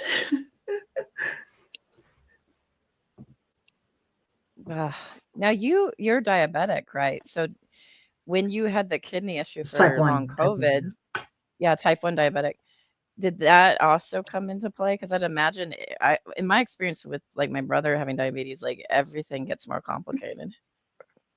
Yeah, everything gets more complicated. I mean, anything kind of issue kind of impairs my ability to take care of myself in the slightest, and I sort of immediately have, the whole ketoacidosis, Yeah. dropping dead on the spot kind of issue. Yeah. Yeah, Jeez. especially with type 1, like just getting sick, it messes with your body so much. Like you can't regulate anything. Yeah. Your immune system's just like, nope. Guess we're sick now. Yeah.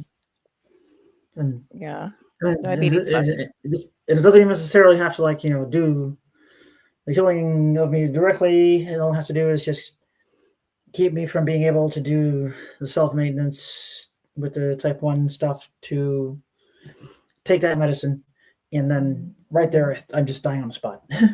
Because yeah.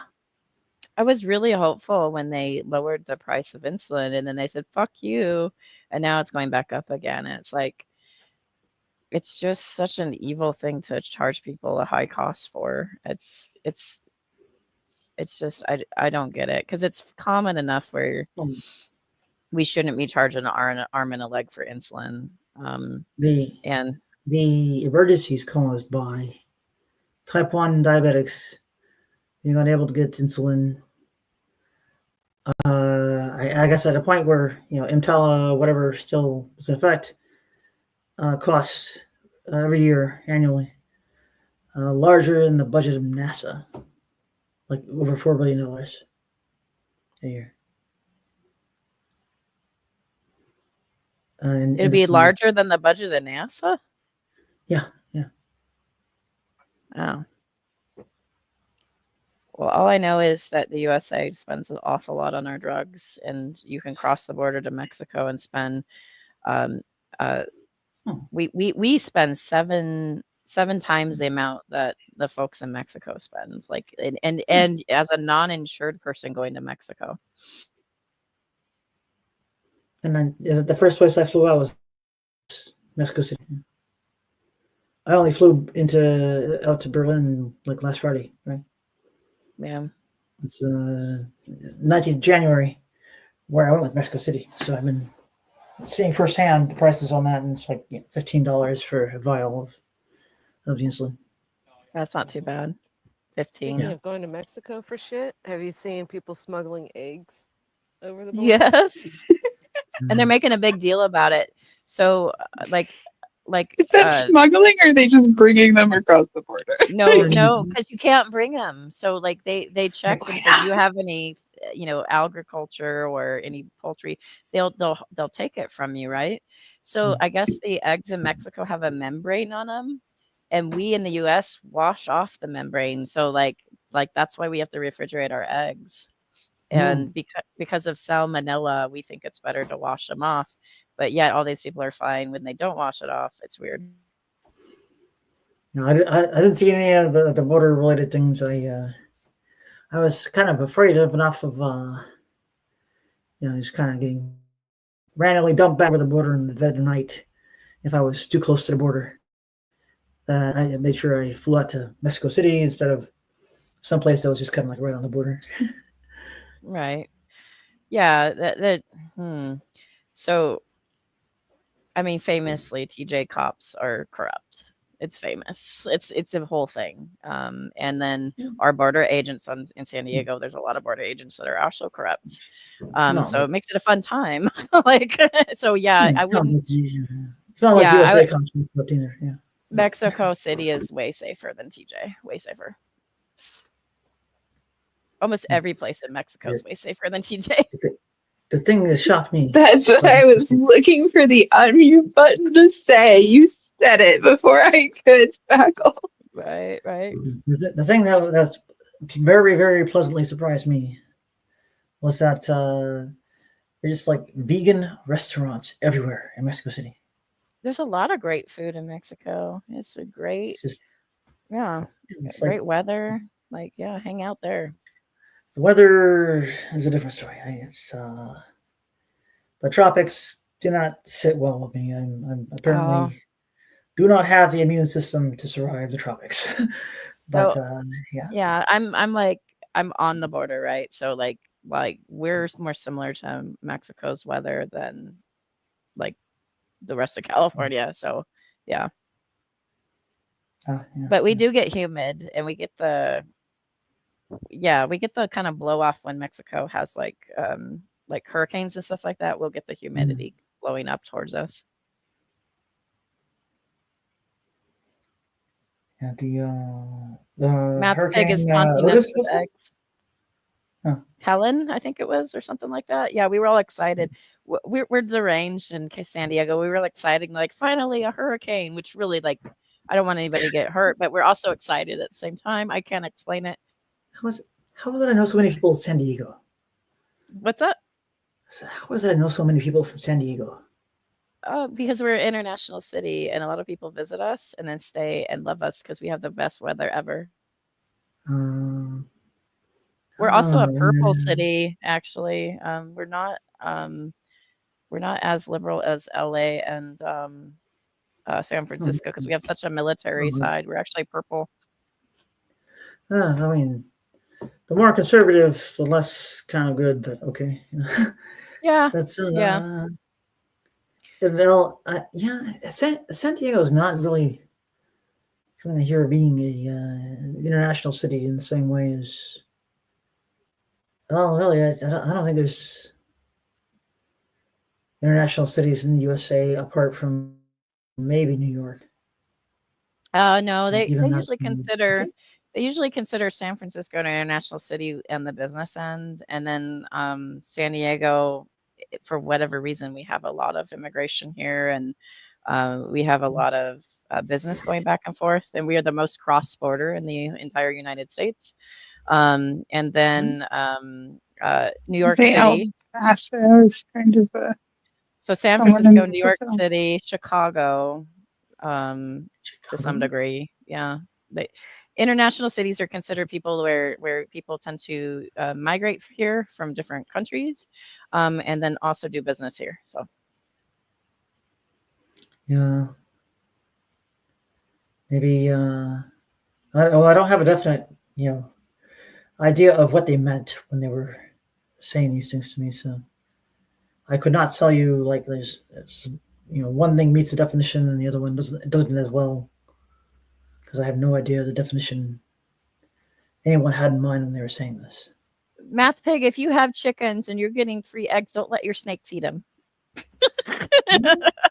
Math Pig's talking about his chickens. They're not big enough to eat eggs. No. Oh, good. I got concerned for a minute. Hey, Cannibals, was it? My phone's gonna die. I'm gonna take off. My phone's gonna die. Okay, good to see you. But Thanks I'll for go and coming. listen from the audience. Yeah, it was good seeing you, Minnow, and really good to see you again, Nadia. I haven't seen you around since like ages. I think it was Tom Rabbit's server. Yeah. The last time I saw your Tom Rabbit's. It was like 5 years ago. But yeah. Oh, that would have been, I guess, recent by my accounting or whatever. Okay. Bye. But Let's see. I feel somewhat honored. I think this is our first official time meeting, Nadia, but I do hear about you often and fondly, especially from Simons. I have no idea how I made such a lasting impression. I mean, it's been like literally Like years, probably. Yeah. Because nine, you 10 put years. up with you put up with all of our bullshit and the range of people and ideas that you would put up with and deal with and be reasonable and calm. It's unusual. I mean, Nadia had full on and all sorts of beliefs coming through, and some of them quite heinous. And Nadia would roll in and just be like, I will argue rationally with these people. Yeah. Math Pig, can you get on camera so I can make sure it's actually you? I'm sorry. Bad things have happened to me in the past. Yeah. Okay, it's you. I'm bringing you up. Coming Probably up. going a little bit too far to like just outright, go and debate Holocaust denial. But I think we did a good job of like smacking it down when we did. Yes. Yes. Just and also we did put our foot down at that point and say, now that we've done it, never again.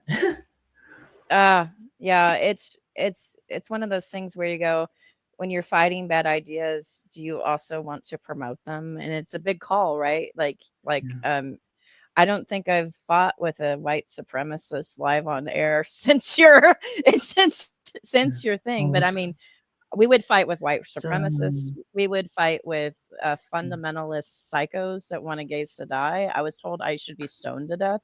We would fight with I was literally told I ought to be stoned to death. We would fight with all sorts of types, and I just the list goes on and the range of ideas constantly. It was a very unusual time, and I don't think it could fly now. I don't think it could fly. I'm not sure it was actually a good idea at the time, but Yeah. And that's where we met Dio. Yes. And boy, was he not a joy.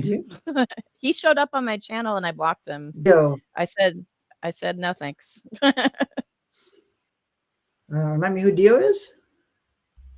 Dionysus. Oh, okay. Yeah. Okay. I remember him. Okay. Yeah. Yeah. He's a woman hater pretty much and a white supremacist. Okay, I remember that name now. Dionysus. Yeah, Dionysus told us a story about sprinkling something on someone's food so that they would, yeah, kind of creepy shit. and then Van would not let go of him. Van would just be like, rawr. Every time Zio came in, Van would be like, rawr. You remember Van the Man? I remember him not being a good guy, or at least, actually, maybe not immediately so much as like he kind of like started off where you wouldn't have necessarily like too strong a reaction, and then he kind of snowballed and got worse. Yeah. Yeah. One of the things, Nadia, when I first showed up on YouTube, I didn't know what I was walking into. I used to play World of Warcraft. I still do. And I met a friend, and that friend was on a podcast. And then her boyfriend was on Brett Keen's channel, who I had no idea what I was walking into. I didn't know what kind of person Brett Keen was. He's not a joy either. But they said, join this panel. And like, I don't know what Google Hangouts are. What are you talking about? And they said, join this panel. I think it'd be really interesting if a more liberal Christian came in and talked to these people. And I'm like, what are you talking about? Like, and then I just saw them just kick like it was Nephilim free. It was like such an all-star class. There's Nephilim. Oh, Nephilim free, yeah. It was Rand. I can't believe it. Yeah, and some others, and they were just kicking the shit out of my friend's boyfriend and saying, you're an atheist, you're immoral, you're garbage. And because he's an atheist, like basically his worldview is invalid and he's just an immoral piece of garbage and he probably likes kids. And I mean, they were just awful to this guy. And I'm like, what are you talking about? Raw 5069. Was he in there? Raw 5069? Yes. Yeah. Yes, those people. And that was my introduction. I was like, these guys are psychos. And I deal with conservatives a lot. And I'm like, these are really unusual. and they were just so aggressive and mean. And maybe it's just because they were saying the things that they believed out loud, and a lot of people don't. But they were awful, and that was my introduction. And then when I saw you in a state that was not good, Nadia, and I said to myself, nobody should have to live this way. And then I ended up showing up on yours. But yeah, you were the second hangout I ever joined. Yeah. And part of my plot there was to maybe not so much like make any kind of argument, but is to, I guess, reveal, kind of the real stuff they believe said just outright, and in a way that's kind of attributable to them, where you can catch them saying it in a way. And it's I don't think I caught quite everything I wanted over the course of it, and also I don't think I ever really got enough of an audience. I never understood the YouTube thing. I mean, I came in. I started off with like the Google Plus video calls before they were ever called Hangouts. Okay. Yeah, it was just the G Plus. Yeah. And then some kind of thing with YouTube happened where it never made sense, and YouTube still doesn't make sense to me. Yeah, they made it more awkward. They made it more awkward than easy to do this sort of stuff. Good night, Math Pig. I know it's probably late where you are. He's in Ireland, so he's Ireland's probably Or I guess like early. Yeah, it's like nearly 4 there. Yeah. Yeah, it's really late. It's got to be later It's there. 3:45 a.m. Yeah, it's 3:48 here, and I'm in Germany. Yeah. No way. It'd be later. Oh, is it that week of the time change? Because I'm usually really good at this math. Like I can usually do UK time really quickly, but yeah. I'm totally. If it's the week of the time change, I know it's like they do it a week after us or something like that. Yeah. There was a time change I never noticed. Yeah, it's. Well, actually, hang on. If he's Poor Math Pig. No, that was not Unirock. That was Math Pig. He's from Ireland. It'd be earlier, so it'd be like yeah, he said it's quarter to 3. Yeah. Okay, so yeah, he's an hour the other direction, not as late as I am. Here it is 3:49. So well, damn. That was late. Yeah, You're up late. So It's just funny. real quick, I'm like the earliest, and I'm like I'm maybe gonna go to bed soon. yeah, it's almost 8 here, so I'm like, oh, it's getting late. I'm jet lagged. Oh, that's right. You're earlier than me. Okay. Yeah. Oh, But I'm just I running will off also flying work from really Mexico. early. I work really early. I roll Really off of quick, flying here from Mexico, so I'm like, my total You probably circadian jet rhythms lagged. have no. Yeah. Yeah. It's gonna take you a while to catch up. So just saying, just so you know what's happened, we talked about politics and how we are ruled by an insane dictator, and how we don't want to go to war with Canada or Mexico, and it's upsetting, and how what we can do to protest and whatnot. And then we went through all sorts of grievances and watched a press review, and now Nadia has joined us. And if you don't know who Nadia is, Nadia is of the Great Debate Days some years ago when I first started YouTubing. And Nadia used to run open panels where everybody with any sort of idea would come, and we would just spar. We would be people that love to argue, that would be like, yes, let's join and talk. And so Nadia used to run these all day salons basically, and we'd all kind of spar, and the subjects would constantly flip organically. So fundamentalist Christians, extremists in different ways would come in and argue with us. And then one of the things that Nadia used to argue with quite more often than probably anybody is anti-trans folks, particularly religious folks, would come in, and basically they'd always start with, "You're a man." That's their first line. And then it would just shoot off from there. And Nadia had such immense patience with people that it was just I don't have that patience. And I've definitely talked to people across the aisle, but I do not have the patience that she has for people to stay calm. Sometimes I did not stay calm. I oftentimes would like turn into, well, you're a sack of shit. So they'll be like, Smackle, you can't moralize. I'm like, watch me. So, but Well, I don't think my strategy really got anywhere. The like persuasion and whatever kind of I don't know grand political effect or whatever I was hoping for really happened, and also as far as like building myself out personally, that came around from something more along the lines of just a random person I knew from 20 years back or whatever, just coming out of the woodwork and saying, "Hey, we need somebody who knows this programming language. Come program for us." And then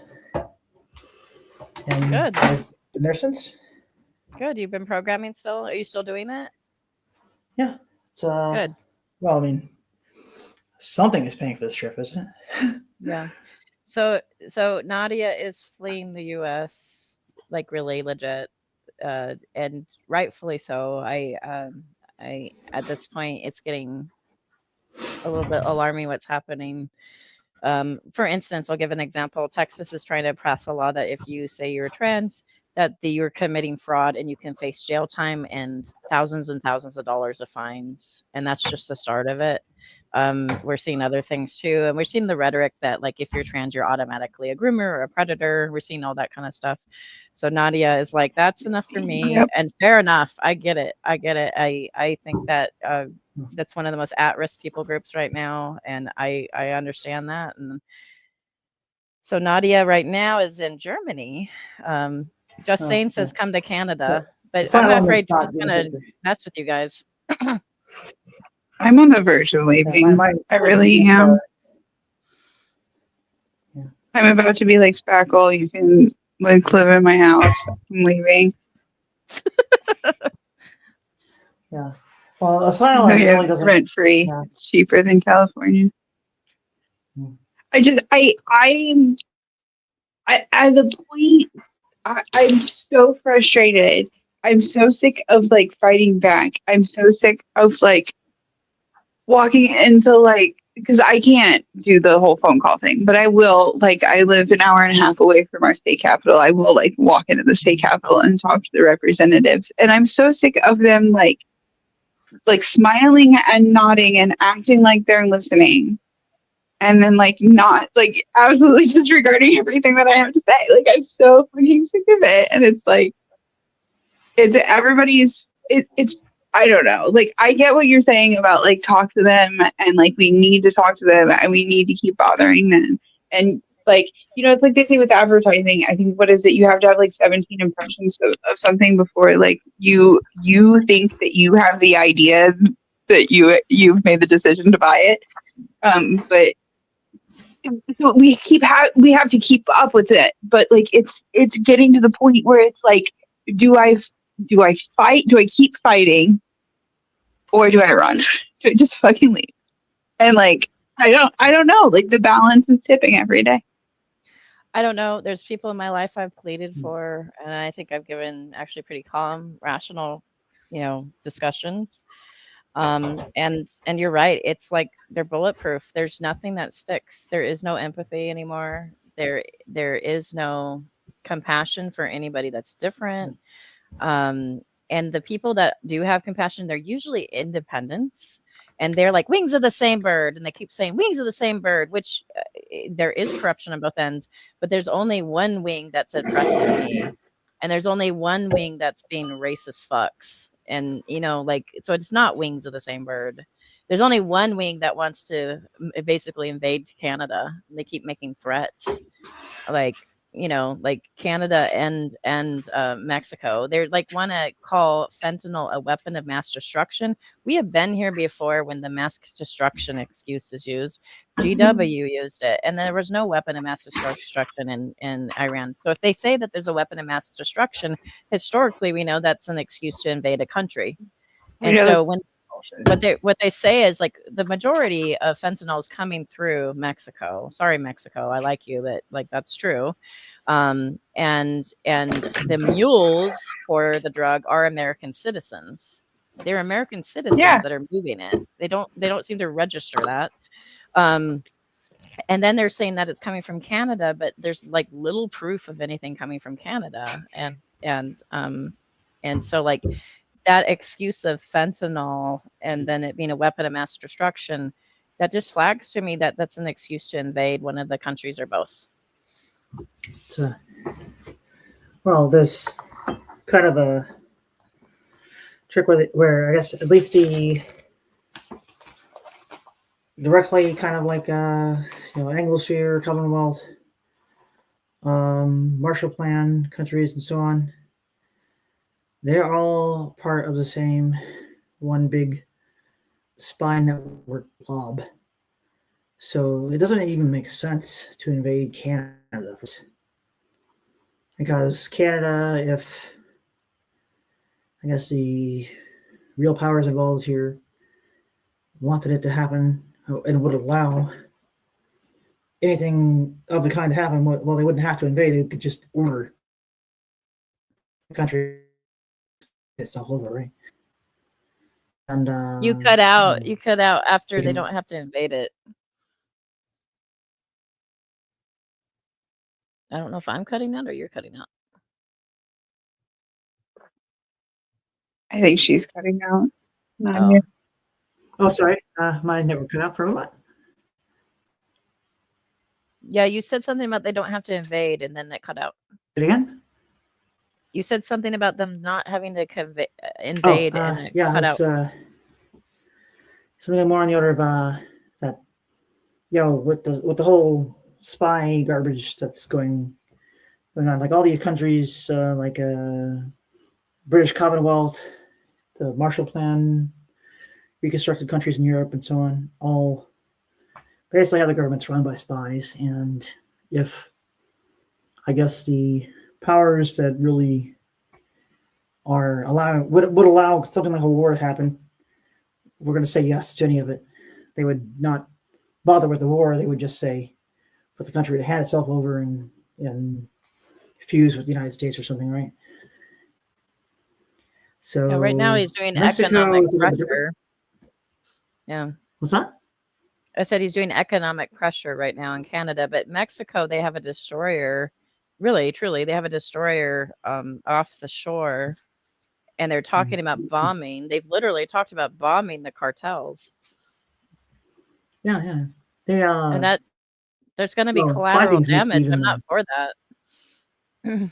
The spy things make even like the economic pressure unnecessary for Canada, right? I mean, it's just basically straight up, I guess military-ish chain of command. Who's giving the spies orders and all that kind of stuff, and the spies are controlling the government and so on. So, if it were really a real thing, that's how that would go. Mexico is not part of that whole spy thing. So, in principle, there could be a real conflict. I guess there's a question of maybe like how serious it would be or whatever, given that kind of the balance of forces is like so lopsided. It's kind of Mexico wouldn't get far. So yeah, it would be a disaster for Mexico. And honestly, their life would be much worse with us. I would really be terrible for them. Yeah, for sure. It's, they actually care about their health care there. Like for one. Yeah. No, there's been a number of USA sponsored coups in Mexico again. Yeah. I think some fairly recent ones. Claudia Sheinbaum is the represents the Mexico breaking out of a kind of a coup regime. So it's maybe part of the whole reason why the pressure on Mexico wants to be applied. I like that their president's kicking his shit in and she's a woman, but that also infuriates him more, I think, because he's such a macho man that like he's such a narcissist macho man that like the fact that she's a woman probably bothers him. Savage Minnow, were you trying to say something? I need to peace out. Okay. Well, thanks for joining. Yeah. Cheers. Yeah. Thanks for having me. And it was nice meeting you, Nadia. It was good to see you, Spackle. And you guys have a lovely night. You too. You have a good night. I think I'm going to close to Nadia. It was a delight. It was a delight seeing you, Amaros and Savage Minnow, but I haven't seen you in ages, and having you on the channel has been really cool. So I'm so glad. I wish you luck. I really hope that things go well for you in Germany. Keep us updated. Drop me a note. My email is theholyspackle@gmail.com, so you can email me if you want anytime. Okay. Yes, absolutely. All right. It's good seeing you again too. Have a good night. All right. Take care of yourself. You have a good night. Good night, everybody. Bye. Cheers. I probably angered somebody, but that's life. All right, y'all have a good night. Bye. Bye. Ending stream.